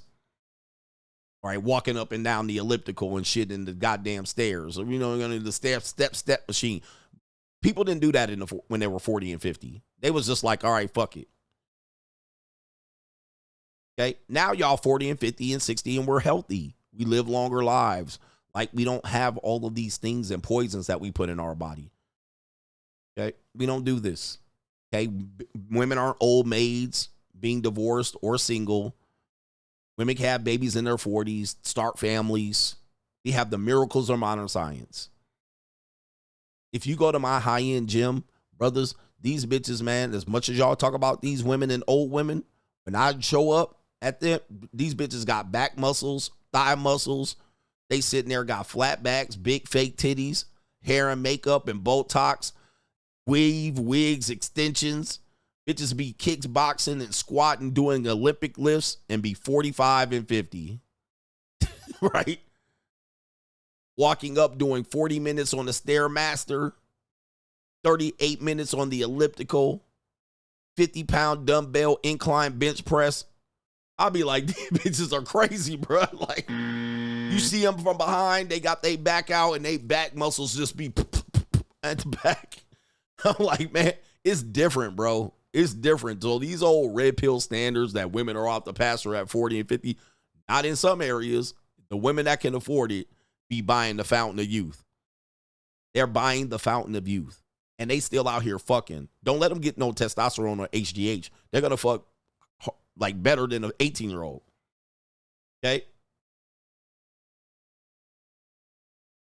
There's the real world and there's the fantasy world. These women don't want to just sit at home at 40 and 50 taking pills. They'll take pills and be out here fucking and doing weightlifting classes and shit. Dude, there's women in their 40s starting OnlyFans. Trust me, I met one recently. She was like, I'm thinking of starting one. 40s. And she looks good. Like, she has a body for it because it's very, I would say, outrageous. Like, she's very, like, curvy. She's very curvy around everything. So, yeah, she would probably do very well. Like, I wouldn't be the one to burst her bubble. She would probably do very well, bro. Because she got the body built for it. So I can't be like, well, you're 40 and life's over for you and you will not make money. She got a body for it. And yes, I beat, yes. Just so you know, I beat. So I'm not bragging though, but yeah, she's very voluptuous. And when she's out and I see her out, people be paying attention to her all the time. So yeah, you just live in a different world. So what men are idealizing is a snapshot of a portrait of a time where you had control over the women. You had control over your daughter and what she did. You had control over your wife and what she did. You had control over the women in your neighborhood. Okay, so that time has ended, though. We don't have that anymore. And dare I say, we're never going to get it unless your doomsday scenario exists where you're like, well, if a war broke out, okay, yeah, nigga, if a war broke out, we all be dead. Now, they would have to scramble and scrape for shit. The women are going to survive. The men are going to die. Okay? That's what's going to happen. That's exactly what's going to happen. All right? You'll be dead. You'll have a bullet in your forehead, nigga, and you'll be in a hidden grave full of skulls and bones. That's what the fuck's going to happen to you if doomsday scenario hits. If the world was destabilized, you'll get fucking shot. That's what happens. Somebody will march in and roll in tanks and drones and y'all get blown to fucking smithereens. All right, that fast. And the bitches will still be here fucking whatever exists left.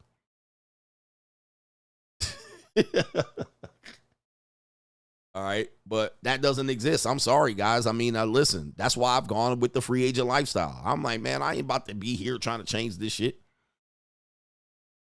Shout out to our brother Joshua Moon says, my foreign boss just tried on a do-rag. He's a do-rag nigga. Eric Scott Sermon, shout out to you. Shout out to our brother Francis. He says, great content. Happy 50th, coach. Thank you, man. Zach the God adds 3 or 4 chats. Let me come back to that. We got 8 hustle every day. I knew it, coach. Wears do-rags off the camera like a nig. Not really. Shout out to Jones G. Don't forget the black aliens. The aliens were black first.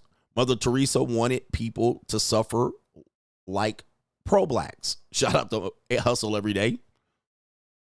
Joel says, dumb hoe answered the door. She broke in. That was the woman that was at the DoorDash. Zach the God used a midget's peace leave for a fee. Seattle or over there in Aurora had a 3K fishing day, so I fixed several binds last night and this morning, by the way. The midget was Cambodian and Vietnamese. First 304 said she had 2 job interviews and a regular job to show up to today. That's the reality of the world we live in today for women. Okay? The reality of the world is that women live on a spectrum. I've actually introduced that into this space. People have, women live on a spectrum. So first of all, a woman that you call a prostitute has a regular job. She's a regular girl. She's not some, villainous, creepy, crawling on her belly, desperate woman. Sometimes they're trafficked. Sometimes they are that. But in today's monetized dating marketplace, she going to work at 7, 8, or 9 after you beat. Like a regular job right next to you, nigga. Calling stuff and taking calls and holding meetings. This is our world today. It's not just some woman in a brothel sitting there down on her luck. That's in Costa Rica. Right? That's the world has changed. And so we now live in that marketplace. I'm sorry. Shout out to our brother Giant. And shout out to Zach the God with the midget. You nasty nigga. All right. Yo, you nasty. All right. Oh, that's nasty. All right. They be doing job interviews. They be in between jobs. They be on unemployment. They be on WIC and have a job. And working as a monetized girl. They work as... I mean, this is the world we live in. I haven't exposed this. I actually told you it would happen more prevalently. But we live in that world today.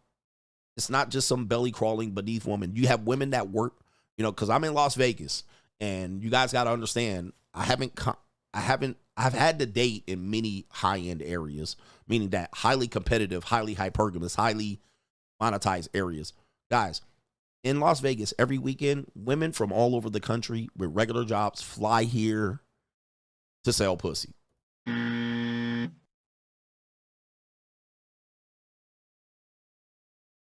That's what's happening.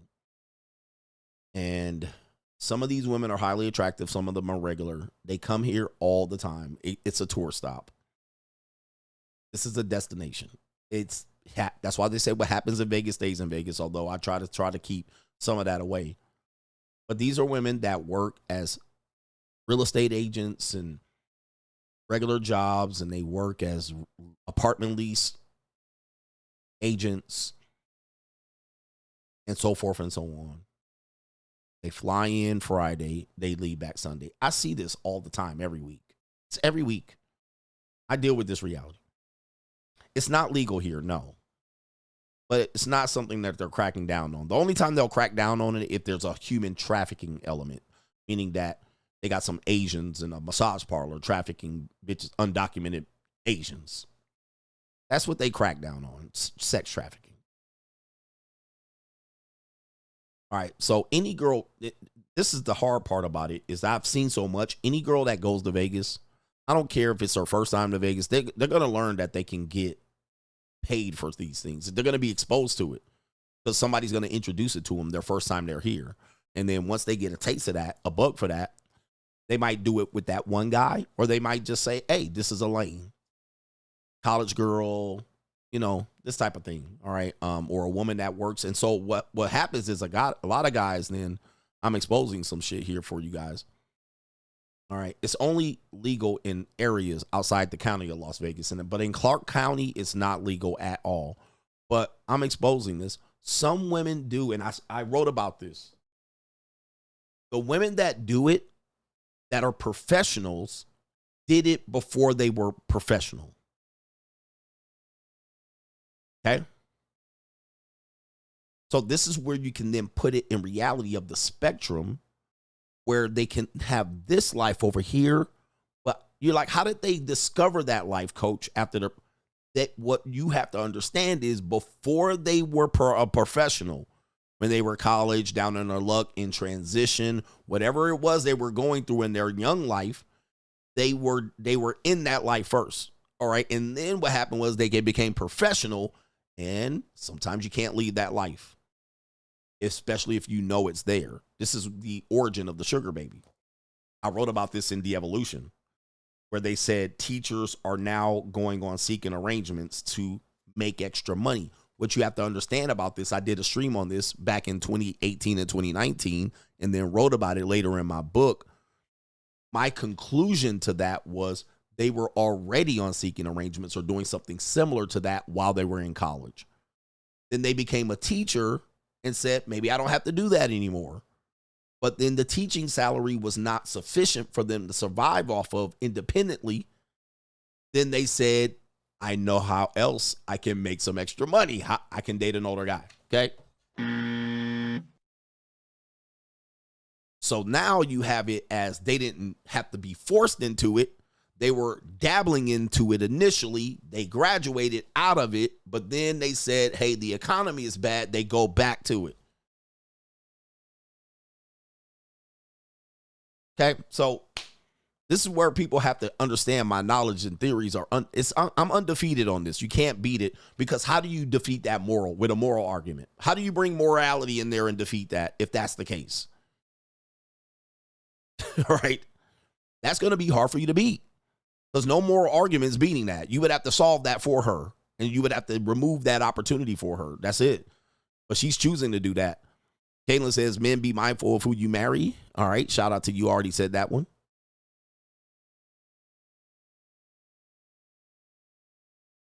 So you might say, well, if she gets a job and we can help them out economically, well, if she's already been introduced to it in a fast lifestyle and money, how do you get her off of that? Because she can make $500 in 15 minutes. All right. But her paycheck from her teaching job bi-weekly is $2,500. And this woman did 6 and 7 hours. She did lesson plans and shit like this. And she dealt with 30 students per class and graded papers, stayed up all night prepping lesson plans and cutting out cows so she can put on the board. You know what she did for that $2,500 for 2 weeks? She did a lot of hours, dealt with a lot of germs and snot and pissy ass kids. When then she went to Vegas and she sat down in the Aria Lobby Bar Hotel, okay, and sold pussy to 3 tricks and made $1,500 in an evening or a whole weekend. And she got the drinking party and get taken out to dinner. Okay. You add that up, you do that 2 weekends in a particular month, or by whatever it is, you get out of fucking debt real quick. Okay. Or you can afford to buy makeup and high heels and all kind of shit. All right. They can't get away from that. They're going to do the math. Okay. Remember, there was a clip of the woman that said she works at the Golden Corral. All right. And she used to be a worker and she works at the Golden Corral. She was like, the fast money. She was like, I was able to make, now she works at Golden Corral. And she's like, holy moly. All right. You're like, this is crazy. That's going to be calling her. It's going to be calling her back. I'm like, I made money in a fast way. And unfortunately for young women, they get traumatized and early in life, if they get exposed to this, it's going to be harder for them to have a stable job. It's going to be harder for them to choose a career and a career only. Because they're going to see that life and go, man, at 19, I made money, $1,000 a day. Strip club, $10,000 weekends. She ain't never going to make that money working at Golden Corral, and Denny's, and Baskin and Robbins, even as a real estate agent, even as a leasing apartment lease officer. It ain't gonna be ever gonna be that way. Even if you marry her and you make $50K a year, it's gonna be calling her. Even if you are a millionaire, it was calling her. I showed you one example, but the guy was a millionaire surgeon. And she still could not get off them streets. Huh? In these streets. He was a millionaire. She lived in $1 million mansion. She still had her clients. Meaning that she was like, I can't turn down that money. That money is just too fast. It's easy. And what did that one woman say in the documentary? Once a hoe, always a hoe.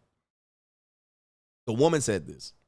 She said, once a hoe, always a hoe. It's always going to call her. It's always going to be an option. Where's the morality police at? Shout out to no government name. This is Grady. Give my former classmate the buzzer. This dude married a single mom of 4 last weekend. He's white and was in the streets previously, and his dad didn't even show up to the wedding. It says he's only 26 and makes 6 figures and a single mom of 4. Crazy. Crazy. All right. Some men throw their shit away, man. Some men like to throw their life away. Yeah, it was the Asian doctor guy, and she was a beauty contestant. Again, when I say dating is monetized, I don't mean prostitutes. Women are monetized. It's not that women's all sell vagina, but they're all monetized. Every woman is monetized in America, which means they all have a price.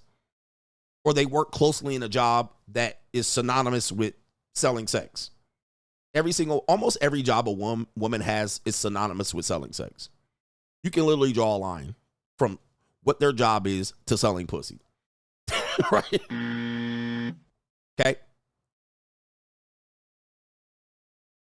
And I'll give you an example. Nurse. What do we know about nurses? They're 304s, have the reputation. We also know about nurses, role-playing nurse, doctor. You could draw a line and say that whole career field has something to do with sex or selling sex or doing sex or a sexual fantasy. Nurse. Flight attendant. Flight attendants that work first class. Flight attendant. How far? It's not that far. You can take 1 or 2 steps and be right back to either selling pussy or a sexual story. Right there, flight attendant. Executive legal secretary. Executive assistant. Whatever you want to call these people that work in corporate. Whatever they are in their little funky job title. Right across the street, sex. It's right there. Pharmaceutical sales rep. Dressing all sexy and provocative in pencil skirts. Going to doctor's offices and bringing lunch. Sex. Sell pussy. Okay. Then you go across the board. Bottle service. Waitress. Tip shirt. Pigtails. Flirting with the customer for the tip. That's literally monetized. Bottle service girl, sex, selling sex, legs, provocative, short skirt.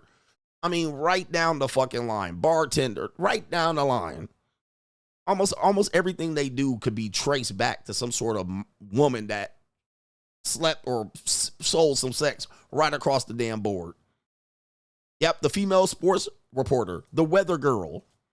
They're always young, sexualized woman. Okay. Right down the line, which means in effect, model, sex, sell sex. They're yacht girls, models, beauty pageant, sell sex. All right. There's beauty pageants that have been busted for sex trafficking organizations where the guy that runs the beauty pageant literally sells these women off the sex. Cheerleader, professional NFL dance team cheerleader.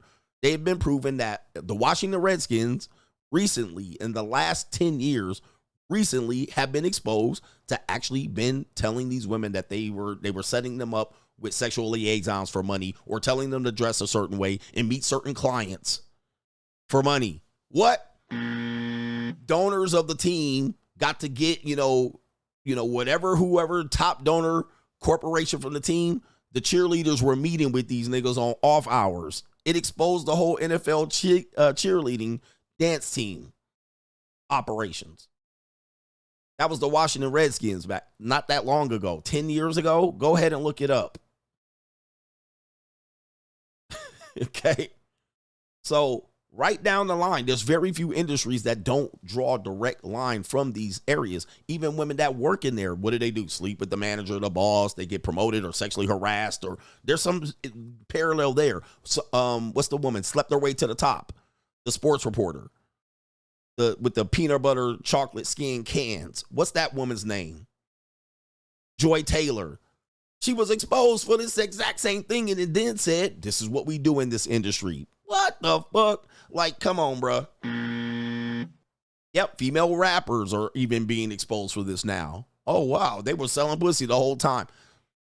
Come on, guys. So at this point, you would have to look at it and go, very few women fall outside of that category. They fall outside of that where there's no chance that that's not happening at all. Hostesses at restaurants, they're always young girls, barely can walk in their high heels, and they're getting what? Introduced into the monetizing their beauty, their youth. Guess who's hitting on them? Older men, married men from out of town.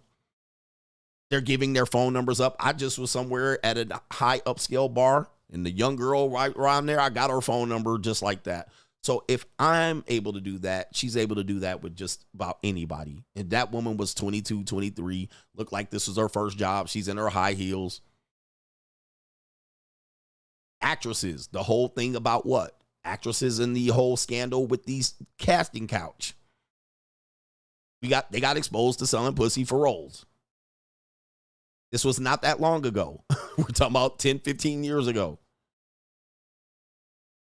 So how many people here? There's not that many people that women's jobs that can fall outside of the potential of having that. Golf cart girls, women that work golf carts. What do?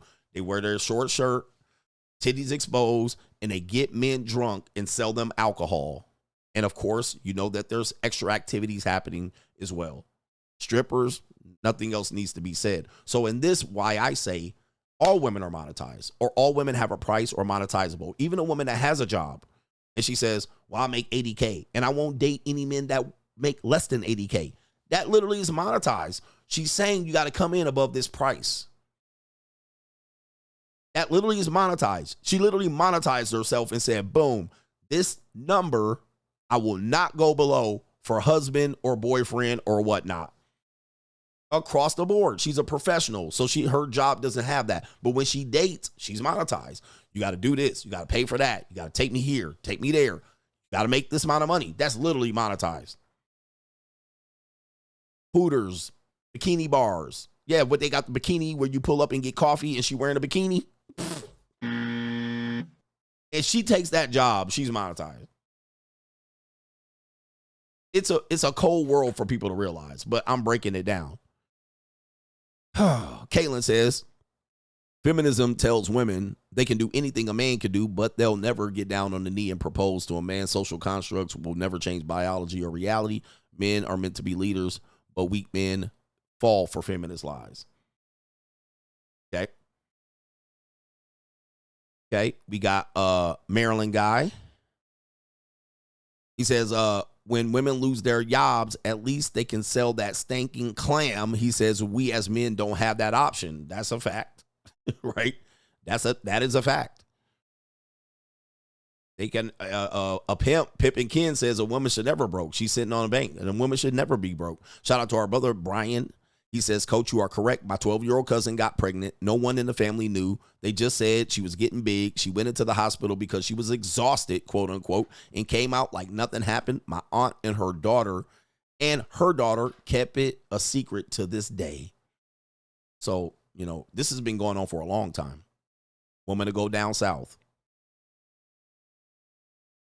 and come up and have a baby and then leave it down there.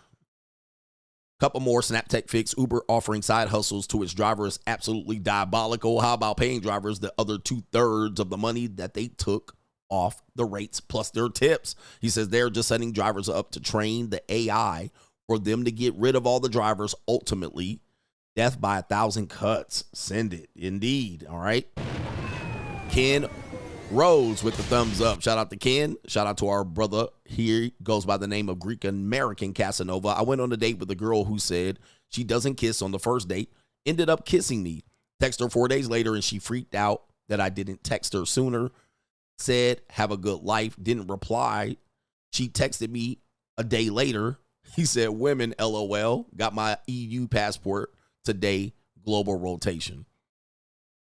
All right. So that's, yeah, man. That's in the normie dating marketplace. I can't date normies. All right. I can't deal with that shit. That's completely normie. I haven't been in the normie, like primary normie dating marketplace dating like that for like 5 or 6 years. All right. That's too much. That's too foreign for me.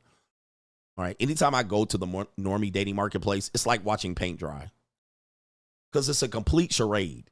It's a complete charade. You're like, what the fuck are we actually doing? All right. Let me get down to brass tacks. All right. Let me go find me a young girl. Here's a couple $100. I don't have time for this shit. who gonna text me and don't text back and why you didn't text back. I bet you're texting other girls. I don't kiss on the first date.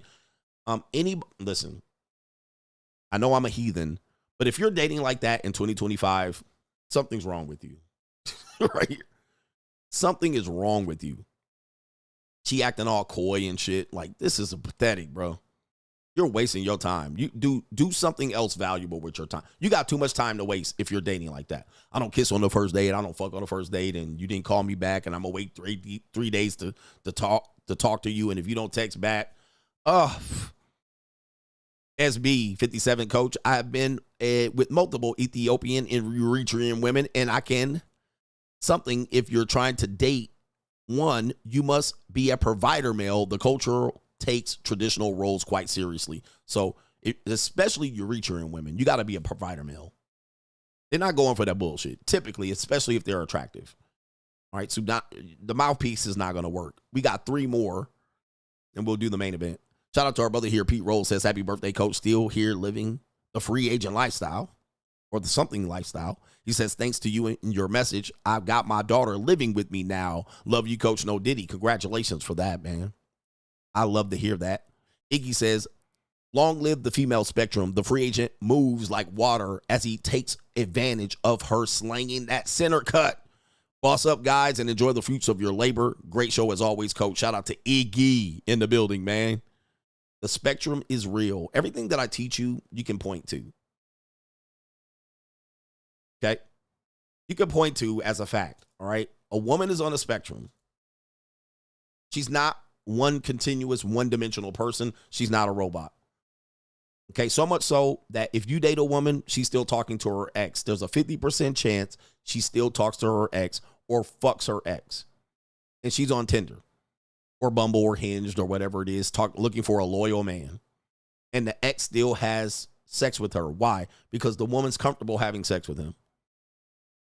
It's easy. They're comfortable naked in front of each other. He knows how to work her body. They're just not in a relationship anymore. Okay. Or she's comfortable to talk to, or he still supports her in some sort of way. They have children together or something like that. It's very rarely, I know some woman's telling me no. If you're young, yeah. Okay. If you're older, for sure. 30 and up. So they could not have a relationship. They could be divorced or separated, but they still fuck. Right? They still fuck. It's super duper easy. She'd just be like, just come over.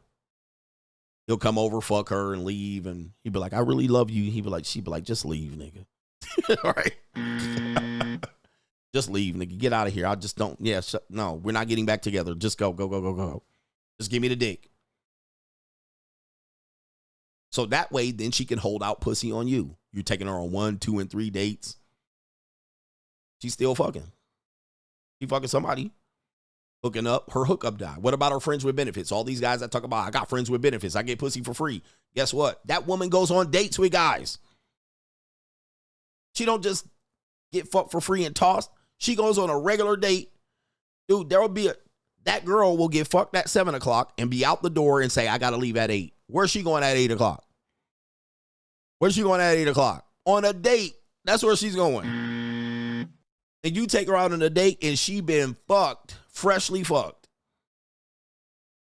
And the way you see it is when you go on the dark side, it becomes very apparent. It's undeniable because they'll get dressed in the fucking mirror and they'll bring their curling iron. They'll bring their motherfucker. They have a whole bag and they be in there fixing their hair and reapplying their lip glop. Get back in the Uber and go to the next nigga's house. It is really crazy when you see it on the dark side. When you're on the dark side, it's really apparent because they don't really hide it. It's what it is. And I had one nasty bitch said that she got nutted on by somebody who was to be remain nameless. And then she said the next guy, which was her boyfriend, was laying his head on her stomach and she never cleaned it off. And she said she was laughing about it. Now, she probably did that with another guy who's to be remain nameless, but that's how diabolical they are. She'd be like, and she told her friend about it, and eventually the story came back to me, and I was like, y'all some crazy sick bitches. Like the things that they have in their head, their fantasy, they sick. All right, let me see if my car is ready. They be doing some sick shit, bro.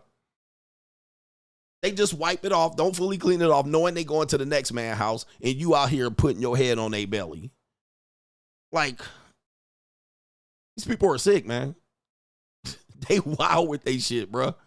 Letting you put your ear in another man's. Yo, shit like this would get women deleted in 1950 and prior. 1950, like women would disappear off shit like this. If niggas found out women were doing shit like this is the difference between new men. Back in the day, dudes would be like, okay, you're dead. like that's the difference. In League I Trust, happy birthday, coach. The free agent lifestyle is the only way, especially if you boss up. There's no coming back. Better boss up, nigga. All right, we'll do the main event without a commercial, man. Let's go. Diabolical. And this was a sweet, innocent girl, man, that told me that. I was like, bruh, I'm gone.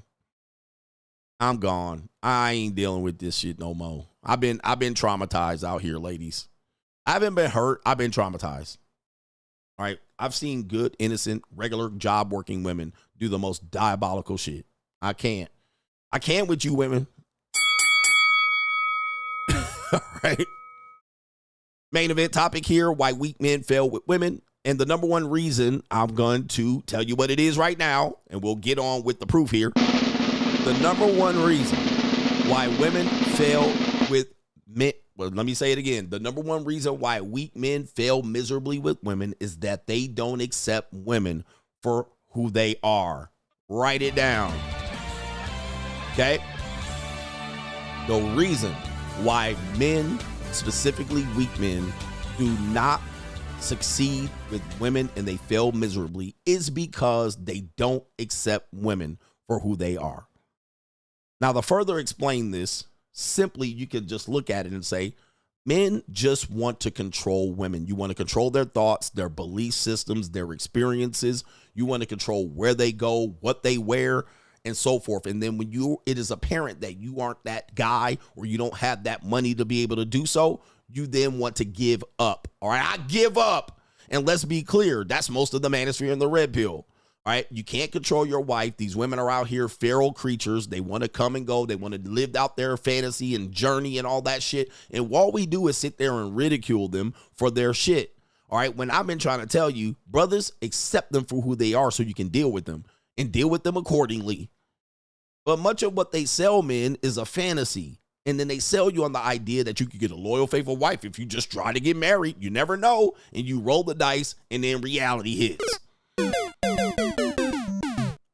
You don't accept them for who they are. This is why I accept the dark side. This is why I accept women for who they are. This is why I say, baby, I'll never trust you because I know what you're capable of. I know you more than you know yourself. All right. I know you more than you know yourself. How do I know this? Because you're going to go through several iterations of who you are. You're going to grow and go on a journey and an era and all kind of crazy shit. And then you're going to go be a born again Christian. And then you're going to do all kind of shit and be back hoeing after you get back in the church. Like, I already know you're going to do this shit. I mean, almost all women are doing a version of this. Accept them for who they are. The men with less experience don't realize this. So they play the whole, well, I hope my wife doesn't do this. The hope strategy. I hope she doesn't do this. All right, not my girl. All right, and then you play the gamble. You roll the dice. All right, I believe this girl is different, but they're all the same. I mean, it's all going to be a version of something, and there's going to be a level to it. So sometimes it's going to be simple. Sometimes it's going to be very hardcore and complex. Okay. So you guys are making women something that you want to create them to be. Where in the past you can do that. 1950s, you can do that. You can do that with your daughter. Today, you can't really do that with your daughter, all right? Especially if you don't have a cooperative co-parent or spouse. You can't tell your daughter what to do and when to go and when to come home and all that shit, all right? Especially if you send her off to a college dorm, a college, forget about it, all right? By the time she come back, she's going to be liberalized and got tattoos and ran through and, you know, studied and had a couple of boyfriends here and there and a couple of jobs and bosses that she fucked, managers at her little job. I mean, she done got some experience with life that then you're going to come back and tell her that she got to follow your rules. I mean, it just doesn't exist anymore. Just doesn't exist anymore for most men. Some men might have this, but most people don't have that. Then you have your wife. Guys that are married ain't telling their wives what to do. All right, period. Okay. Guys that are married are not telling their wife what to do. I would say 80-90% of them don't have any control of what the fuck she does, where she spends her money. They're basically like, well, I'll just make more money for her to spend. Okay, so this is where we are. So weak men fail because then before you get in that situation, you think you can control for this. The morality police, the trad cons, the people, the black Christians, the pro-blacks. All right, we need to help and control the black women. How's that worked out? These women are absolutely not controllable. Okay, especially the black women. You're not controlling them. You can forget it.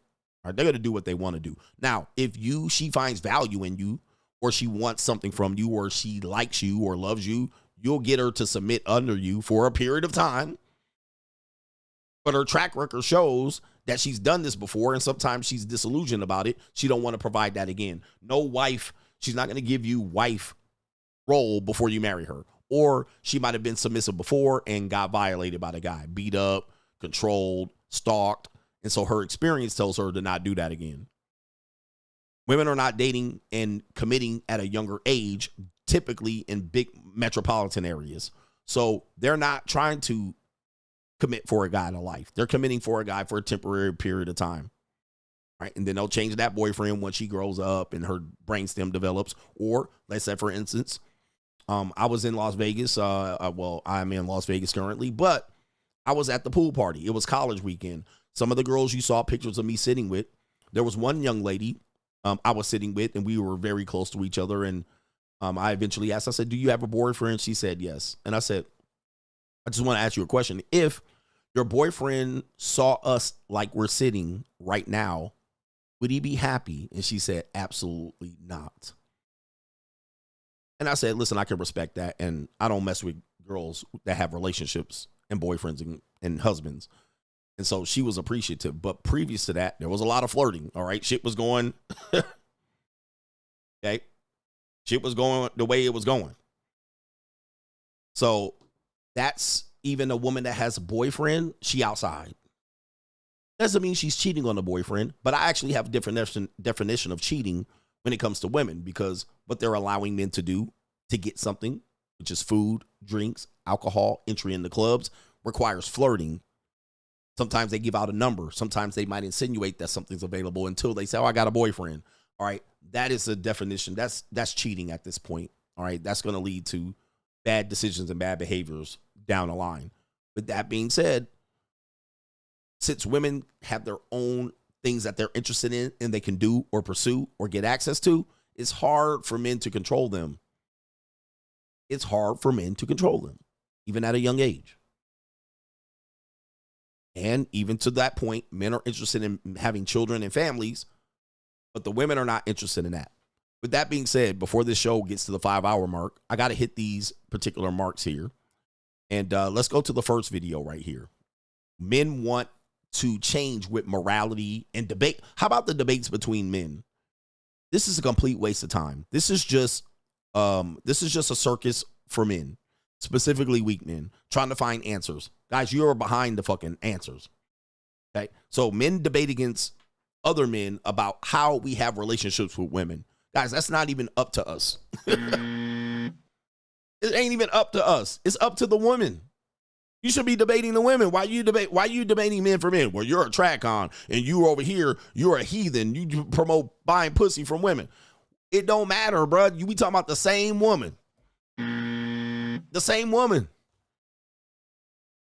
It could be literally the same goddamn women that we're talking about. There could be one woman we're talking about. We're both debating around this woman previous 20 years. Like this is pathetic in this space of men. Men have become completely pathetic because we think we can control this. We can't. We can't control their mind. They're feral. Let these wild horses run free, bruh. Right here. And it says U.S. fertility rates hit a record low in 2024, CDC report. Everybody knows this. Now this woman's going to suggest that this was planned by the women. This is kind of cope, but I want you to listen to her mindset. This is a woman you can't control. Let's continue.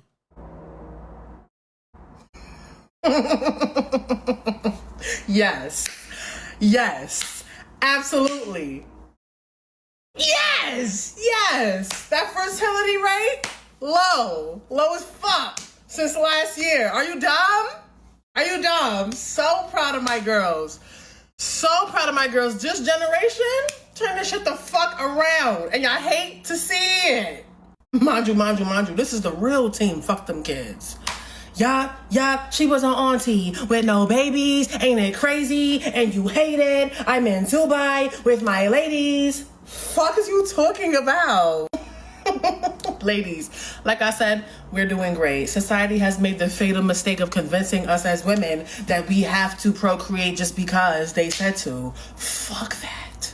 Fuck that. The economy is shit. We in a recession. No babies. None. Me personally, I've never seen such responsible activity as a whole. It's beautiful. It's a time to be alive, okay? Nobody can afford to live. Period, point blank. Bacon, egg, and cheese is $6.50. I be damn. I bring a little penny into the world to see this shit struggle in real life? I don't think so. Okay, so this is just an example of why weak men fail with women, because you want to control them. This is an example of where you can't control them. All right, listen, they're going to do what they want to do. They're going to believe that they can dictate how they want to dictate the rules up until a certain point, and then they'll beg you for a different deal. But we're not saying she's right. What we're saying is, listen, a debate between two men is not going to fix this. All right, it's not going to fix this, man. I can't help you. I can't help you. Me as a podcaster or YouTuber, I can't help you. I can help myself. I could possibly give the message to men, but how am I going to control this shit? And I want you to look at the comment section here. This is an interesting one. We beat teenage pregnancy. Hooray. Okay. You guys want 2 and 3 kids and them to marry by 21. Not happening. All right. It's very rare unless you're a Mexican. All right. We beat teenage pregnancy. No, you didn't. You didn't beat teenage pregnancy. You guys, that is the biggest group of women who have abortions, 14 to 19. You've aborted children at a record rate. All right, you didn't beat it. Them bitches still getting knocked up, Plan Bs, taking Plan Bs. Look at it. They got videos of women running around in Walmart at Plan B. Okay, so they ain't beat shit. All right, they just aborted more kids. Because they came out with that data. More 40-year-old women are having more kids than teenage pregnancy. Oh, we finally beat teenage pregnancy. Teenagers aren't having sex. All right, a lot of them are. The women are. And they get knocked the fuck up too. All right, and they getting aborted. So let's go to the next one right here. Men can't control women. Okay. Let's show you this. This is an interesting video. This young woman says right here, I want to be pure again. I want to be pure again. This is a very ironic video. Let's hear it. Bro, I ain't gonna lie, bro. I wish I ain't had no tattoos. Like, I want to be pure and naked, skinned again, bro. Like, I went and got this one, this fat ass blob on my shoulder, supposed to be a blue rose. Got it in a remembrance of my granddaddy. I bet he even look at that from heaven like, now what the hell you gonna go and do that for? Shit is ugly. Shit. All right, so you see it, and there's Charlie Kirk right there. All right, I want to be pure again. Ma'am, way too late. It's gone. That ship is sailed. This is regret. I tell you about tattoos and tattoo regret. It's a sign of trauma, and you could say you could tell a poisonous animal by the colors they display. That's 2016, 2018 talking points. She's got tattoos all on her neck and so forth and so on. And is that a child seat in the back? Okay. Pookie's baby as well, but her beautiful skin is gone, gone. All right. And this does severely limit who and how she dates. All right. And then boom. All right. Now she wants to be pure again. All right. It's gone. You can't control it. These women get tattoos in the middle of their chest. All right. I saw a woman with a goddamn dolphin or a shark in the middle of her chest, nigga. I was like, bruh, a white woman. I was like, man. And she was like 21. I was like,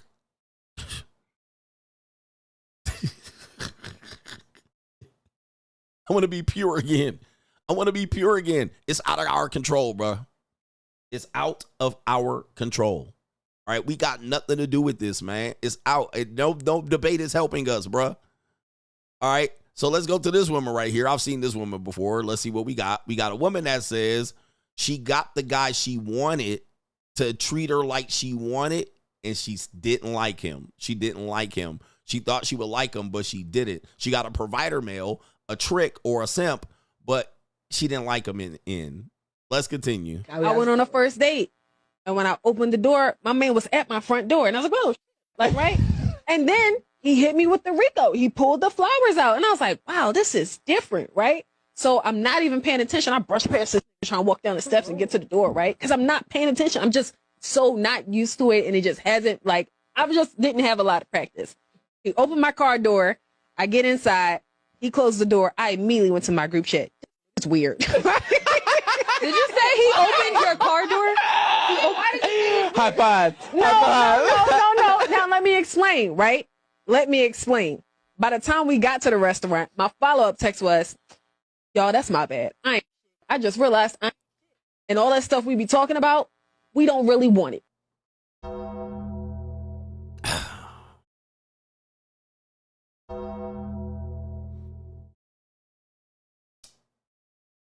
Gentlemen,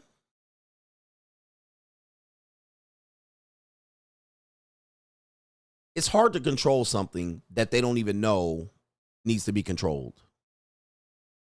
It's hard. They don't even know who they are and what they're doing. So they deal with pookies and broke niggas, and then they finally get with a guy who treats her well, but he's a lame. She immediately goes to the group chat and exposes him. He ain't shit, because she got flowers and got the doors open. Stuff that you would assume that they want. Now, I've done this. This woman represents a small minority of women, but this is just an example. Women do like this, but again, they might see you as a lame. All right, they might not see you as somebody that takes control until you take control. All right, really what it is you need to get them in control in the bedroom. Okay, and sometimes you need to demonstrate your power. All right, if a woman doesn't know that you're in control or lead, she just assumes you can't. She just assumes you're a nice guy. Sometimes you gotta, in a frisky way, maybe before you're intimate and you're getting there and doing a little foreplay, you gotta pin her to the bed. You gotta pin her to the wall and show her she can't get out of it. Okay, that's an example of demonstrating your power and your authority. All right, you might think I'm a lame, but watch this. My forearms against your neck and you can't move. All right, I can pin you and hold you down. Now, her pussy is going to be wetter than the Niagara Falls when you do this. But you got to be a certain type of guy that can do this and back it up. All right, not about the money, but you got to be a certain type of guy.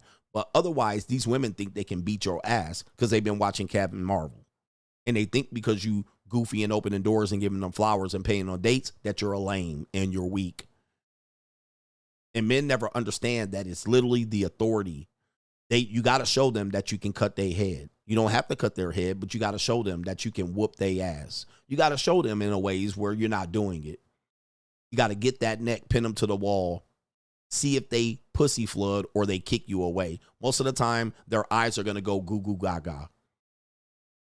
This is how they are. You have to accept this. But what's the number one reason why men fail? It's because these men can't accept women for who they are. They're nasty sluts. Sometimes they want to be called bitches and sluts and whores by a certain guy in a certain moment.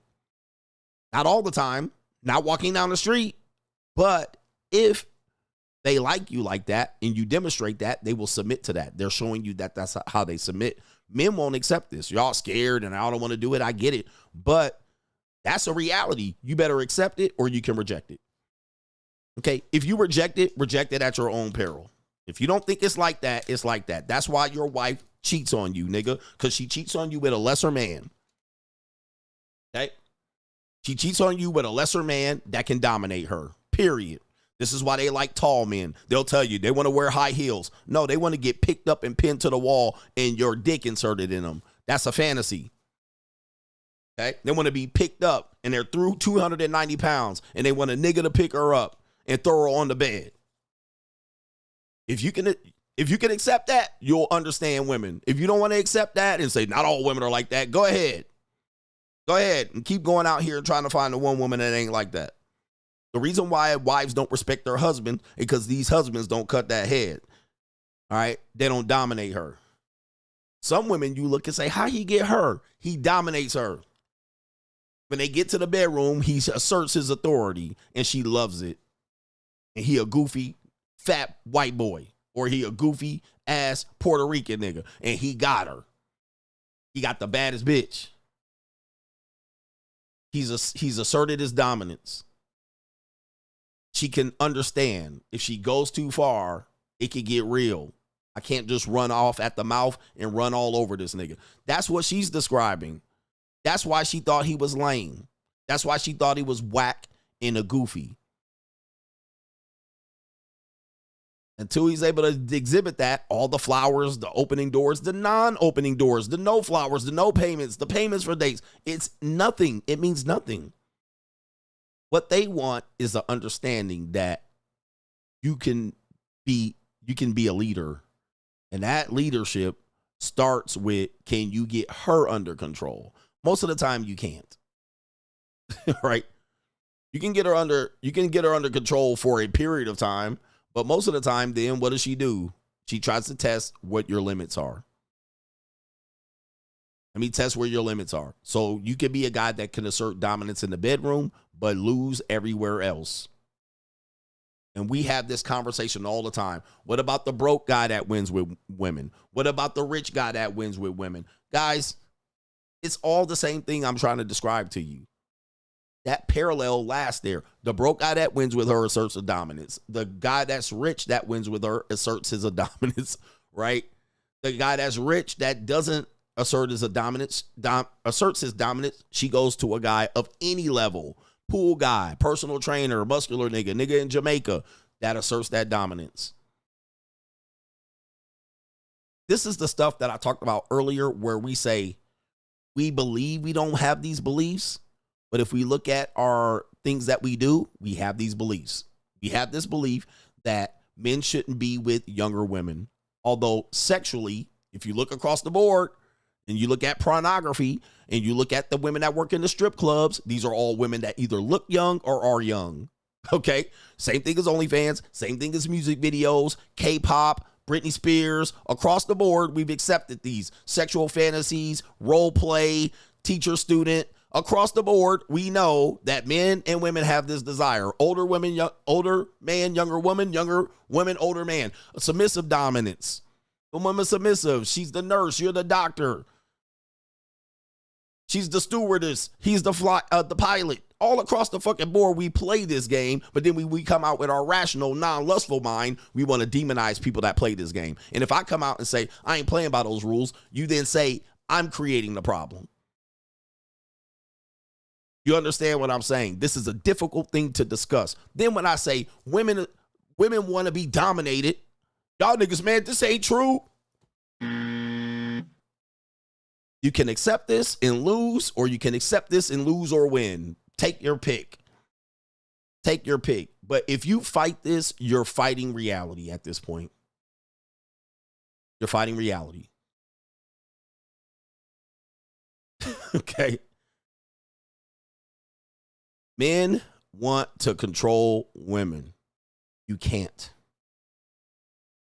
She'll ask you for stuff. 50-50 relationship. You'll give it to her. And then she says, well, I can't respect you. You're like, what the fuck?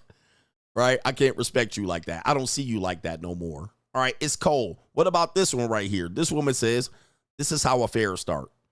Now, if a man made this video, he would be ridiculed. Her, 90K likes. Let's hear what she says right here. You can be attracted to a man who's not your husband. No one talks about this, but it happened to me when I had 4 children under the age of 5, and I went to a new pediatrician's office. I'd never met him, and I'm waiting for him to come into the room, and the door opens, and this attractive man walks in, and I was stunned. I thought, this is our pediatrician, and he was so kind. He looked at me and smiled, and he said, a large family. I love large families, and you must stay home with them, he said with a smile.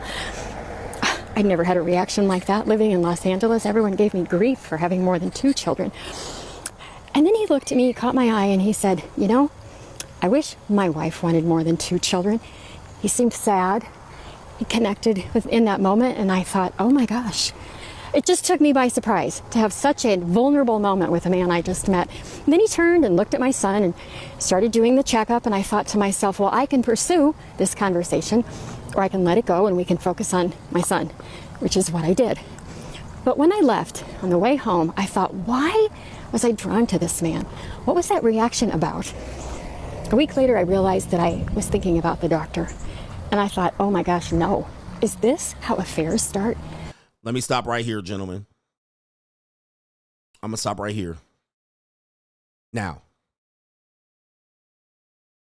you will have a woman say, I would never cheat on my husband. I respect our boundaries. She is that woman until the right man came along. What was it? A dominant man, a leader, a guy of high status and esteem, possibly wealth, a fantasy. And the rules changed. That's why I say I don't care what a woman says. I care what a woman does. I care about her actions more than what she says. And then as she advances through life and the situation changes, then she can change how she does things. What happened? She was 4 kids, married, soggy, older, without sex at home, without intimacy at home, vulnerable, lost. She's at the age of, can I do better? And boom. So women cheat ahead. I didn't know I would put myself in that situation. I wouldn't cheat on you, falls on a dick. I didn't mean to, I was drunk. So these are situations here that I say men have to be aware of. She could say she ain't going to do it. You could have a relationship for 5, 10, 15 years and it'd be successful. And then all of a sudden she's saying, oh, this wonderful doctor came in and I was thinking about him all week. She also was trying to have intimacy with her husband, thinking about this doctor the entire week. So this is an example of men not accepting this. She also is not the typical whore and skeezer. She's not dressed like a slut. You know, these women will say, you only talk about the 304s. Okay, this is a regular suburban housewife with bangs. And take a look at her. I don't know if this story is super duper old, all right? Right? This is 20 years ago, and now she's reflected on it. And same thing as these people that are married. She's probably still married. And this is why I tell you, you never know what goes on in these marital households. They probably worked through it. They probably worked through it and it was a one-off, or it was the one she got caught. And then now they work through it and they're still married and they're 40, 50, 60 years old. And you say, look at those marriages. Look at my mom. Look at my grandparents. Look how wonderful their love is. You don't never know what people work through and what they go through. They're human beings.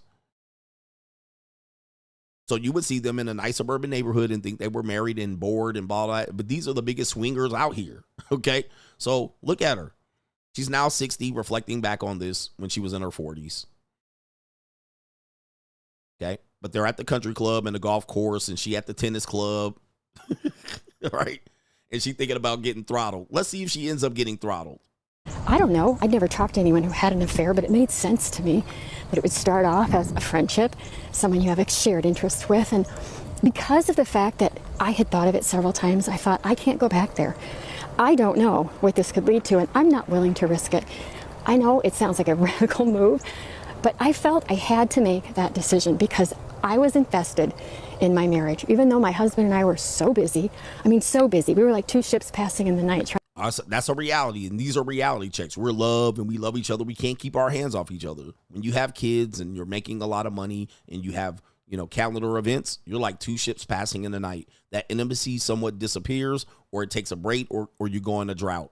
Typically what one or both spouse do is they seek out other partners, other potential partners. They set up a backup plan, right? Sometimes the man gets an OnlyFans girl or a hooker or escort or somebody at the strip club, right, to satisfy that. Or he might do something stupid by getting a woman in his neighborhood or at his job, right, which would be stupid.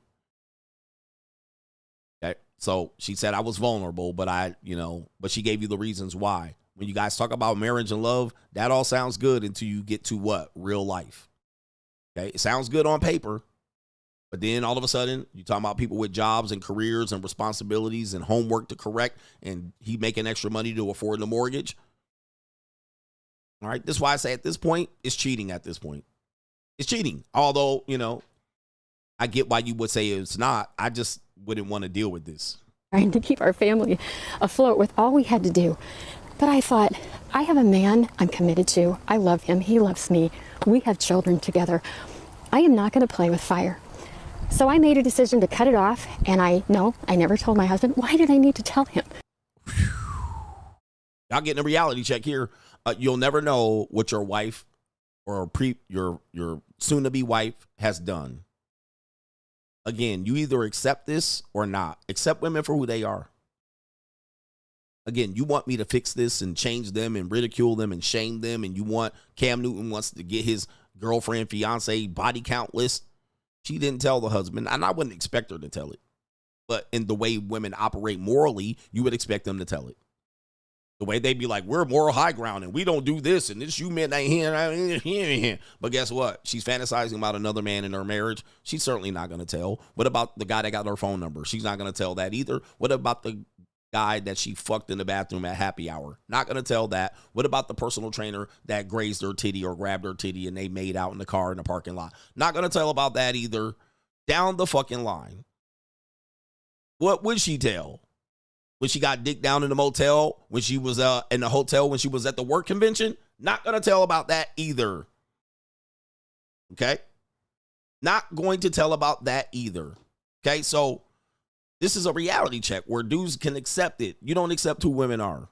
You want to somehow control this.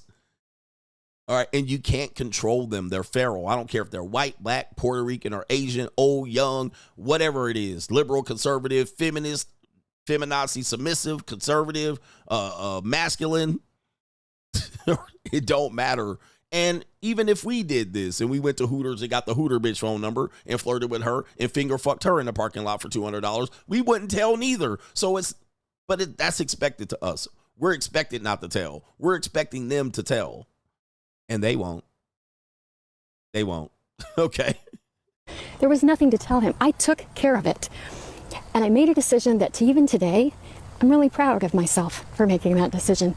So I want to encourage you that there will be times when you have to make a tough decision to protect your marriage. And you can do it, and it's worth it. And here's the thing that you can't control, that you have to accept. I don't care what your wife looks like.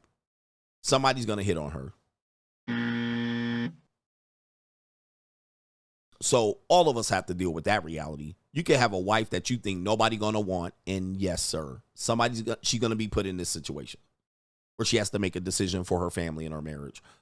Most people fail at this. If you look at the affair rates, most people are failing at this miserably. If you look at the amount of people that have side conversations and DMs and slips in DMs and phone numbers exchanges, girl nights out, boys nights out, guys that are buying pussy from OnlyFans. If you look at it, most people are failing at this miserably. All right, across the board. All right, this is a reality of people who are in relationships and marriages. You know, a lot of people go single and they say they get the best sleep they've ever had in their life. Dane Calloway said this. I got the best outlook of my life now that I'm out of the relationship. Why? Because you ain't worried about a bitch cheating on you no more. That's why. You no longer have to worry about a bitch cheating on you. That's the benefit of the free agent lifestyle. I no longer have to worry about a bitch cheating on me. Same thing as the women. The women say the same thing. I no longer have to worry about niggas cheating on me when I'm single. That peace of mind you cannot buy. That's peace of mind you can't buy. And that is healing. That is great. You're like, great.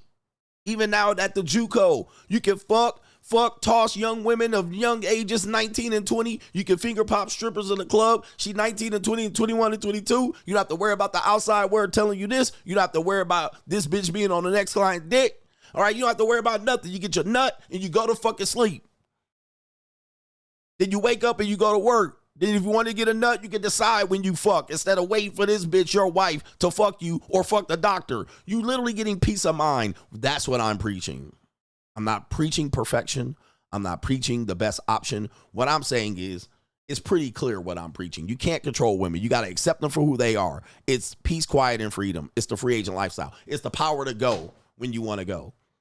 It's the power to stop when you want to stop. It's the power to get pussy when you want to get pussy. It's the power to not get pussy and go focus on your damn job. It's the power. It ain't the perfect, meaning that it doesn't present perfect for everybody else, meaning that it doesn't help society. It doesn't stabilize things. It doesn't bring morality. Yeah, I'm going to fuck your daughter. It erases all that. I could just focus on me. Fuck the rest of it. That's what I'm preaching, and it's not for everybody. But if you guys want to be a red pill ranger, a red pill avenger, a moral crusader, you want to bring haram and Sharia law to these women, and you want to control these women, it ain't going to happen. It ain't going to happen. You can accept this or reject it. That's your own decision. Okay, accept that reality. All right, do I have another one? Yeah, I got another video, but let's see if these other videos even make sense. All right, these other videos I can save for another one, man. It's true freedom, peace, quiet, and freedom. That's That's what I'm offering to men. I'm not offering a solution to dating and relationships. I can have advice for you, but most of y'all so far down cooked and down bad, it's even pointless, right, to even help you. But weak men will fall for this. Let me do these super chats. Super chats. And for people that want to know, the number one reason why weak men fail with women miserably is because they don't accept women for who they are. Period. Once you accept them, it's a fine. All right. And women will tell you, well, I'm not like that. And ma'am, I've invested 35 years in the women. I have seen no rate of return. Not a single rate of return. It's been all a debt. Every single one. And it ain't just because of me. They're a walking debt. They're a walking debt tomb. So much so that their strategy is to front load the investment and then back in the investment by then pulling the rug from underneath you. It's all kind of fucked up. Right? So they want to front load the investment. You got to pay for dates 1, 2, and 3 in this, and you got to do this and then do this. It's so that you establish. You got to work hard and be powerful. You got to be status wise and have all of this houses and cars. You got to have everything set up and take me to nice restaurants and all that shit. That's front loading it. So that in the first 2 weeks, she gets all this investment, only for her to prove to be a piece of shit human being later. And sometimes don't get no pussy from it. Like, then if you marry her, I'm going to be loyal and faithful, she says, and I'm going to do this, and I'm going to have a family, and we're going to love each other forever. And then if she changes her mind, rip cord, and then back ends the goddamn deal. You owe me half of that shit. Like, bro, like, no, bro, no. How many times you going to fucking get the ball yanked from you, Charlie? Like, no, man, I ain't falling for this shit. Bruh, 2 weeks lease, 1 week lease, 5 weeks lease, 1 day, 24 hours here and there. All right, here we go. 15 hours, 1 hour, come and go. That's it. I don't have high expectations of women. I have very low expectations. All right. Very low, to the point where I've accepted them who they are. And by the way, just because she's sitting in front of me literally proves exactly why she's lying at this age. The mere fact that she's sitting in front of me demonstrates that this bitch ain't done right by any man yet. Any man that is invested in her has lost. That's how I look at it. You got to look at it that way. The fact that she's sitting in front of me demonstrates that she ain't shit. That I don't need to trust anything she's saying. Bitch, you ain't did it yet. What are you talking about? I'm this and that, and I'm loyal and faithful. This is what I'm looking for. I'm looking for this, and I'm ring on my finger. Bitch, what are you talking about? You haven't been able to do it yet. Why am I supposed to believe you're going to do it now? I'm supposed to believe you're going to do it now? Some of these bitches have been married and divorced. And then telling me X, Y, and Z. Like, bitch, you've been divorced already. I'm supposed to believe you're going to be an honorable, faithful, loyal woman to help me build. Bitch, you already divorced. You're a loser. You're a loser, bitch. Now, pop that pussy. Put your hands on your knees, bitch. Fuck we talking about? I'm going raw, and bitch, you can't get pregnant because you in your late 40s and 50s. Let's go. I'm nutting in you. Come on. What the fuck? I ain't got no time for this shit. You done dated 800 niggas on Tinder and Hinged and Bumble. And I'm supposed to believe you loyal and faithful, bitch. You didn't match with 10,000 niggas in 20 years on the dating apps. And that don't even count cold approaches, men that they dated from work. Fuck out of here, bro. Fuck out of here, bro. I don't buy this shit, man. Anyway, shout out to our brother Chadwick Fairbanks, says Kaylee. He says CGA Kaylee and I are flying into Vegas from Scottsdale on our client's private jet for executive meetings with the team. I like to introduce you to them because they're looking for a sponsor, a Manosphere influencer to represent their clinics. I text you on your Android. Okay, shout out to you. I don't look at that Android quite often, but yes, I'll check it out. TK says, Coach, since the bad breakup, I've only been using OF and monetize women. I felt about it. I think you meant I felt bad about it, but I'm just emotionally exhausted from women since then. Pulled knives out on me, and I never hit her once, but the judge put a restraining order on me. Really hard to date again. Okay, I'm not sure which woman pulled the knife on you. Is it your breakup, or is it the monetized woman, the OnlyFans girl? I'm not sure. But it's hard to date again. And men and women, please take dates from break from dating. Okay, we're not designed to date the way we date. Just so you know, it's my theory that we're not designed to date and mate the way we're dating. We completely fucked it up. Okay, like we're not supposed to be dating 100 people. All right, now in our current dating iteration, we're able to do that. We're not supposed to be off and on looking for the perfect mate. Okay, we're supposed to make a situation turn shit into sugar. Okay, we're not supposed to be divorcing, remarrying. This is not the true intent. We're not supposed to be making engagements and breaking them. Okay, it was the breakup that caused you with the knife pulling. That could be quite traumatizing. Okay, so we're not designed for this. We're not built for this. We don't have the mental capacity for this. This is quite fast. Certainly should not be having sex the way we are having sex. Although I do it, doesn't mean that I agree that it's healthy. It is damaging to do this across the board, but fuck it. All right, I'm just saying, I can handle it. It's certainly damaging for the women to do it. So they're out here sucking and fucking on 20, 30, 40, 50, 128. Yo, they're not designed for that. We're not designed as human beings for that. Okay? We have to realize that. Certainly dating in our late years, 40s, 50s, and 60s, dating people to see if they're stable. This is pathetic, man. We're not built for this. We're not supposed to be doing this at the rate we're dating. 4 and 3 times a week for a woman and 2 and 3 times a week for a guy. We're certainly not supposed to be fucking on 3 different women in a week. Talking about I'm winning and I got a rotation. We're not really supposed to be doing this. All right. So, but we do it. Okay. But if anybody then thinks they're going to get into a stable, honest relationship after this, you're fooling yourself. Male or female, you're fooling yourself. You're not going to be able to switch that on and off. Male or female. Now we know in that manosphere space, they say it's the women that can't pair bond. Guys, as a guy, if you're just fucking on women like that, you're taking on damage because a lot of these women aren't single. They're in relationships. They're in marriages. They got boyfriends. And you're fucking on them knowing this. You think you're just going to jump into a trusting relationship with a woman and it lasts? No, you're fooling yourself. You think you're just going to be faithful when you're fucking on 2 and 3 women a week or a month? You think you're going to be faithful too? No, you're not. You're lying to yourself. So it does start very young for us. And sometimes we're even violated as young people by adults or people who are teenagers. And that hurts us and harms us. So it's not what harms us when we're in our late 30s or our 30s and 40s. We're harmed well before that. And most men are harmed in their teenage years. And most people won't appreciate this as a reason why men are frustrated. We're harmed in our teenage years, sometimes by grown women, sometimes by women in general in the games that they play as they're trying to search their power of their femininity. They have power in their femininity. They're developing. Men are they're getting a lot of attention, and thus they get to treat you like shit and excuse it.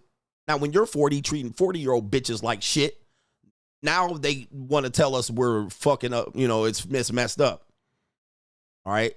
And now we can tell these bitches they fat and ran through and overweight and cesarean section scars and cankles and all kind of varicose veins and shit. Now they mad. But when we was 14, 15, and 16 and shit, and 17 and 18, and some of us 19 and 20 and 21 and 22, and they treated you like dog shit. For some reason, when we say that was our experience, oh, man, you need to get over that shit, man. All right, man, just because you couldn't get bitches in the past. You don't think 5-10 years of that trauma is going to affect how the men see dating? Now, how do you correct this? You can't. I mean, the only way you can correct it is boss up. All right, boss the fuck up. And now you fucking have plenty of 19, 20-year-olds. And I am unapologetic about it. All right, making up for lost goddamn time. All right. I'm getting all them women that made it difficult. Now they sitting on my fucking lap with ease. I just dropped some bird seed. Now I get your daughter. When I was younger at 19, shit was like going through a goddamn obstacle course with a whole bunch of mental traps. Now I just pull out $500 and it's a done goddamn deal. Easy. No mental traps, no obstacle course. Fold her ass up like a love letter from the goddamn 2nd grade. Easy. I'm getting your sorority girls. Sorority girls were hard to get when I was in college and post-college. Now they easy to get. All I got to do is get a booth or a section in Las Vegas when them bitches is in town, and I got them sitting on my lap. They ready to give me their phone number. One woman was ready to marry me. I want to marry you. And if you think I'm lying, ask Iggy. Right? She was like, I want to marry you. Her friend, I'm texting both of those girls at the same time. Her friend, I ain't even fucked either one of them yet. They both like, you're cheating on me. I know you're texting my friend. That wasn't me at 19. That wasn't me at 25, bro. That wasn't even me barely at 30. That was Mission Impossible. Today, bossed up, leverage, handsome, nigga living better now, coochie sweater now, drop some birdseed, and it's a wrap. Your daughter going. Your niece is going. And anybody that thinks I'm lying, I got the receipts to show it across the board. All right, and I live that life. That's the life I live. QD Exec says we got to let these women bump their heads and lick their own wounds. It is what it is. Control yourself and continue to boss up. As always, fuck your uncle. Keep shitting on these niggas in the Versace and putting hands on hips. Cook, bro. Shout out to you. You got to let women bump their heads. But unfortunately, what happens is they bump their head and they come back and they want you to fix it and accept them for their damage and baggage. I mean, you don't have to do that unless you haven't bossed up. Shout out to our brother. Kevin W says, is it me or does every single woman on social media have the same personality? They even have the same tone and inflection. Interesting. That would be an interesting study. I'm not sure about that. That's something that you would recognize for sure. Okay, we're almost done. We're at the 5-hour mark. I got 4 cars being washed downstairs. We got our brother in the building, the Latino brothers. All right. Are Latinos the new slaves? That's going to be another 30-minute conversation. Todd C says all men pay. Shout out to you. Hustle Every Day says, bitch, you in my face proves you ain't shit anyway, for sure. Whatever she's saying, I'm like, ma'am, you're 27, you're 31, you're 40, 46, and you're in my face talking about you want a loyal relationship and you want something long-term. What are you talking about, man? What long-term? You ain't had a long-term relationship yet. I had a 3-year relationship, a 5-year relationship. That's not long-term. That is not long-term. I was married for almost 10 years, and that was considered a short-term marriage legally. Legally, they consider that a short-term marriage. You're not been in a long-term relationship because you were in a relationship for 3 years. That is by far a short-term relationship. It's long time to be with somebody, but that's not a long-term relationship. You haven't not been able to do it. Now, when you talk about 15 years and 20, technically, legally in California, it's 10 plus years. Okay, you got to be in a relationship for 10 plus years to consider a long-term marriage. So any of this 2-year, 3-year shit, 4-ski, onesie, twosies, these aren't long-term relationships. These are very short-term, and it means that you went from one to the next, to the next, to the next in a 5-10-year window, and you fucked at least 3 guys or 4 or whatever it is that you said you had long-term relationships. That's a lot by yesterday's standards. No government name says you preaching, coach. When I was a freshman, I had 5 girls in 3 days and a rotation of 4 my senior year. But now at 28 in a committed relationship, it's a battle to stay faithful. He says, I have my moments, but he says, I never took the plunge. 100%. So yes, it's hard to turn off and on non-monogamous behavior and hooking up and then thinking that just because you say, hey, I'm in a committed relationship. You commit to me, I commit to you. Nobody's going to be... To think you're going to be faithful is a joke, male or female. And by the way, I ask if Mexicans are the new slaves in America, immigrants from the South America or Central America. The answer is yes. All right. They do things that y'all niggas, if y'all was doing it, y'all would feel like slaves. If y'all niggas was in the back cooking in the kitchen, ain't seeing the goddamn light of day. If y'all was sitting back there washing cars and doing landscaping in the high heat, building houses and putting on roofs on the top of a house, 98 degree with 90% humidity, y'all would call that slavery. The only difference is it's not chattel slavery. They let the Mexicans go home. That's the only difference. Yep, and they paid them under the table, low wages, no health insurance, and so forth and so on. Even slaves had health insurance. There was an incentive for the slaves to be fed right, housed, decently, at least somewhat decently, and fed and kept healthy. Now, you guys, I asked that question because I know what you're gonna say. No, they get to go home. They're not prisoned there. Well, check this out.